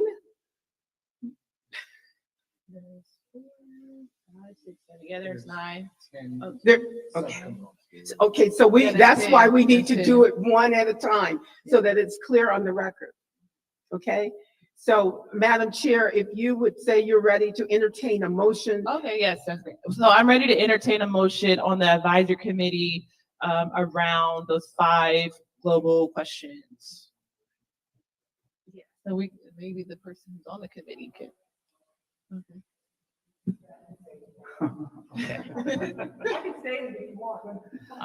Well, it would make more sense if, like, for instance, I'm saying I'm ready to entertain a motion on the advisory committee around those 5 questions. We know who's going to be on that committee. Jovan can just make the motion, and then for health, harms, and education, Brown or Milwaukee. You can make a motion. as long as somebody corresponding to- states the motion with the subparts. Someone has to state the motion. I can do that for you if you'd like, Yeah. please. Okay. So somebody yielded to me already, Dr. Grill. Yeah. So, Madam Chair, are you expecting a vote on each motion, or did you? You want to do a cumulative motion, so she's going to do the subpart, and then we'll do one vote, is what I'm saying, as opposed to 10 votes. Right, And okay. if anyone has an objection to any aspect of it, then you pull that out. Otherwise, we'll do it all together. Yes. Okay? So if you disagree with any part and you want to do that separately, then that's what you can do. You can pull that component out. Otherwise, it will be one motion, one vote. One motion, one vote. That's right. Okay? Uh-huh. If yeah, Guys. Let's go ahead and vote. Member Grills has already yielded to the stop. Okay, so on Member Grill's delegation to me, I will restate the motion as I have it down. It is a motion with 10 subparts. Subpart 1, that Chair Moore and Member Lewis, as an advisory committee, will address the 5 questions laid out by the experts. Part 2 is that an advisory committee of members Bradford and Montgomery Stepp will address eminent domain and black business, devaluation of black businesses. Part 3 is that members Jones Sawyer and Holder address the components regarding incarceration and housing. Number 4 is that members Brown and Tamaki, Vice Chair Brown and Member Tamaki, address health and education. Number 5 is that Member Grills will handle racial terror and pathologizing the black family. Subpart 6 is that Member Tamaki will handle educating the public in conceptual global apology. Subpart 7 is that Chair Moore will handle enslavement and interference in creative, cultural, and intellectual life. Subpart 8 is that Member Lewis will handle the wealth gap. Subpart 9 is that member Montgomery Stepp and Bradford will handle political disenfranchisement. And subpart 10 is that each of these groups will address the elimination of racist laws and policies, as well as specific apology components for each subpart.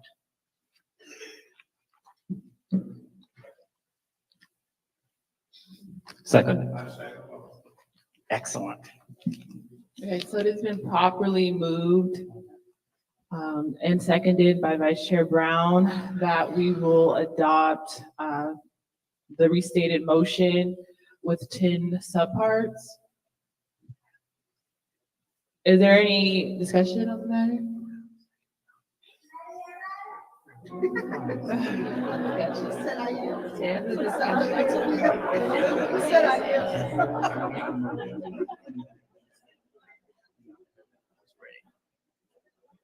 Okay.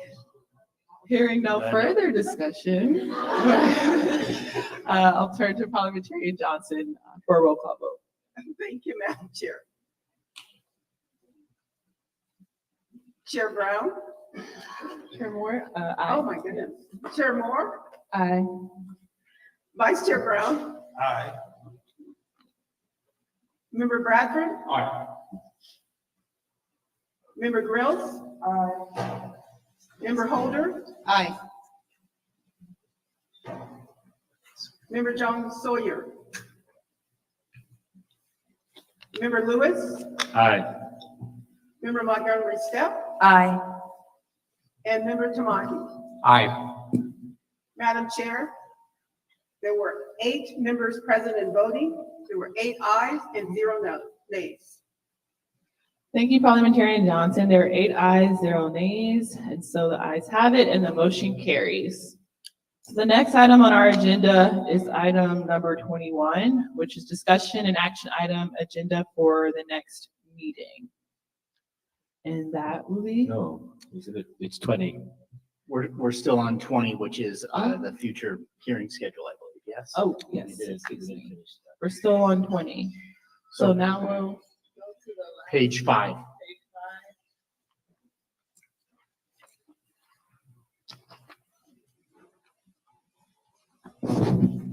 Yeah. First, as I mentioned, the only quorum that we have would be on the days of December 14, 15, and 16. So the first matter of business, I think, either in this agenda item or in agenda item 21, if you want to defer to the next agenda item, is to set that date. But starting from that date, we then have a dash to the finish.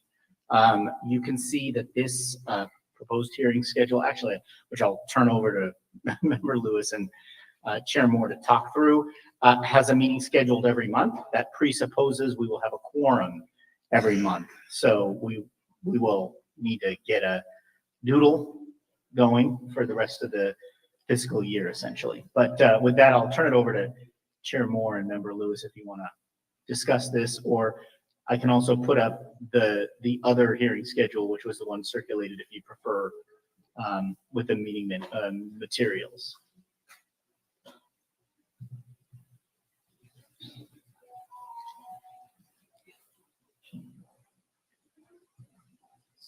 So we're just covering what's on the page? Well, it's up to you if you want to cover what's on the page and showing right now, or if you want to revert back to what was included in the meeting materials. This is incorporating some of the changes and the reporting back that we've just gone over with the advisory committees, which had not been in place when the original future meeting schedule was circulated. So this is essentially up to the minute following the vote you just took.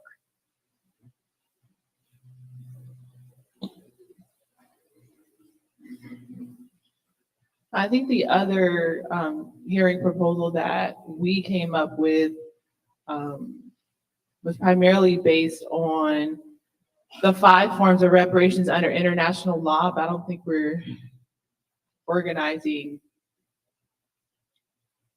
I think based on our conversations, we're not doing that anymore. So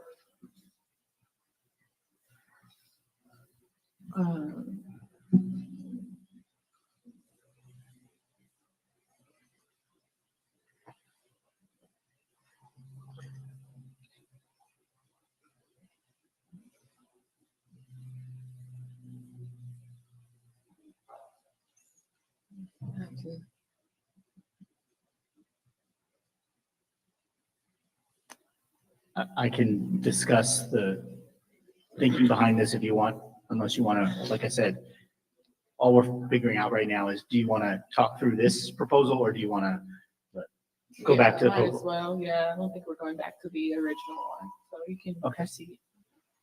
Okay, so this proposal is built around having a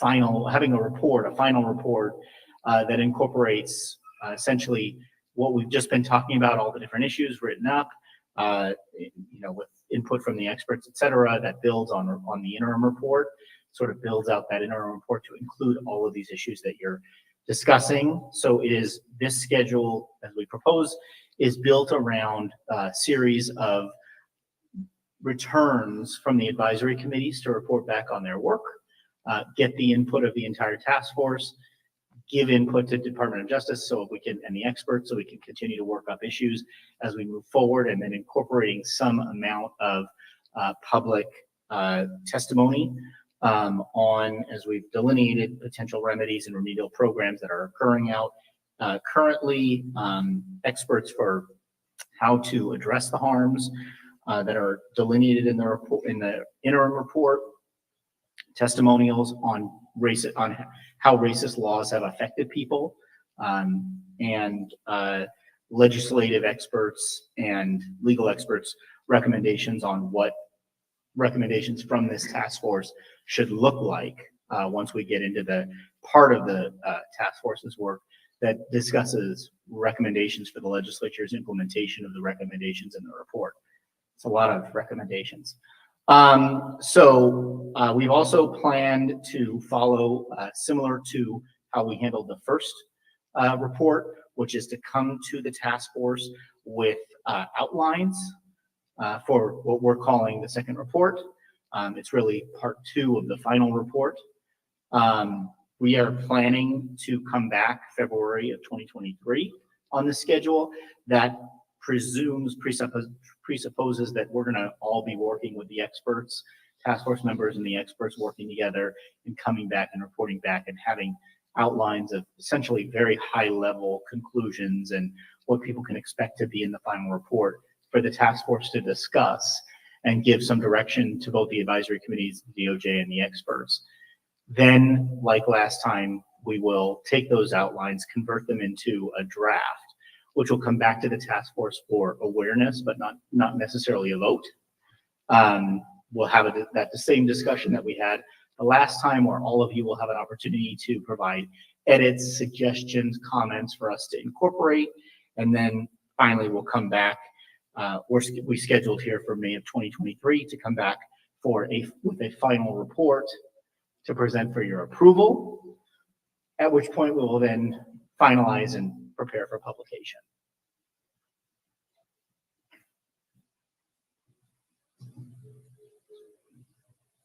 Any questions?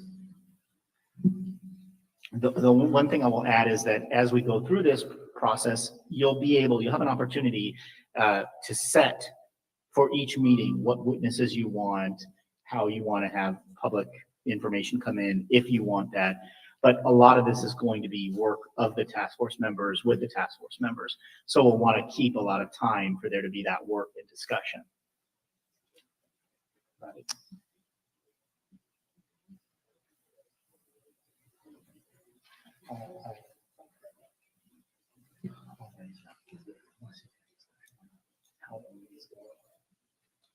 It's pretty straightforward. Any other comments? So could you just state clearly, what you said was very clear. I just want to say definitively, not clearly, at what point basically would you be looking for us to be prepared to kind of move towards the drafting of the final report? I'm trying to get a sense as to how many meetings do we have between now and that point. before, DOJ is like, okay, we need to start translating, what you all are doing into written form? Well, it's a great question. And you're right, the meetings don't necessarily match up with that. So I can report that we already have deputies that are starting to work through, based on the recommendations you all already concluded in the interim report. We're already at work on the second report. So that work is starting. It's going to continue. What we're hoping is, now that we've voted on the advisory committees and the individuals, we're going to start working with you. We're going to connect you with deputies who are working on these subject matter areas. We're going to connect you with the experts. And so the work essentially starts now. Essentially, we would like to have probably those outlines that we'll be presenting in February done on our end, maybe even by early January, mid-January, collectively with your input, so that we can then get going with drafting. The drafting, in order to meet this deadline, the drafting is going to happen at a very early stage. I'm just trying to figure out how much time we have for deliberation, to actually talk about reparations, before we have to somehow accommodate the timeline of the production of the second report, or final report.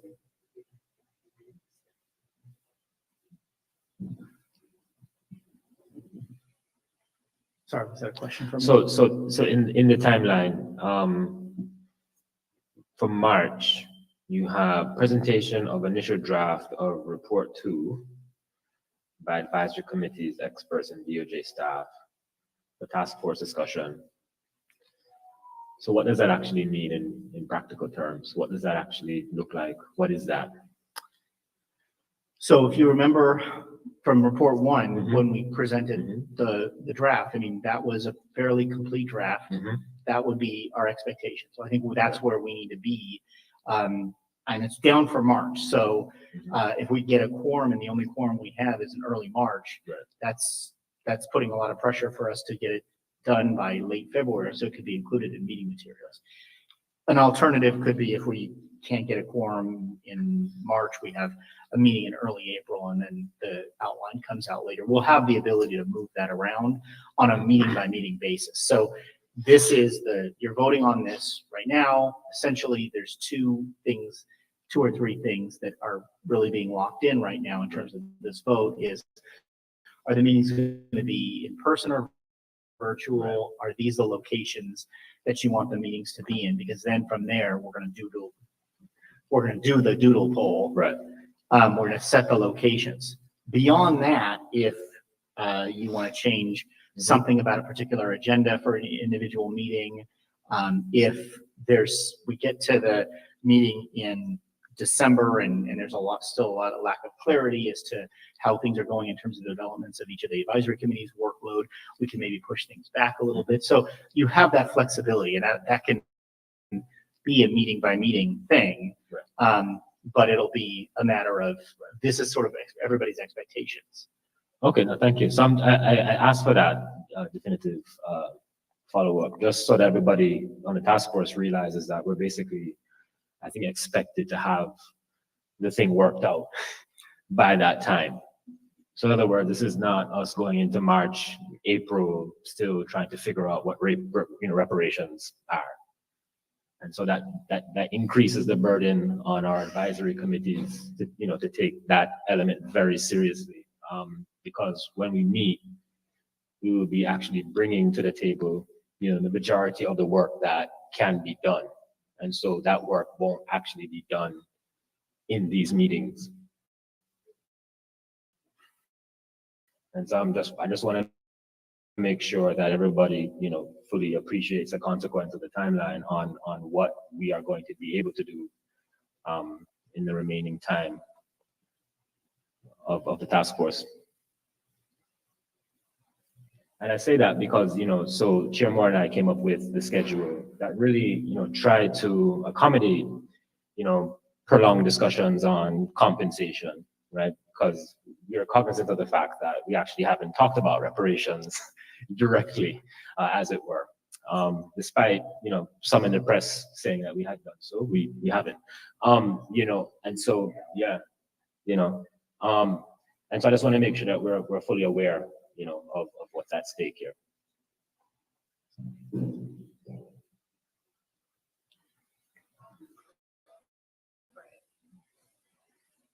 So between now and March of next year, the initial draft of report 2 is going to be presented.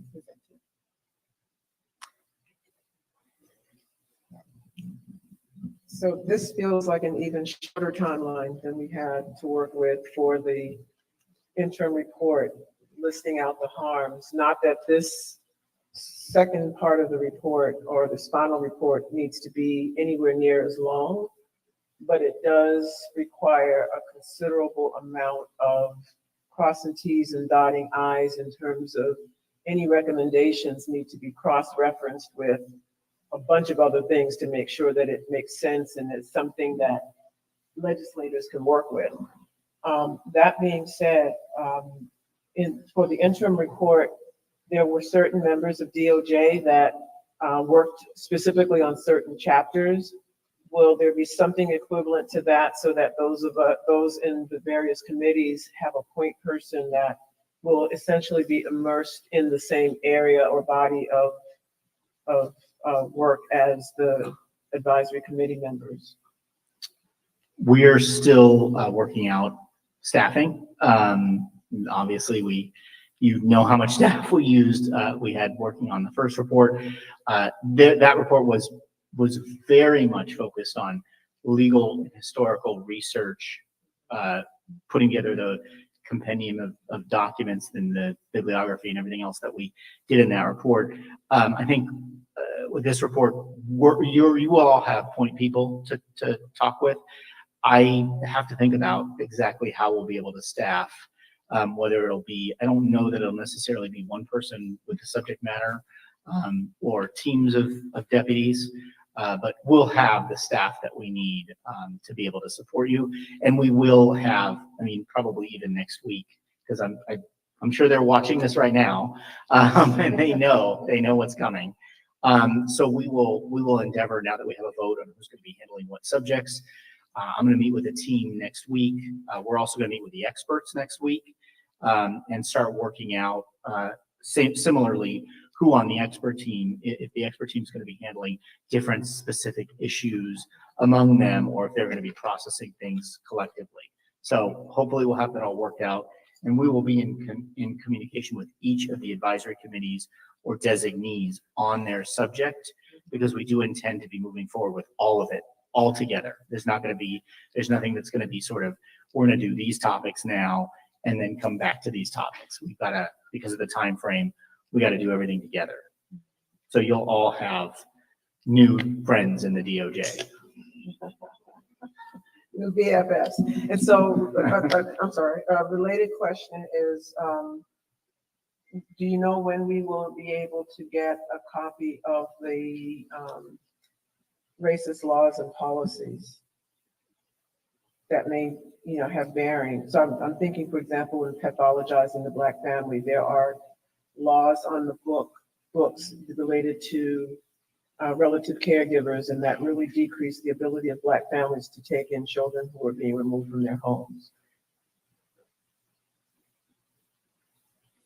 That's a good question. I believe we're hoping that's going to be, well, we have a draft, and we'll work with the experts to try to get an answer to you this week. I think we should have that by January, but we'll work on it. We can also, one of the things we can do is, now that we have you all engaged on the various subject matter areas, if we have a draft that we can provide, maybe you all can have stuff that you add into it as well,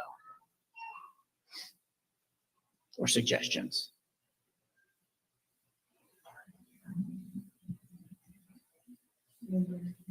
You're recognized. Thank you. I just want to, since Chair Moore, Member Lewis did prepare a draft, and I'm feeling, I guess, like there's a little bit of not conflict, but based on our decision that we just made about the split up of the committees and kind of what the vision was based off of what you all prepared, I just want to make sure that we're being as inclusive as possible as to what you all thought was important for the task force to discuss, because I'm not making the connection. So if you could just take a couple of minutes to kind of walk through your process so I can make sure that what we're doing and deciding this is gonna take us through to the end. Does staff have our proposal on hand?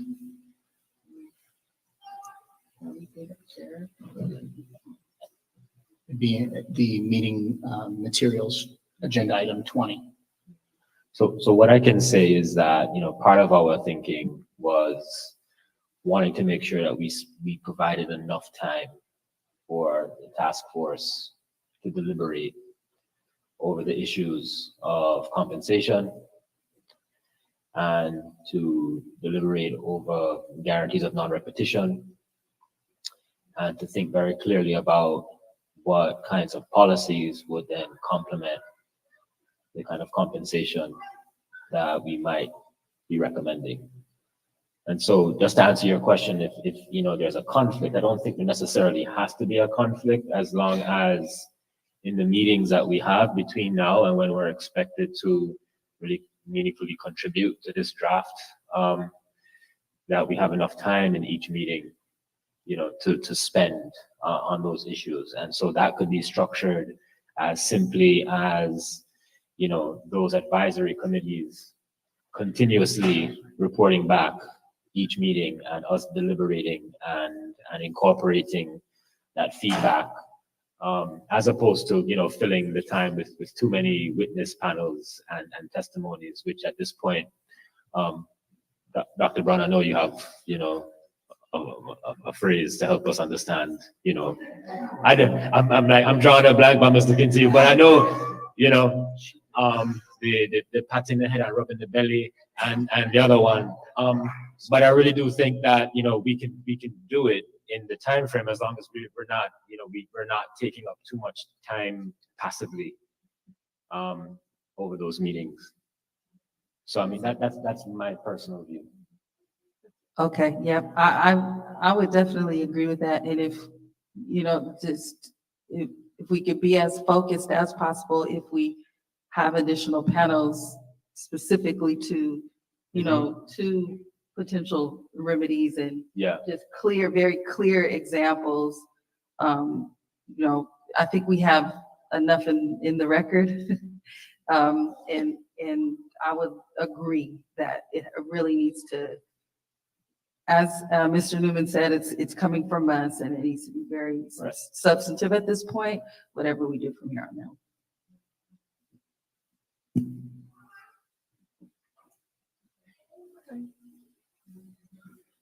So entertain a motion at this time around our future hearings.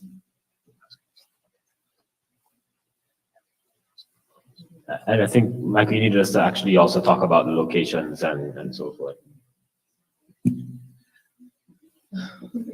I will note a couple And there's things. another issue as well, right? Right, so I'll note a couple of things. Obviously, there's, number one question is virtual or in person. As you all know, the legislature enacted a Bagley-Keene Act holiday for this fiscal year.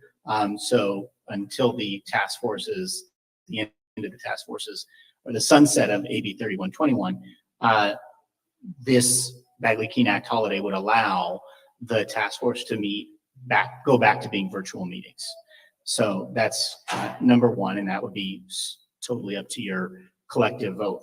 The other thing I'll note is that the locations in the proposal that I've now circulated, included in your materials, did change slightly from the original one in the materials. That was because of consolidation of meetings. The meeting schedules changed a little bit and were consolidated. And so there are questions the task force should address in terms of where you want meetings to occur. I remember there was a significant desire to do something in Allensworth, and also the locations that are delineated cover, I believe, all of the locations that came up when we first talked about where do we want to have all the meetings if we do them publicly. So anything you want to change in terms of location, obviously.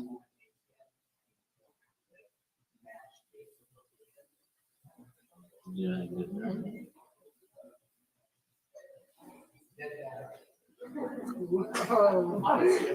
Yeah.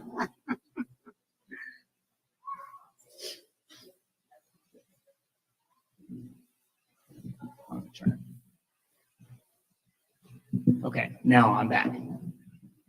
So actually, that was probably a good ending time anyway. You all get to decide where you want these to be generally, and then we'll try to work backwards once we get your availability in the doodle poll.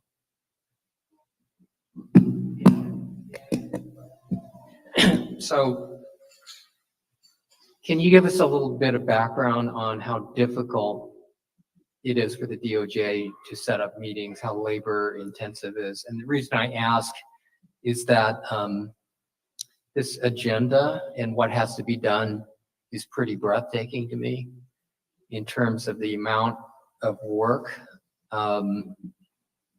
both on the task force side, the advisory committee meetings, the meetings with the Department of Justice folks and the experts, to then basically start working up the drafts by like March. Is that right? Something like that. So is it all the same? In other words, even though we have, and there's strong reasons to meet in Bakersfield or some of the other locations, some are more remote, obviously, less accessible, more accessible. Some of the facilities that need to be set up, we're having trouble just getting, our Wi-Fi connected here in the, California Science Center. And so, these hours begin to matter, right? If it's another day of just travel, there's no easy way to get to the Central Valley, unfortunately. And so can you give us a little insight about whether that's a concern on the schedule or not? Sure. So thank you very much for mentioning that. I will say we have a huge staff here that are putting this on. Obviously, it's also a Saturday. And it does require staff to drive down from Sacramento with all this technology. It's all based out of the Sacramento office. So wherever we're having the meeting, Trini and her team are going to be driving down with all this equipment from Sacramento. I will say in this location, we had a huge amount of support from member Joan Sawyer and member Bradford staffs. So that was certainly helpful. But even with that, obviously, you've seen the technological issues moving from room to room. So there are issues that come up with having meetings in person. And I think it's just everybody's basically patience with those issues as they come up. But it is significant resources in terms of staff that are here from the Department of Justice, as well as sometimes if we would ever have to pay for a room, pay for a location at a hotel, that would be a burden. And then the amount of time it takes just to set up. I think Trini and her team were here last night until very late, and then back here this morning very early to get the room set up. I know Nick was here with them the whole time, and a number of other people. So it does take a lot. And the Wi-Fi and the internet connectivity is not going to be able to be guaranteed depending on some of the places we're meeting. I wouldn't know where we would necessarily meet in the Inland Empire, Richmond, Watts, or Bakersfield, Allensworth. So that's also a consideration in terms of if we want, we saw what happened with the witnesses that were giving testimony. And that's not a small thing when people prepare their testimony and they want to be heard. And we have a lot of people who want to hear from them. It can become very difficult. Well, I wouldn't raise this issue because these are really important places to meet. They are. But now to get this done on time is a sprint. It just sounds to me. And to the extent that having it in, I'll call it inconvenient but desirable locations, if that greatly impacts the schedule for everybody, and including for task force members to get the job done, then I think we have to consider the balancing of that. Whether being in a location is worth the impact on the schedule and the stress that it would cause when we've got all these deliverables that have to be done within a fixed period of time. So the schedule looks very challenging to me right now. I'll also say in terms of our challenges in getting a quorum for this meeting, obviously it's been several months since our last meeting, and it's going to be several months until the December meeting based on quorum. That would be something else to take into consideration. And we could, if you wanted us to do the poll for in-person and virtual on a meeting by meeting basis, if you wanted to consider that. Madam Chair, Vice Chair Brown, you're recognized. I would like to suggest that we consider that this decision be dictated on the basis of the convenience and make it hybrid. And the staff would immediately do the research to let us know. And number two, and we will look at the importance of and the timeliness of the issues that we have to deal with, and the decision be made on the basis of that. For instance, the main thing is the functionality, the practicality of our meeting in person over gangs, doing the virtual.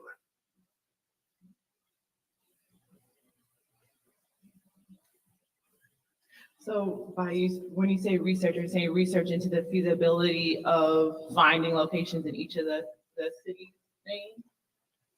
Yes, immediately. Let us look at whether it's practical. Just a point of clarification, are you, Vice Chair, are you talking about doing sort of switching off, having one in person, then one virtual, then another in person? Based on the practical, the ABC 1, 2, 3 of having a meeting.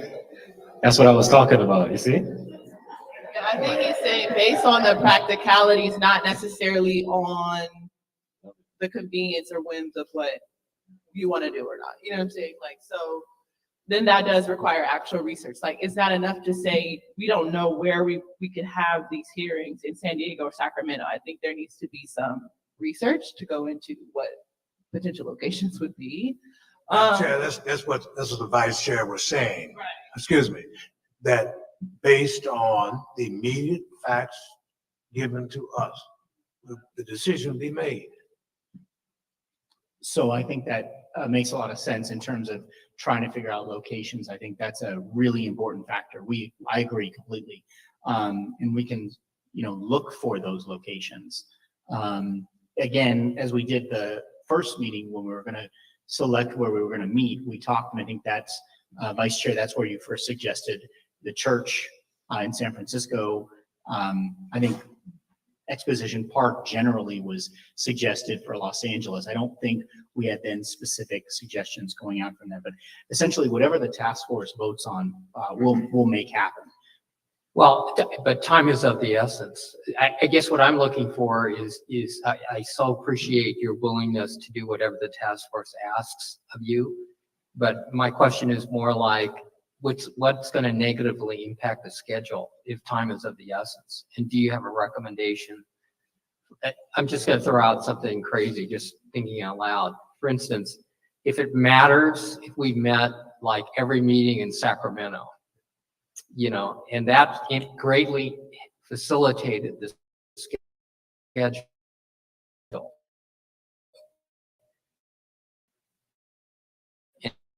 And it relieved us. If that, given people's availability in the schedule, maybe that should be a consideration. I mean, that would certainly be much more doable. Our team that puts us on in Sacramento is in Sacramento. We'd have presumably locations where we could do this in Sacramento on a regular basis. I think we need to do some polling amongst the task force, because I think when we originally set out to do in-person hearings, the reason why we decided to list all these different cities is because we wanted to meet the community where they were. So, meet folks in Oakland if they couldn't go anywhere else. Meet folks in San Diego, meet folks in Sacramento, meet folks in Inland Empire, meet folks in Richmond or Inglewood or Allensworth. But now I think what you're saying, Member Tamaki, is that you think that we should revisit that plan. Well, because I guess given the schedule, that I'd love to do that original plan if it's, doable, but given the schedule, I guess I'm asking, is it still practical? I agree with that. I mean, I initially suggested Allensworth, but I think that's going to be a tall task to try to pull this meeting off in Allensworth. And I think we would be better suited if it were in Sacramento or in Los Angeles again, where people can readily access it and be there. So I would move to even scratch Allensworth, because I just think other than historic location, we gain nothing there, even from a population standpoint.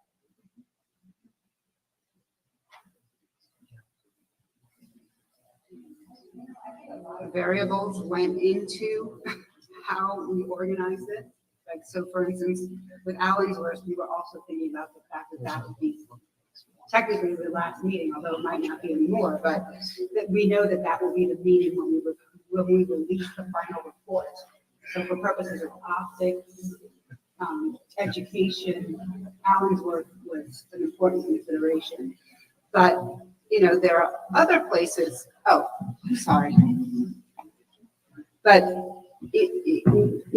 I agree generally that we may want to revisit some of these places that do seem too inconvenient in terms of the burdens and benefits. But there is a burdens benefits analysis that should go on. And I think one of the things that we should be thinking about in terms of burdens is, leading up to that meeting, what is going to be the workload that each of us is facing? So I know that May is going to be the month from hell, right? So we should be thinking about, that's how I'm sort of organizing it. I imagine that December is going to be difficult because of people's family obligations in December. So that adds another variable to think about. And we should always, virtual is a possibility that we should all be thinking about, doing virtual in lieu of in person on some of these meetings where we might not have as many benefits from going to a remote place. So I think just for your schedules, based on this schedule, just the schedules, probably going to be the most work for members of the task force leading up to the February meeting, because that's where your initial presentations will be for the outlines and discussion of your proposals. And then from February to March is going to be, based on our experience in the first time, the sprint, where we're really taking all the recommendations from the task force, from the discussions of the outlines, and finalizing the draft. So February to March meetings is going to be a sprint. That's going to be a big workload. I mean, most of that will be shouldered by our attorneys who will be, working at your direction. But where you're going to have to be giving us a lot of feedback and making decisions on how things are going to be written, and then a lot of reviewing and editing and commenting, and then preparing your presentations back to the task force in the March meeting when that initial draft is presented, is probably going to be the most work. I'm hoping, like with first interim report, the feedback that we got once we presented that initial draft was pretty complimentary. I think people were pretty much on board. There were a number of edits and feedback, but I think we were pretty good at that point. So I do think if you were to consider it, the February meeting might be a meeting where being online and you all not having to travel and being able to use that time, may make sense. I was just talking with Trini, and obviously we can, like I said, we can find locations, we can find places to do it. I think as we've experienced, where we're going to have witness testimony and presentations online, probably facilitates that better, because they have the ability, we're all online, they're online, and there's a much easier ability for them to communicate with everybody in the virtual space, but where we're maybe going through reports and sitting and writing through and meeting with one another about that. That might make more sense in person. We can I'm very hesitant to steer you in any direction. It's really your determination. We will make happen whatever you all vote on. I want to make that very clear. The idea is just to make sure that these meetings are done in a way that allow you to take care of all your work.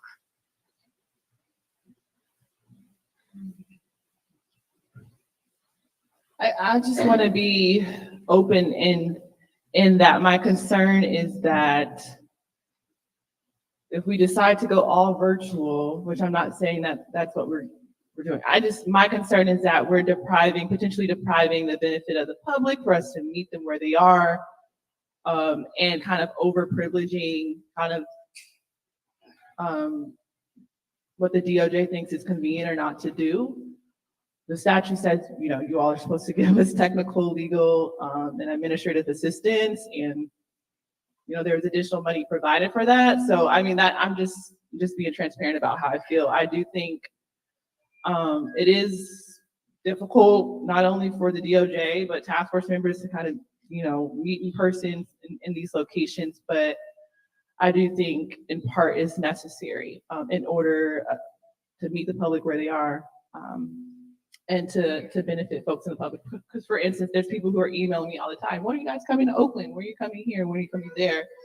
So it's just what I'm thinking.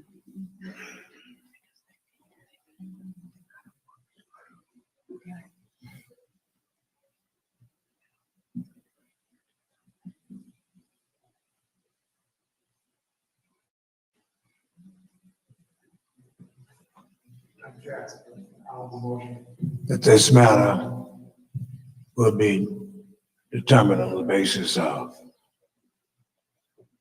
the practical arrangements and what's humanly possible to deliver. And that we would get back from the staff what their analysis is and give it to you, and the decision be made by you. So just to clarify, so we have the December meeting is currently scheduled for Oakland. That's that needs to be decided today, obviously, whether that's going to be in person or virtual. And Vice Chair Brown, what you're suggesting is we sort of put together based on the. What I'm saying is that even for Oakland, if it's just not humanly possible for us to have a meeting and that thing will function, we'll be able to connect with the public, it would make sense to even look at Oakland. We'll go virtual. I have a quick question. If we go virtual, will we do the blue jeans, or are we going to do the new system, DOJ Zoom? Are we? I will make it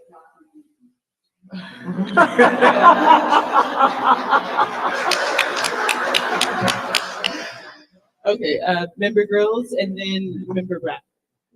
So I was wondering if we could maybe consider a hybrid option in the following way, because I think some of the in-person is important.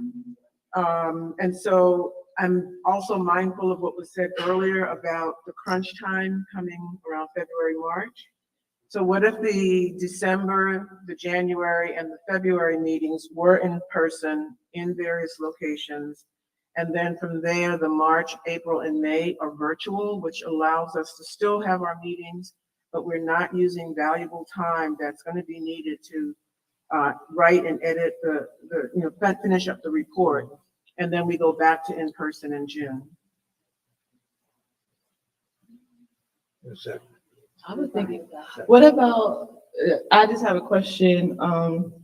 Did you consider flipping it? Like what it would look like for the first 3 months to be virtual and then the rest to be, I'm just curious if you consider if there's any We'll, You have any thoughts on if that? we flipped it though, in flipping it, we're gonna be knee deep in trying to get that report out the door.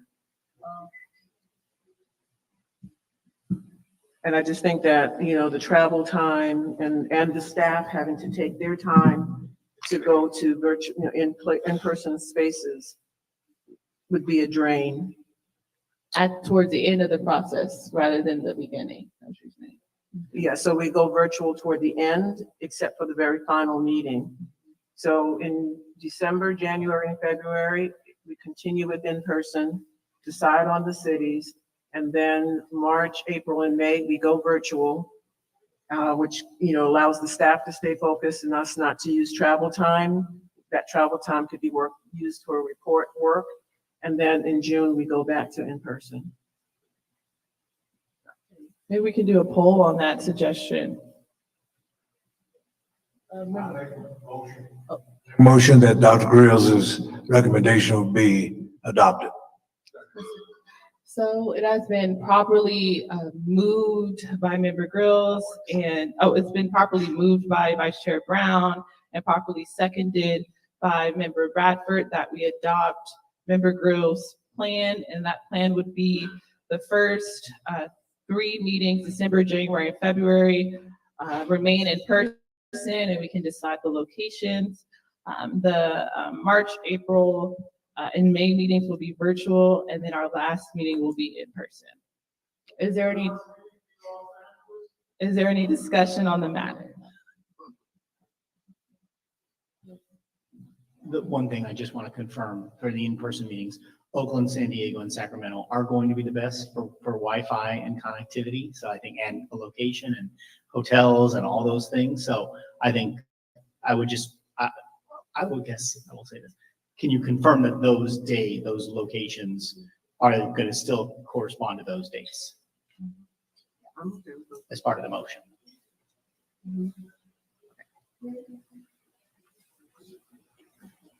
Call for the question. Okay, I'll the question. So I'll go to Parliamentarian Johnson for a roll call vote, and we'll address that in a different motion.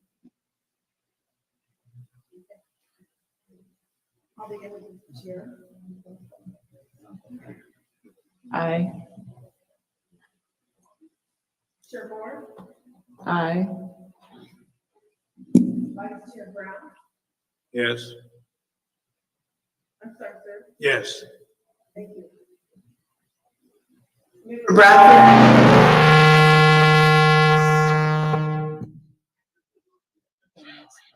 Here, just use this. Aye. Thank you. Member Grills. Aye. Member Holder. Aye. Member Lewis. Aye. Member Montgomery Step. Aye. Member Tamaki. Aye. Madam Chair, there were 8 members present and voting, 8 ayes and 0 nays. Thank you. There were 8 ayes and 0 nays. The ayes have it, and the motion carries. Our December, January, and February meetings will be in person. Our March, April, and May meetings will be virtual, and our final meeting in June will be in person. So I guess now to go back to Attorney Newman's comment on confirming the locations for at least the first 3 in-person meetings. Maybe we can also solidify where our final location will be for our final hearing, or we can do that at a later date.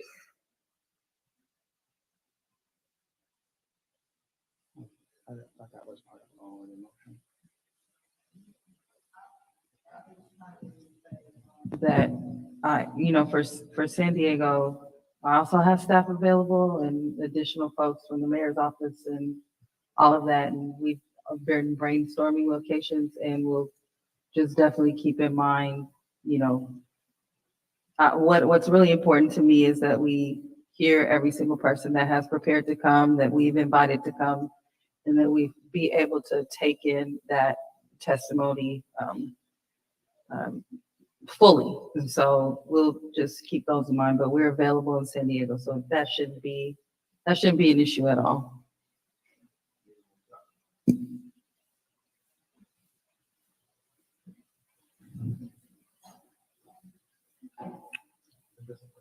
Okay. I would recommend maybe getting in touch with District 3 Councilmember Carol 5 to see if she can help the DOJ and the task force in accommodating logistics. Thank you all for the recommendations and support. Okay, so the locations will stay the same. There needs to be a motion for that since it's already on the page.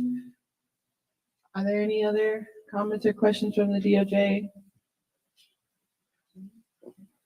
Oh, if you wanted to, you don't have to decide that now. You can decide at a future meeting. But if you wanted to have the June meeting somewhere near Allensworth, that was something that was discussed a few times during the process. If that's what you want to do for a commemorative meeting where essentially that meeting is going to be releasing the report. That would be nice. Fun. Yeah, that's going to be the final, yeah. And we'll need time to figure out where that's going to be as close as possible. Mr. Gross. So I wanted to, I'm not sure if this would go here or not, but in terms of the meeting agenda, I'm wondering if the task force might consider including in our agenda the following: building in some time, whether that's 2 hours in the existing 2-day period, whether that is adding a half day, adding 2 hours in the evening, but that we open the space, focus solely on personal testimony related to the 13 areas of harm. I suggest that for a number of reasons, but I think that being able to have those personal stories will deepen our understanding of the new, how these things are operating. It could also help us to have greater empathy and sensitivity to what we have been talking about with these different areas of harm, but it's been from the perspective primarily of expert witnesses, academics, experts, etc. And we did have periodically a few examples of personal testimony in the beginning, in our first year, and I think that it was pretty powerful.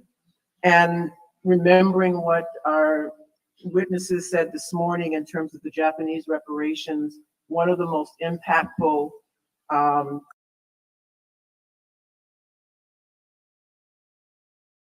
components of their efforts was that personal testimony. In particular, it built community within the Japanese American community, and it also helped to educate the public. So it spoke to people's hearts as well as their minds. I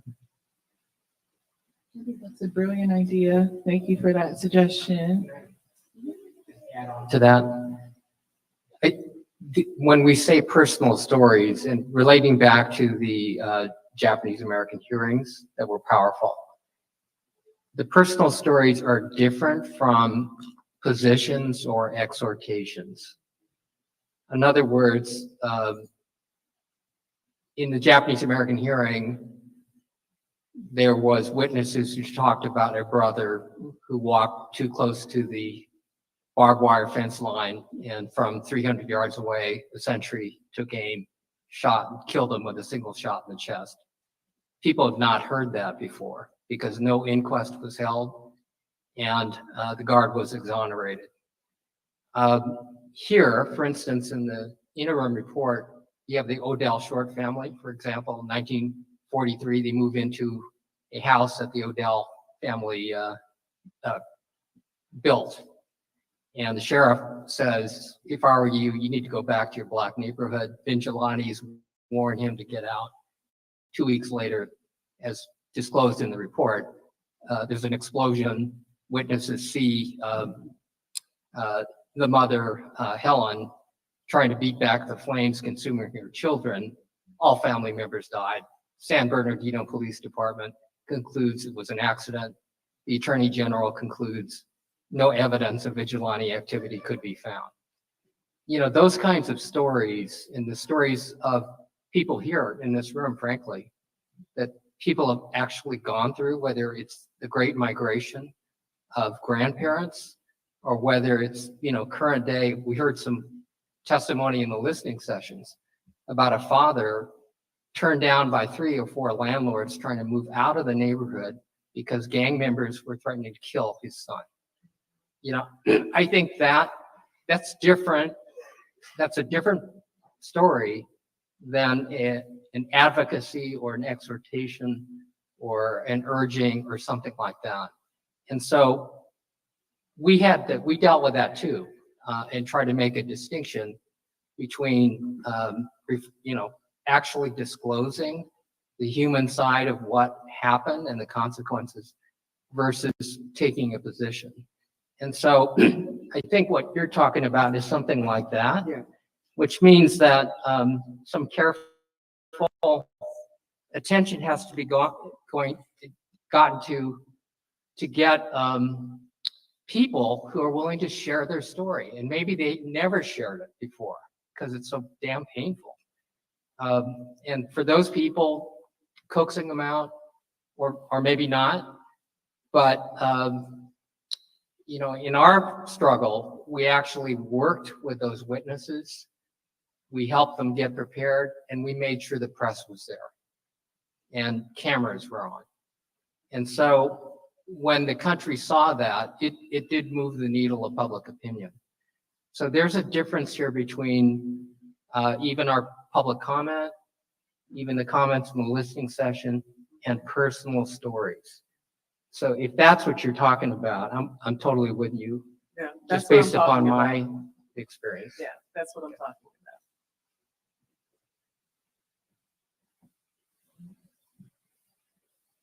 So was that for just one hearing or over a series of? Well, and I guess it raises the question about whether we could actually do this effectively within the context of all the business we have to do in our public hearings. But if you're asking me about the commission hearings, we had 10 of them in every major city, and they were 1 and 2 day events. So I think we have to talk about how practical this is, and if it is not practical, I would still urge this task force to find a way and get it funded to hold a different kind of hearing. And if anybody's interested in video clips of the hearings that we had, they're quite dramatic. I mean, in some of these places, it wasn't a dry eye in the room when people got through, you know, testifying. And some of the people had sort of been so hardened to it that when they testified what they went through, they didn't think so much of it, but others who heard it, it moved them.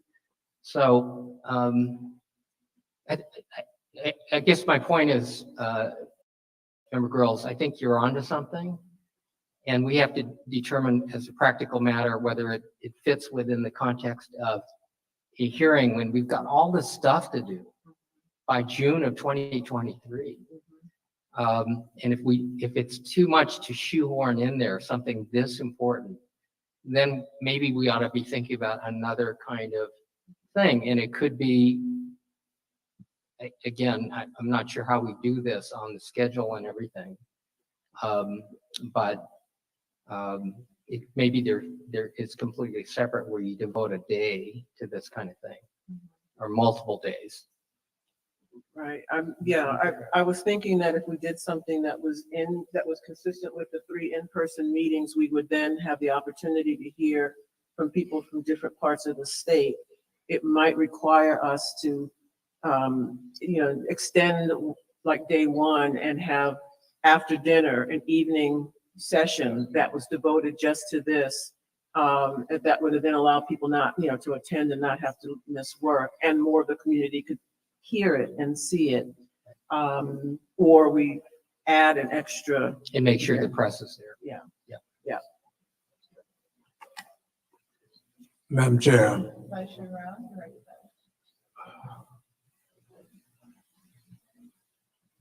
all we have to do is extend the invitation. People will show up. Just let them know. They will be. All we have to do is let them know, get the word out, and know the network that really gets the word out and cover all 4 corners of these communities. They will come, but we got to get the word out. Visually, orally, and written.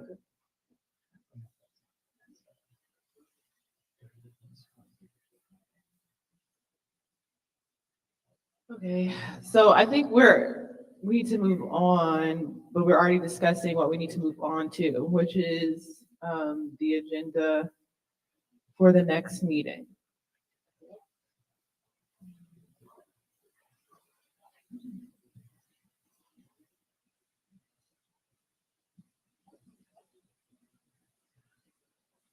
But yeah, just to tie up loose ends, I think, again, what Member Girls offered is brilliant. I'm personally in favor of those evening sessions after the three in-person, after each of the three in-person meetings. We also are in the process of hiring a communications consultant. So in the event that we wanted to do a separate event, in light of what Tamaki said, we could work on that through them. There's also probably space and time at our final hearing, where press definitely will be there in full, and we could allow space and time for additional personal testimony on those 13 areas as well. Chair Moore, excuse me. For the December meeting, we have the quorum for the Wednesday, Thursday, and Friday. Perhaps what you are suggesting could be accomplished on a Wednesday evening before the meeting, because we don't have any current availability for after the meeting. And maybe in future agendas, it may be the day after, but if you wanted to schedule something like that, we could do an evening session on Wednesday for the personal stories, and then the task force would meet on Thursday and Friday. Okay, thank you for that. Are we meeting on Tuesday evening? For December, the quorum is on Wednesday, Thursday, and Friday. Thursday would be better. So then that would just be an evening session following the conclusion of the task force business.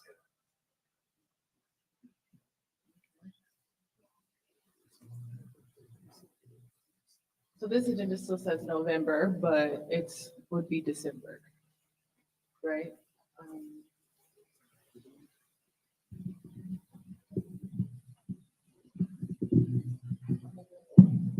So the agenda that was circulated, because of the votes and the way everything's been set up with the advisory committees during this meeting, doesn't necessarily reflect the conversation. So the task force can really do whatever it wants with this agenda. It still could work if you want to have a testimonial focused meeting. But we will need to add in time for reporting out from the experts and advisory committees on the interim and final recommendations as we laid out in the future meeting plan.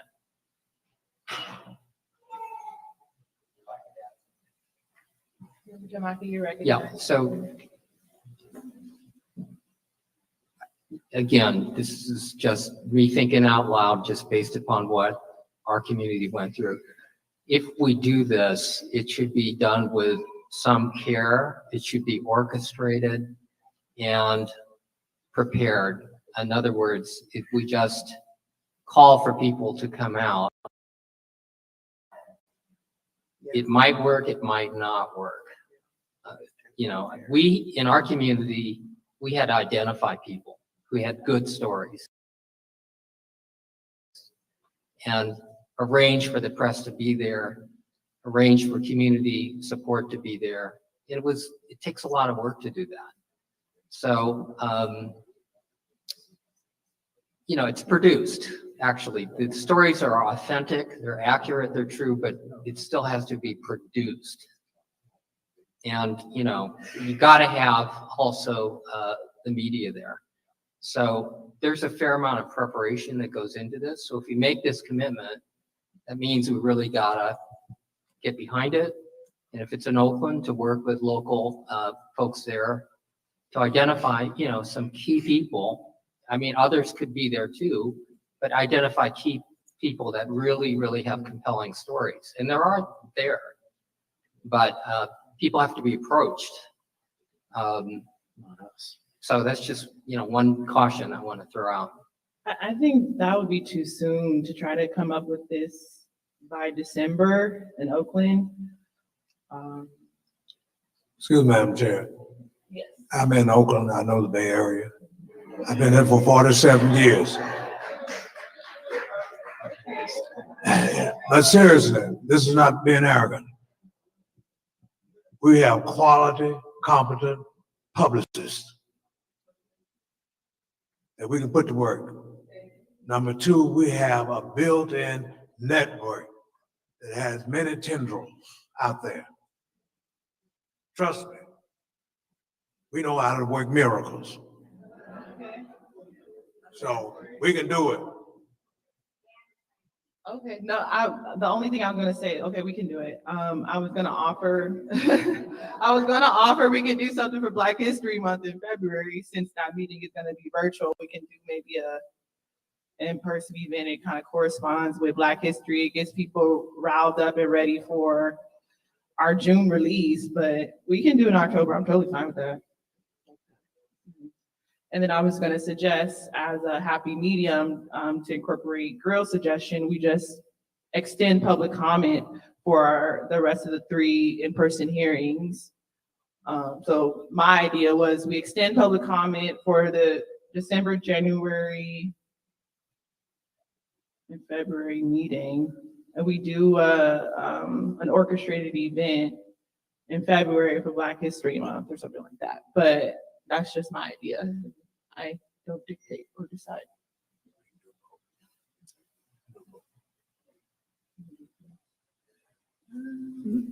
Madam Chair, are you saying hold the February meeting on a certain date, or are you saying use that February meeting for a Black History Month event as well?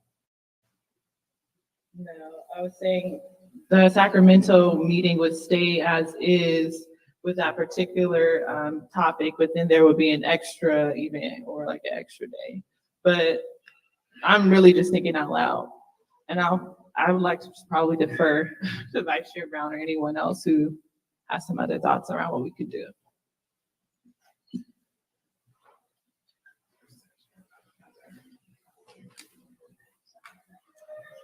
Another thing that I just want to get out there, I think, which corresponds with what Mayor Lee said, I want to get you all's thoughts as my fellow task force members about the idea of inviting different leaders throughout California who are heading municipal, city, or county reparations initiatives across the state.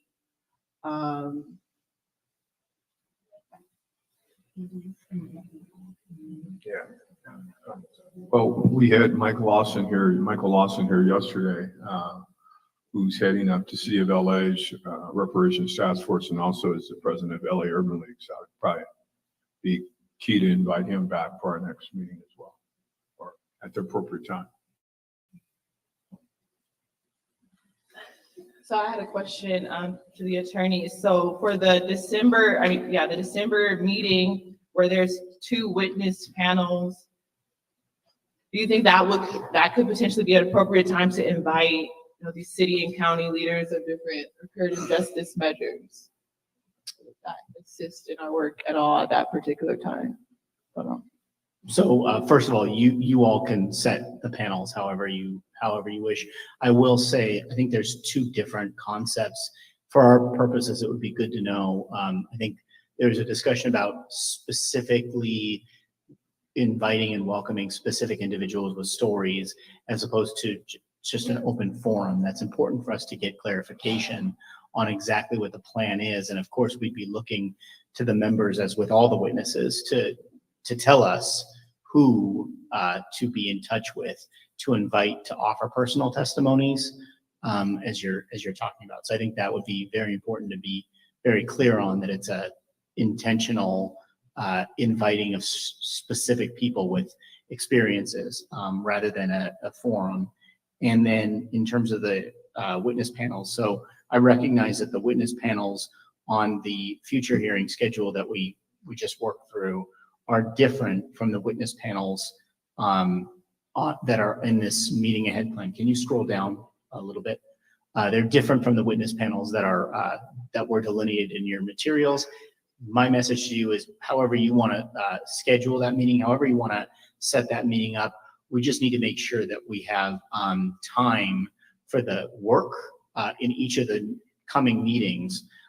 So probably one day reserved for reporting out from the experts and the advisory committees on interim or final recommendations. So the delineation is going to be probably need to be 1 day working day and 1 day witness days, a little bit like this meeting. But I want to make sure you all have time to hear from the other advisory committees, weigh what's being discussed, and make the decisions that'll need to be made.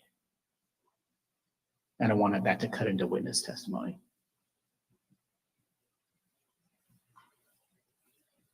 I think it's important. Hello? Okay. I think it is important to try and liaise with, the different municipal organizations that are working on these questions. I think it would be opportune to do it in an open meeting, given the fact that in the Bay Area, there are several different cities and counties who are working on some variation of a local reparations initiative. There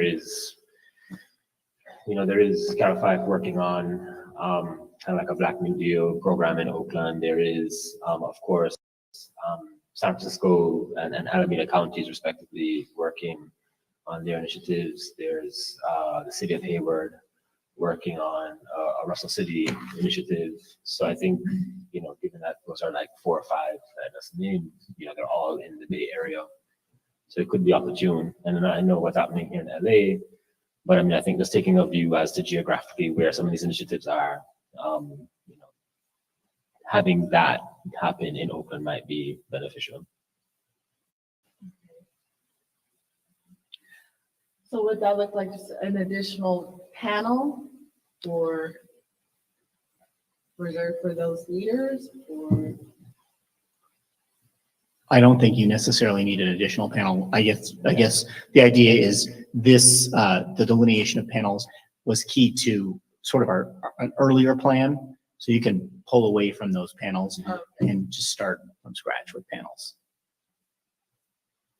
But what about this plan where it says witness panel 1 and witness panel 2? Those are still on the table, right? Yes, you all can do whatever you want. No, okay, great. I understand that. I was just wondering and just making sure to ensure that we have something on our agenda that is going to help move this process along. Okay, so let me go back. So I think based on what we just discussed, I think we should have a space on the agenda to invite leaders of these municipal reparations programs across the state. I think when we had our public hearing in San Francisco, you got pressed out. And so I think there is an opportunity for us to have that type of orchestrated event because there are connections there. So what I'm proposing the agenda might look like, of course, is 1, we have the report out of the different 10 committees. We invite these municipal leaders, and then maybe the following day, we have that orchestrated event where we allow folks to provide that personal testimony. Is there anything that I'm missing? Is there anything that should be changed?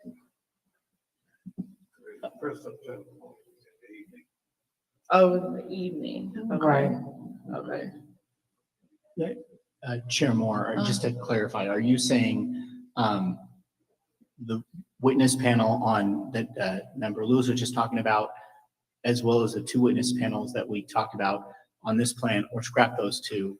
But then we do, like I said, we need to make sure we have a lot of time for the task force to do the work for the report. preparation. Yeah. So like that's probably one day. Okay, so so that's just me misunderstanding, because I thought witness panel 1 and 2 were related to the committees that we just made, but they're not, they're separate. Witness No. panel, I'm sorry.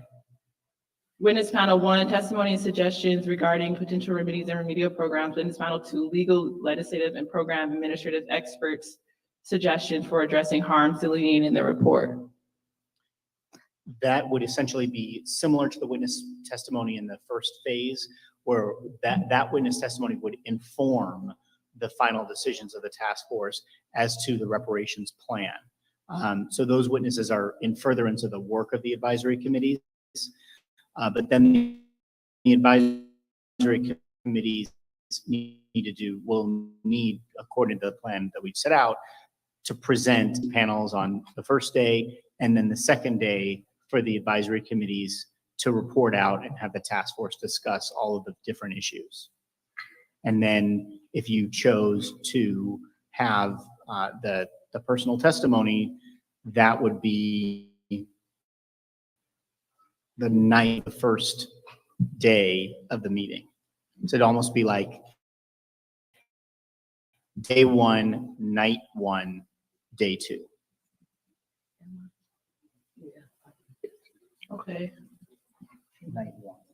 And just to further clarify, so I'm understanding, those first 2 panels, the folks we're inviting to give testimony, not the municipal leaders, but the people we're inviting, would they be our already retained experts or new people that we would be inviting?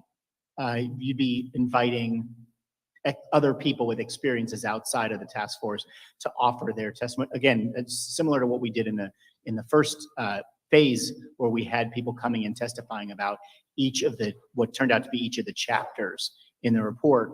You would have experts who have handled the allocation of remedies or operated remedial programs or engaged in legal or legislative advocacy on a variety of different harms. So you'd be inviting testimony from experts. The economics experts would be part of essentially the other day that they'd be weighing in on the recommendations of each of the advisory committees. Okay. Okay, so to recap, in Oakland, the first day would be dedicated to those 3 witness panels. So the first 2 witness panels that are already on the page, and the third would be inviting different municipal leaders of reparative justice initiatives across the state. And then that evening, we would allow for a space of orchestrated personal testimony and invite the press. And then the second day would be relegated or dedicated to the 10 subcommittees, advisory committees, reporting out the work we will be doing or we would have done between now and our December meeting. Okay. That's correct. And then if you want to have the special invited personal testimonies, you have to figure out where that'll be in terms of the agenda at night. Day 1 at night or day 2 at night, you're saying? I'd like to acknowledge member Reggie Jones Sawyer. I'd like to make a motion that we officially adopt that as our schedule. We have to decide what night do we want the personal testimony, day 1 or day 2? And you said it's, what days are quorum? Just to clarify, you have a quorum on December 14, 15, and 16. So it'd be 2 of those days for the meeting. Wednesday, the 14th, Thursday, the 15th, Friday, the 16th. And you have to decide which of those days you want to have the meeting on, and of those days, which of the days you want to have the special session, if you want to have it in the December meeting. Definitely, I think Dr. Brown said Thursday night, but definitely Wednesday or Thursday night. Okay. Because Friday, I will say I would not want to do that. Wednesday or Thursday. Okay, so the first day of meetings would be Wednesday, and the second day of meetings would be Thursday, and then we would have the special event Thursday evening. Is that what we said? That's it, yes. Okay, okay. So I entertain a motion on this. I move that the stated schedule will be adopted. It has been properly moved by Vice Chair Brown and properly seconded by Member Bradford that are, oh, sorry, by Member Reggie Jones Sawyer, excuse me, that our next meeting will be in December, on December 14th and December 15th. That's a Wednesday and a Thursday. So the first day, December 14th, will be dedicated to 3 witness panels. The first 2 panels we've already discussed, that's on the page. The second or the third panel would allow for us to invite municipal leaders of different reparative justice efforts across the state. And then the second day would be dedicated to the 10 subcommittees that we created this afternoon to give out reports as to the work that we've been doing over the past 2 months it will be.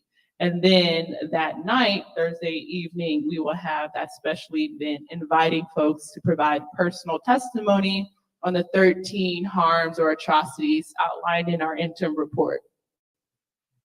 And we will invite press. Is there any discussion on the matter? Hearing no further discussion, I'll turn to Parliamentarian Johnson so we can establish a roll call.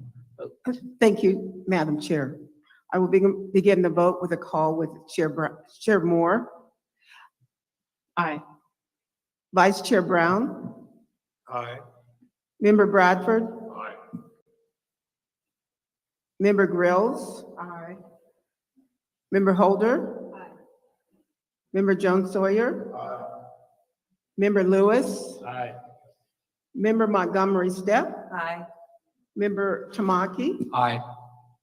Madam Chair, there were 9 members present and voting. There were 9 ayes and 0 nays. Thank you. There are 9 ayes and 0 nays. The ayes have it, and so the motion carries. The next item on the agenda is unfinished business and potential action. I don't think there's any unfinished business, but I'll ask the DOJ if there is. But since Reggie or Member Jones Sawyer is here, I wanted to ask Member Jovan Scott Lewis if he could update Member Jones Sawyer on what we discussed in terms of the 10 subcommittees or 10 advisory committees. No? In terms of what? Because we assigned you work, so. Okay.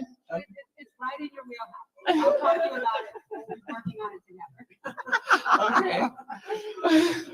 All right. I guess people are ready to go. All right. Go ahead. Okay, so did you have something? Yeah. Go ahead. If we're still on unfinished business, I know that stuff got moved to unfinished business yesterday. And it's also related to what we just discussed, which is the next month's meeting. I think that, given the fact that there's legislation pending that could change the scope of power and work and the time frame of AB 3121, we have an obligation to discuss the change as a task force. And if and when it happens, I think that, we're going to have to address it as a task force and think about how it's changing our scope of work, adding to our powers, and adding to our time frame. So I think it's going to be important for the next meeting, when we will have definitive information whether or not these changes and amendments are occurring, that we reserve time to discuss and, if necessary, take action related to the new powers authorized in any amended legislation. So I would move that we reserve time in the next meeting to discuss that issue. Clarification on that. The governor may not sign that, so it just sounds to me like, wait, hold on. If the governor does sign it, we absolutely have to discuss it. If the governor doesn't sign it, it's a moot point.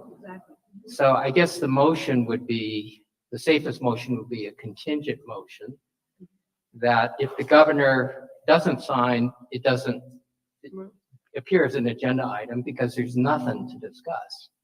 But if the governor does sign, I think we have a duty to discuss it. So if the parliamentarian can provide some guidance as to whether such a contingent motion is appropriate, it seems to me that if it is, that would be the appropriate way to frame this. And it becomes a non-issue if he doesn't sign. But if he signs, I think vetoes it. If he signs it, then I think we're duty bound to discuss it. Because, it's the change in the law. Yes, if the bill is signed, then it would be relevant to the motion that would be made. It would be appropriate. So if you do a contingent motion, then it would be framed that in the event the bill is signed, then you would like an agenda item to discuss whatever it is your motion is. Okay, so then I'll craft a motion that in the event that the bill is signed, that amends the powers under AB 3121, we reserve 60 minutes in the next meeting to discuss and if necessary, take action related to those new powers authorized in any amended legislation. That is fine. I would recommend that you put the bill number in so that you know what bill you're talking about. 2296. Interlineate 2296, so I don't have to say it all over again.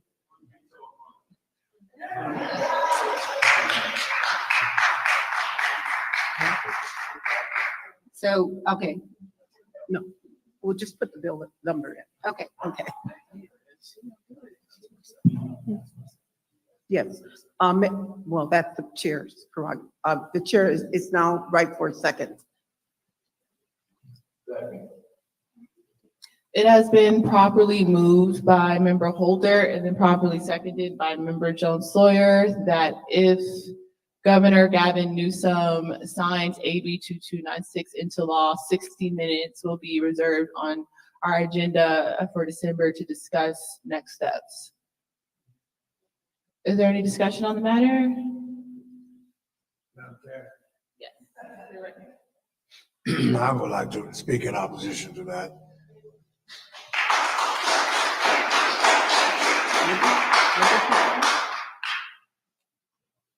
Why waste energy and time on something that has not happened?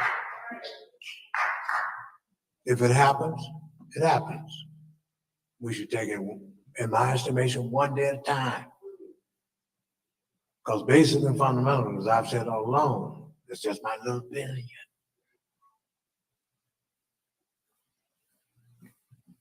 It was not necessary. Now, why should we spend our time discussing something that hasn't happened? And if he does, then we have to deal with it. Let me make a comment. So I think you're absolutely right, Dr. Brown. If it's vetoed, then it doesn't, according to this motion, it's not on the agenda. We waste no time. But if it is signed, we won't be able to discuss it in December because it hasn't been agendized. It's my understanding, the way it works. That's correct. So the safest thing to do is to pass a contingent motion that gives the possibility for that option. If it's not signed, nobody wastes time on this. If it is signed, I think we're duty bound as early as possible to discuss it. And the task force may decide to do nothing, but at least it should be on the agenda for discussion. But provided that it's signed. If it's not signed, no discussion. Is there any other discussion on the matter? Hearing no further discussion, I'll go to Parliamentarian Johnson to establish a roll call vote on the motion. Thank you. Chair Moore? Aye. Vice Chair Brown? No. Vice Chair Brown votes no. Member Bradford? Aye. Member Bradford votes aye. Member Grills? Aye. Member Grills votes aye. Member Holder? Aye. Member Holder votes aye. Member Jones Sawyer? Aye. Member Jones Sawyer votes aye. Member Lewis? Aye. Member Lewis votes aye. Member Montgomery Step? Member Montgomery Step votes aye. Member Tamaki? Aye. Member Tamaki votes aye. Madam Chair, there were 9 members present in voting. There were 8 ayes and 1 nay. Thank you. There are 8 ayes and 1 nay. The ayes have it, and so the motion carries. In the event that Governor Newsom signs AB 2296 into law, there will be a discussion on the matter at our December meeting for 60 minutes. Thank you. So now we're at the last item on our agenda, which is closing remarks from task force members. Thank you all, members of the public, for participating these two days. I also want to thank Member Reggie Jones Sawyer and his staff for assisting in these 2 days. Everyone give him a hand.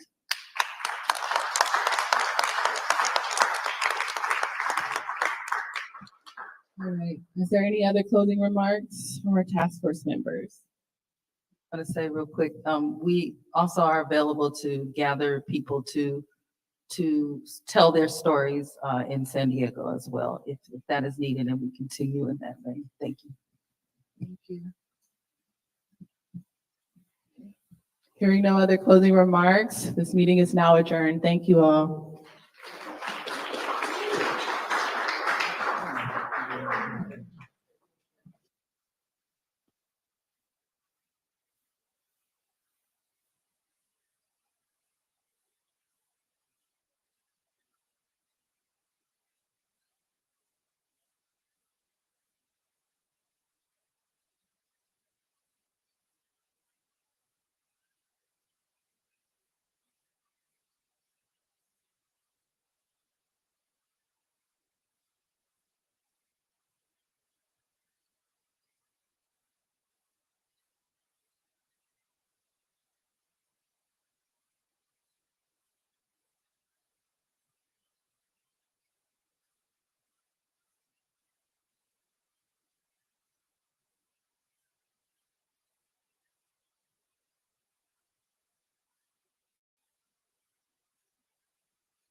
Hello.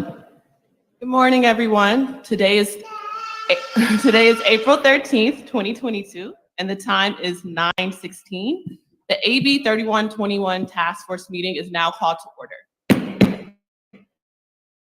Good morning. My name is Camila Moore, and I'm the chairperson of the task force. Before we begin, let us have staff do a roll call for attendance and establish whether we have a quorum. Parliamentarian Johnson? Thank you, Madam Chair. I will begin to call the roll, beginning with Madam Chair. Present. Vice Chair Brown, Present. Member Bradford, Member Grills. Present. Member Holder, Member Jones Sawyer. Present from Iceland. Thank you. Member Tamaki. Member Lewis. Present. Member Montgomery Stepp. Madam Chair, there are 9 members on the task force. We need to have 5 present for quorum. We have 7 present. A quorum has been established. Thank you, Parliamentarian Johnson. So we'll now move to the second item of the agenda, which is public comment. But before we do so, I want to acknowledge Pastor Brown. Thank you so much. Madam Chair, I erred. There are 6 present, but you still have a quorum. Thank you so much. So there are 9 task force members and the number needed for quorum is 5. The number present is 6, so a quorum has been established. Thank you, Parliamentarian Johnson. So now I would just like to turn it to Pastor Brown in the event that you have any opening remarks. Thank you very much, Chairperson Moore. I must say, in the words of one of the sons of Third Baptist, Reverend Dr. Frederick Douglass Haynes III, who will be the principal speaker for our mass meeting this evening at 7 o'clock. His words, his memorable words are, I am peacock proud, hyena happy, and elephant elated that this task force, AB 3121, is having its first in-person meeting here in the state of California.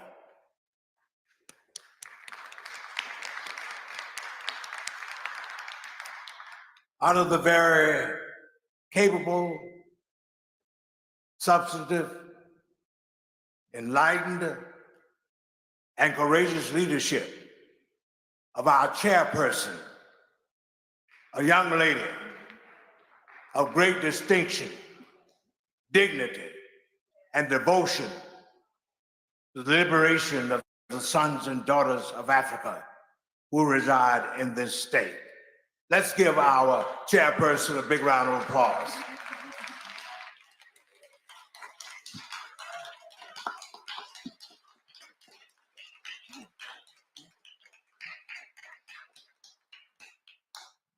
And we have this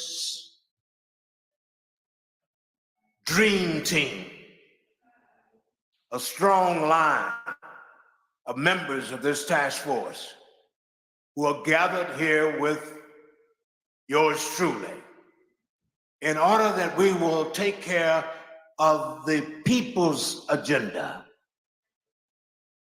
We come from different backgrounds, disciplines, experiences, and great records of accomplishment in our own careers.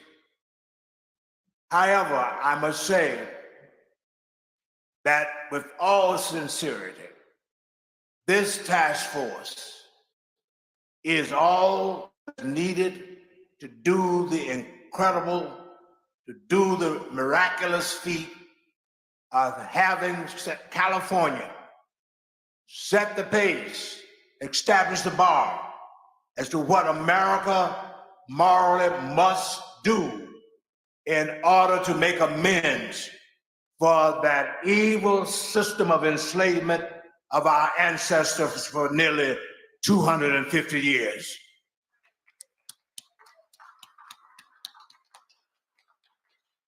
This is April the 13th.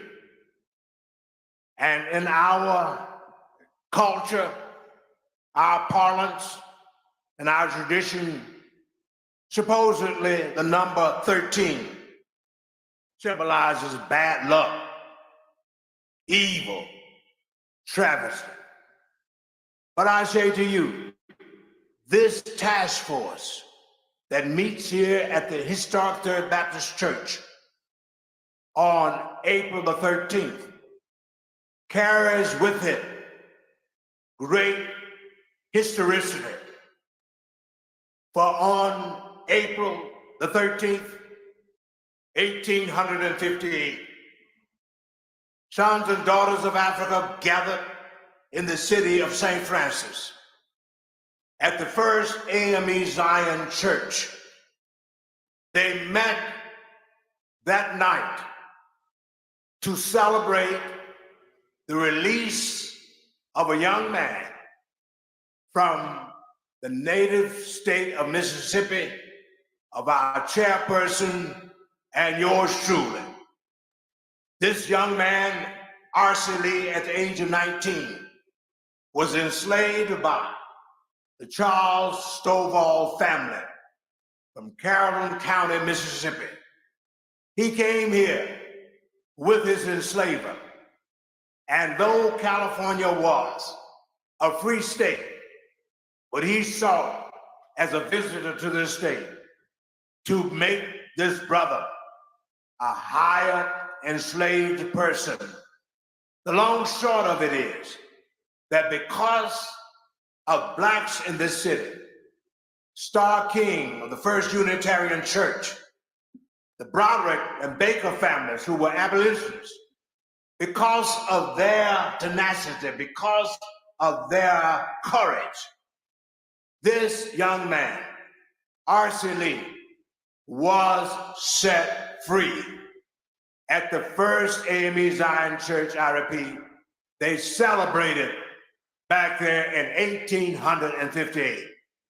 And then fast forward, it was on April the 13th, 1958, that the great scholar, social activist, and critic of this evil system of enslavement, W.E.B. Du Bois, celebrated his 90th birthday right here in this sanctuary, and later next door with his wife, Shirley Graham, cut his cake before he went to China to meet with Chairman Mao, and later repatriated to Ghana, West Africa, because he discovered that this thing of racism and evil sides of capitalism was unbearable.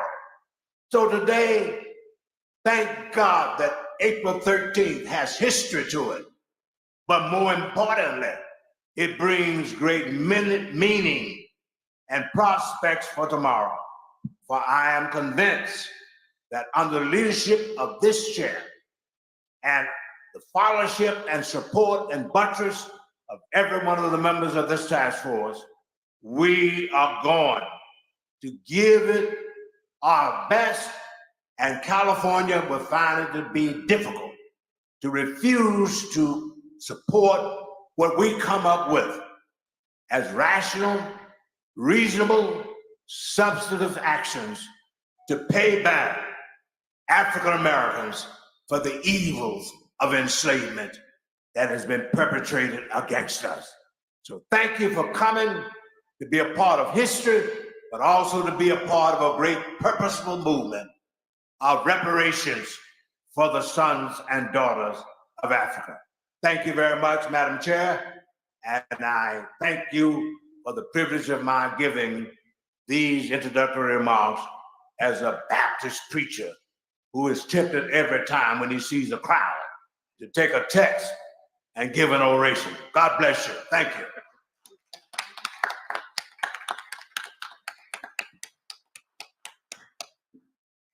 so much, Vice Chair Brown. I'd also like to recognize, hi, Senator Bradford.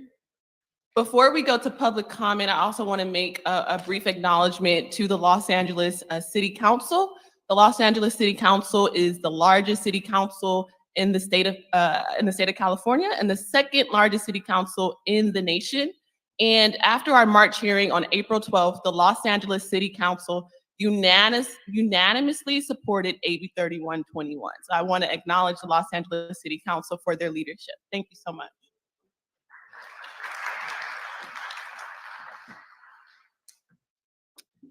So now we'll move on to the next item on our agenda item number 2, which is public comment, which will last for an hour. We have people on the phone lines and people in person. And so what we'll do is privilege the people in person first and for 30 minutes and then transition to 30 minutes for phone line public comment. So thank you so much, Ms. Aisha Martin Walton, for your assistance, and you may begin when you are ready. Thank you so much. Morning. Now's the time. Good morning, Chair Moore, task force members, and public. My name's Aisha Martin Walton, and I'm with the Department of Justice, and we would like to hear from you. The public comment period is 1 hour, and we will hear public comment from the public first. So with that, just a couple of instructions. It's 3 minutes. You will be given a cue card of a 1-minute warning. And it's supposed to be up, and you might be slightly interrupted at the 3-minute mark. So with that, why don't we have the first speaker?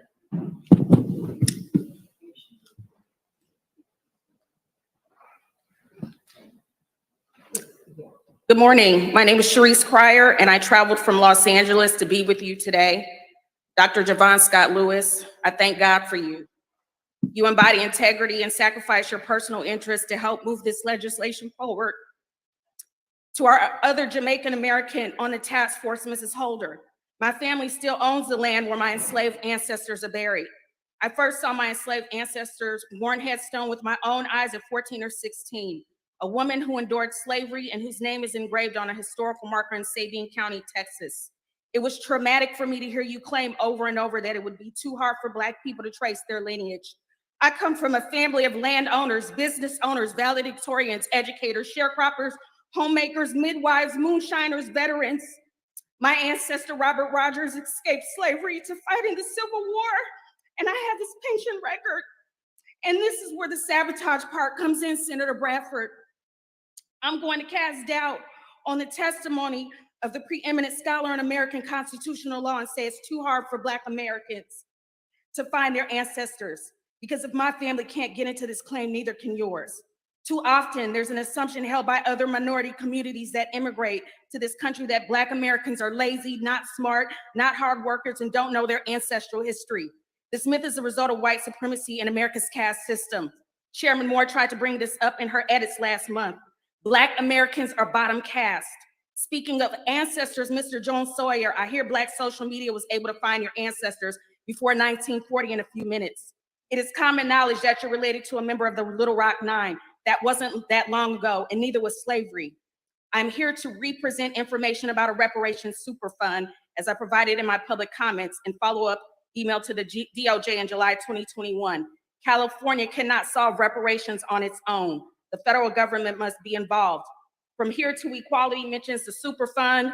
My offer still stands to the task force if anyone wants a copy. I brought one with me. Task force members, please work with the federal government to reestablish the Freedmen's Bureau, to handle reparations claims and payments, and create a reparations super fund. California should send all of its reparation payments to the super fund, thereby eliminating the need for a residency requirement. It won't matter where you're living. Every eligible party will receive the same payment amount from the fund. And I have a presentation and elaboration on the idea in writing. I will send leave for the DOJ and the task force members. Thank you. Thank you. Speaker, please.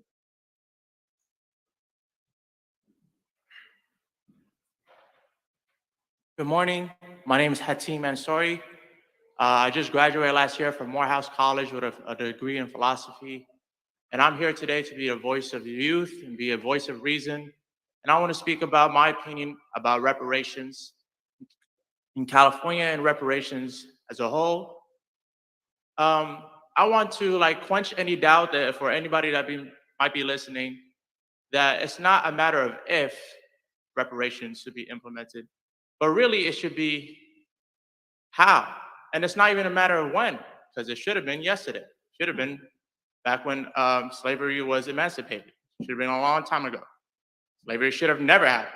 But now that we're here, reparations should have been yesterday. So the point of if should reparations be implemented, it's a common sense answer. It's a logical, reasonable, rational answer that is of course.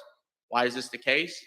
Well, reparations were implemented to other minorities, other ethnic groups, other races. Native Americans have reparations to this day. The Japanese got reparations. The Jews got reparations. Anybody who was wronged should have reparations. And obviously, African Americans, African descendants of slaves were wronged, so we should give them reparations. If we're gonna keep talking about how much money and how should we give it and in what forms, those are reasonable conversations to have. But let's not talk about should we give it to them. Obviously, yes, of course. So, thank you. Thank you. Good morning, everyone. Thank you for having us here. And thank you for having this in person with us. Can you hear me okay? Good morning. Thank you for having us. My name is Alita Torre. I represent the Richmond Progressive Alliance. I represent the EC for the Afro Socialists as DSA. And I also represent what I'm going to talk about right now for 1 minute, the Got Reparations Black Box Mobilization Campaign. We just had our first hearings in Vallejo, Marin City, and next month is, next month is Vallejo. We just did Marin City. I wanted to say we're dedicating, because we don't want to really talk about all the 57 county organizations. We want to leave this with you. We're doing this grassroots work to support the task force. We know you all have a job, but we have young people with these shirts that say Got Reparations, and they are going to places that maybe you will not be able to. And that black box will represent in front of soul food restaurants, barbershops, mosques, churches, as well as beauty salons and places where African American can go to leave their testimonies that we would put together as a data collecting. But we are trying to say this one thing. It's dedicated to those Black cities. Please note media. Kennett, California. Beard, California. Elmore, California. And Morley, California. Those cities that were put underwater, drowned here in California. We cannot forget, and we must make sure to represent and hear from everyone. So thank you again, and please stay connected with us. Thank you. Thank you for your comments. Speaker, please. My name is Ansar El Mohammed, and I'm a member of the Nation of Islam. I first and foremost want to remind everyone that the land should be, the inheritance should be given to those that were affected by the slavery. And that's our position. It should be lineage. I'm going to read something from the Honorable Elijah Muhammad of the program that he presented. And this is from point number 4. And first and foremost, I remain open in the name of Allah, who came in the person of Master Fard Muhammad and raised as our messenger, the glorious, most honorable Elijah Muhammad. What do the Muslims want?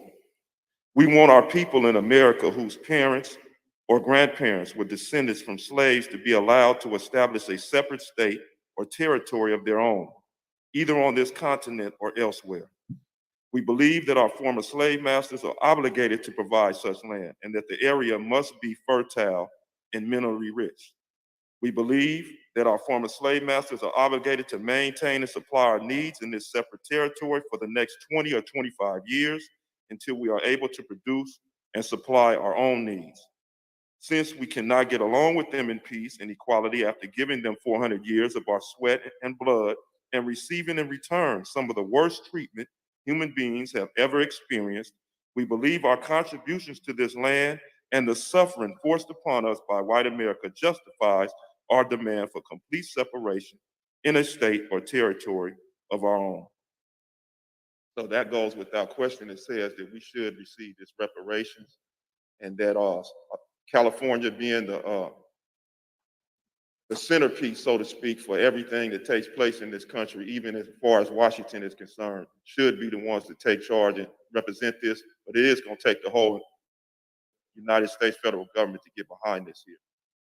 And that's what we want to share today. Thank you for your time. Thank you. Thanks for your comments. Next speaker.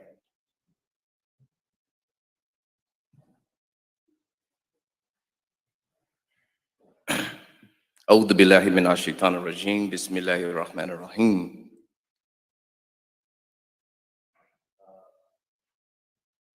My name is Akil Kashif El, and I just wrote a few things down I want to share. Let's see. We want redress for the constitutional wrongdoings that slavery, lynching, and Jim Crow played in our lives. The nature of the violation determines the scope of remedy. Equality for all under the law after reparations looks like a united republic of African American autonomous enclaves settled on 465,121,280 acres of land in the southern part of the United States. I want to go on to say that the classification of slaves by the courts and legislatures began as chattel property, then transmuted into real property. As slave labor increased, the courts and legislatures became less inclined to annex slaves to the lands as chattel. Slaves were then deemed transitory in real estate, allowing slaveholders to lease the slaves' labor forever. And lastly, I want to say restitution, the transfer of the wrongdoers' gains to the victims, is an alternative to damages, the monetization of the victim's loss. The payment of group reparations creates the opportunity for institution building.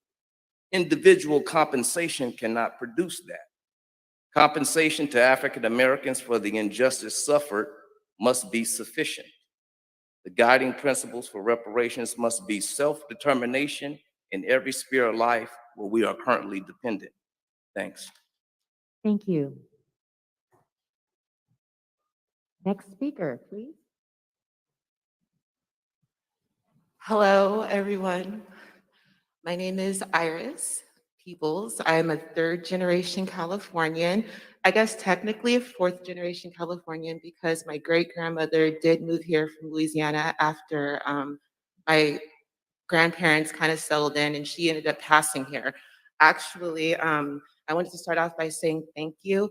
A very big special shout out to Dr. Brown. You probably don't remember, but about a year ago, my grandfather passed, and you were the pastor that presided over his ceremony. And you were the very first pastor my whole life that I heard talk about reparations and legacy. And that was super impactful. And I had no idea that you were the pastor that talked during my grandfather's funeral until I saw that the hearing was going to be here. And then I just took that as a sign that I had to show up. So I want to say thank you, because even before I knew that the task force was in the works, you were doing the work. Chairperson Moore, Chairwoman Moore, thank you for just showing up day in and day out. Just being on social media and seeing what a lot of the abuse that you had to endure, I thank you for that. Dr. Lewis, thank you for showing everybody what allyship really is, and just open-mindedness, but also what intelligence is. It's really, really important, to do what's right. I think you said something like, justice delayed is not justice served, or I know you said it way more eloquently. Thank you. Montgomery Steph, I don't know if I could see her, but I want to thank her because she always raises her hand. She's just like a very, very lovely voice for us. I want to say thank you, Senator Bradford. Thank you. Thank you, thank you, thank you, thank you, thank you. And I would like to implore all of the people to please remember that you are a representative of us, of people. We're not bots. We aren't just some random, thing on Twitter or something. We're not just, we're actually people. And those of us, I happen to have traced my lineage to the 1600s, so it is not difficult. So I just would like to implore you to continue to represent us. You are not representatives of an organization like in Cobra or NARC or whatever. You are not a representative of people who are trying to sell trips to Ghana, for their own personal gain. You are representing the people. Thank you. Thank you. Thanks for your comments today. Next speaker. Good morning, Chris Larson, Coalition for Just and Equitable California. I'm speaking on my own terms. I actually had some remarks prepared, but sometimes you just got to speak from the heart, really. And I want to first say thank you to Chair Moore. I want to wish you a happy birthday, actually, too. Today is your birthday. This young woman is 30 years old today. Thank you. We are blessed. We are blessed to have a young Black millennial, powerful, strong force for reparations leading. Listen, we gonna get reparations.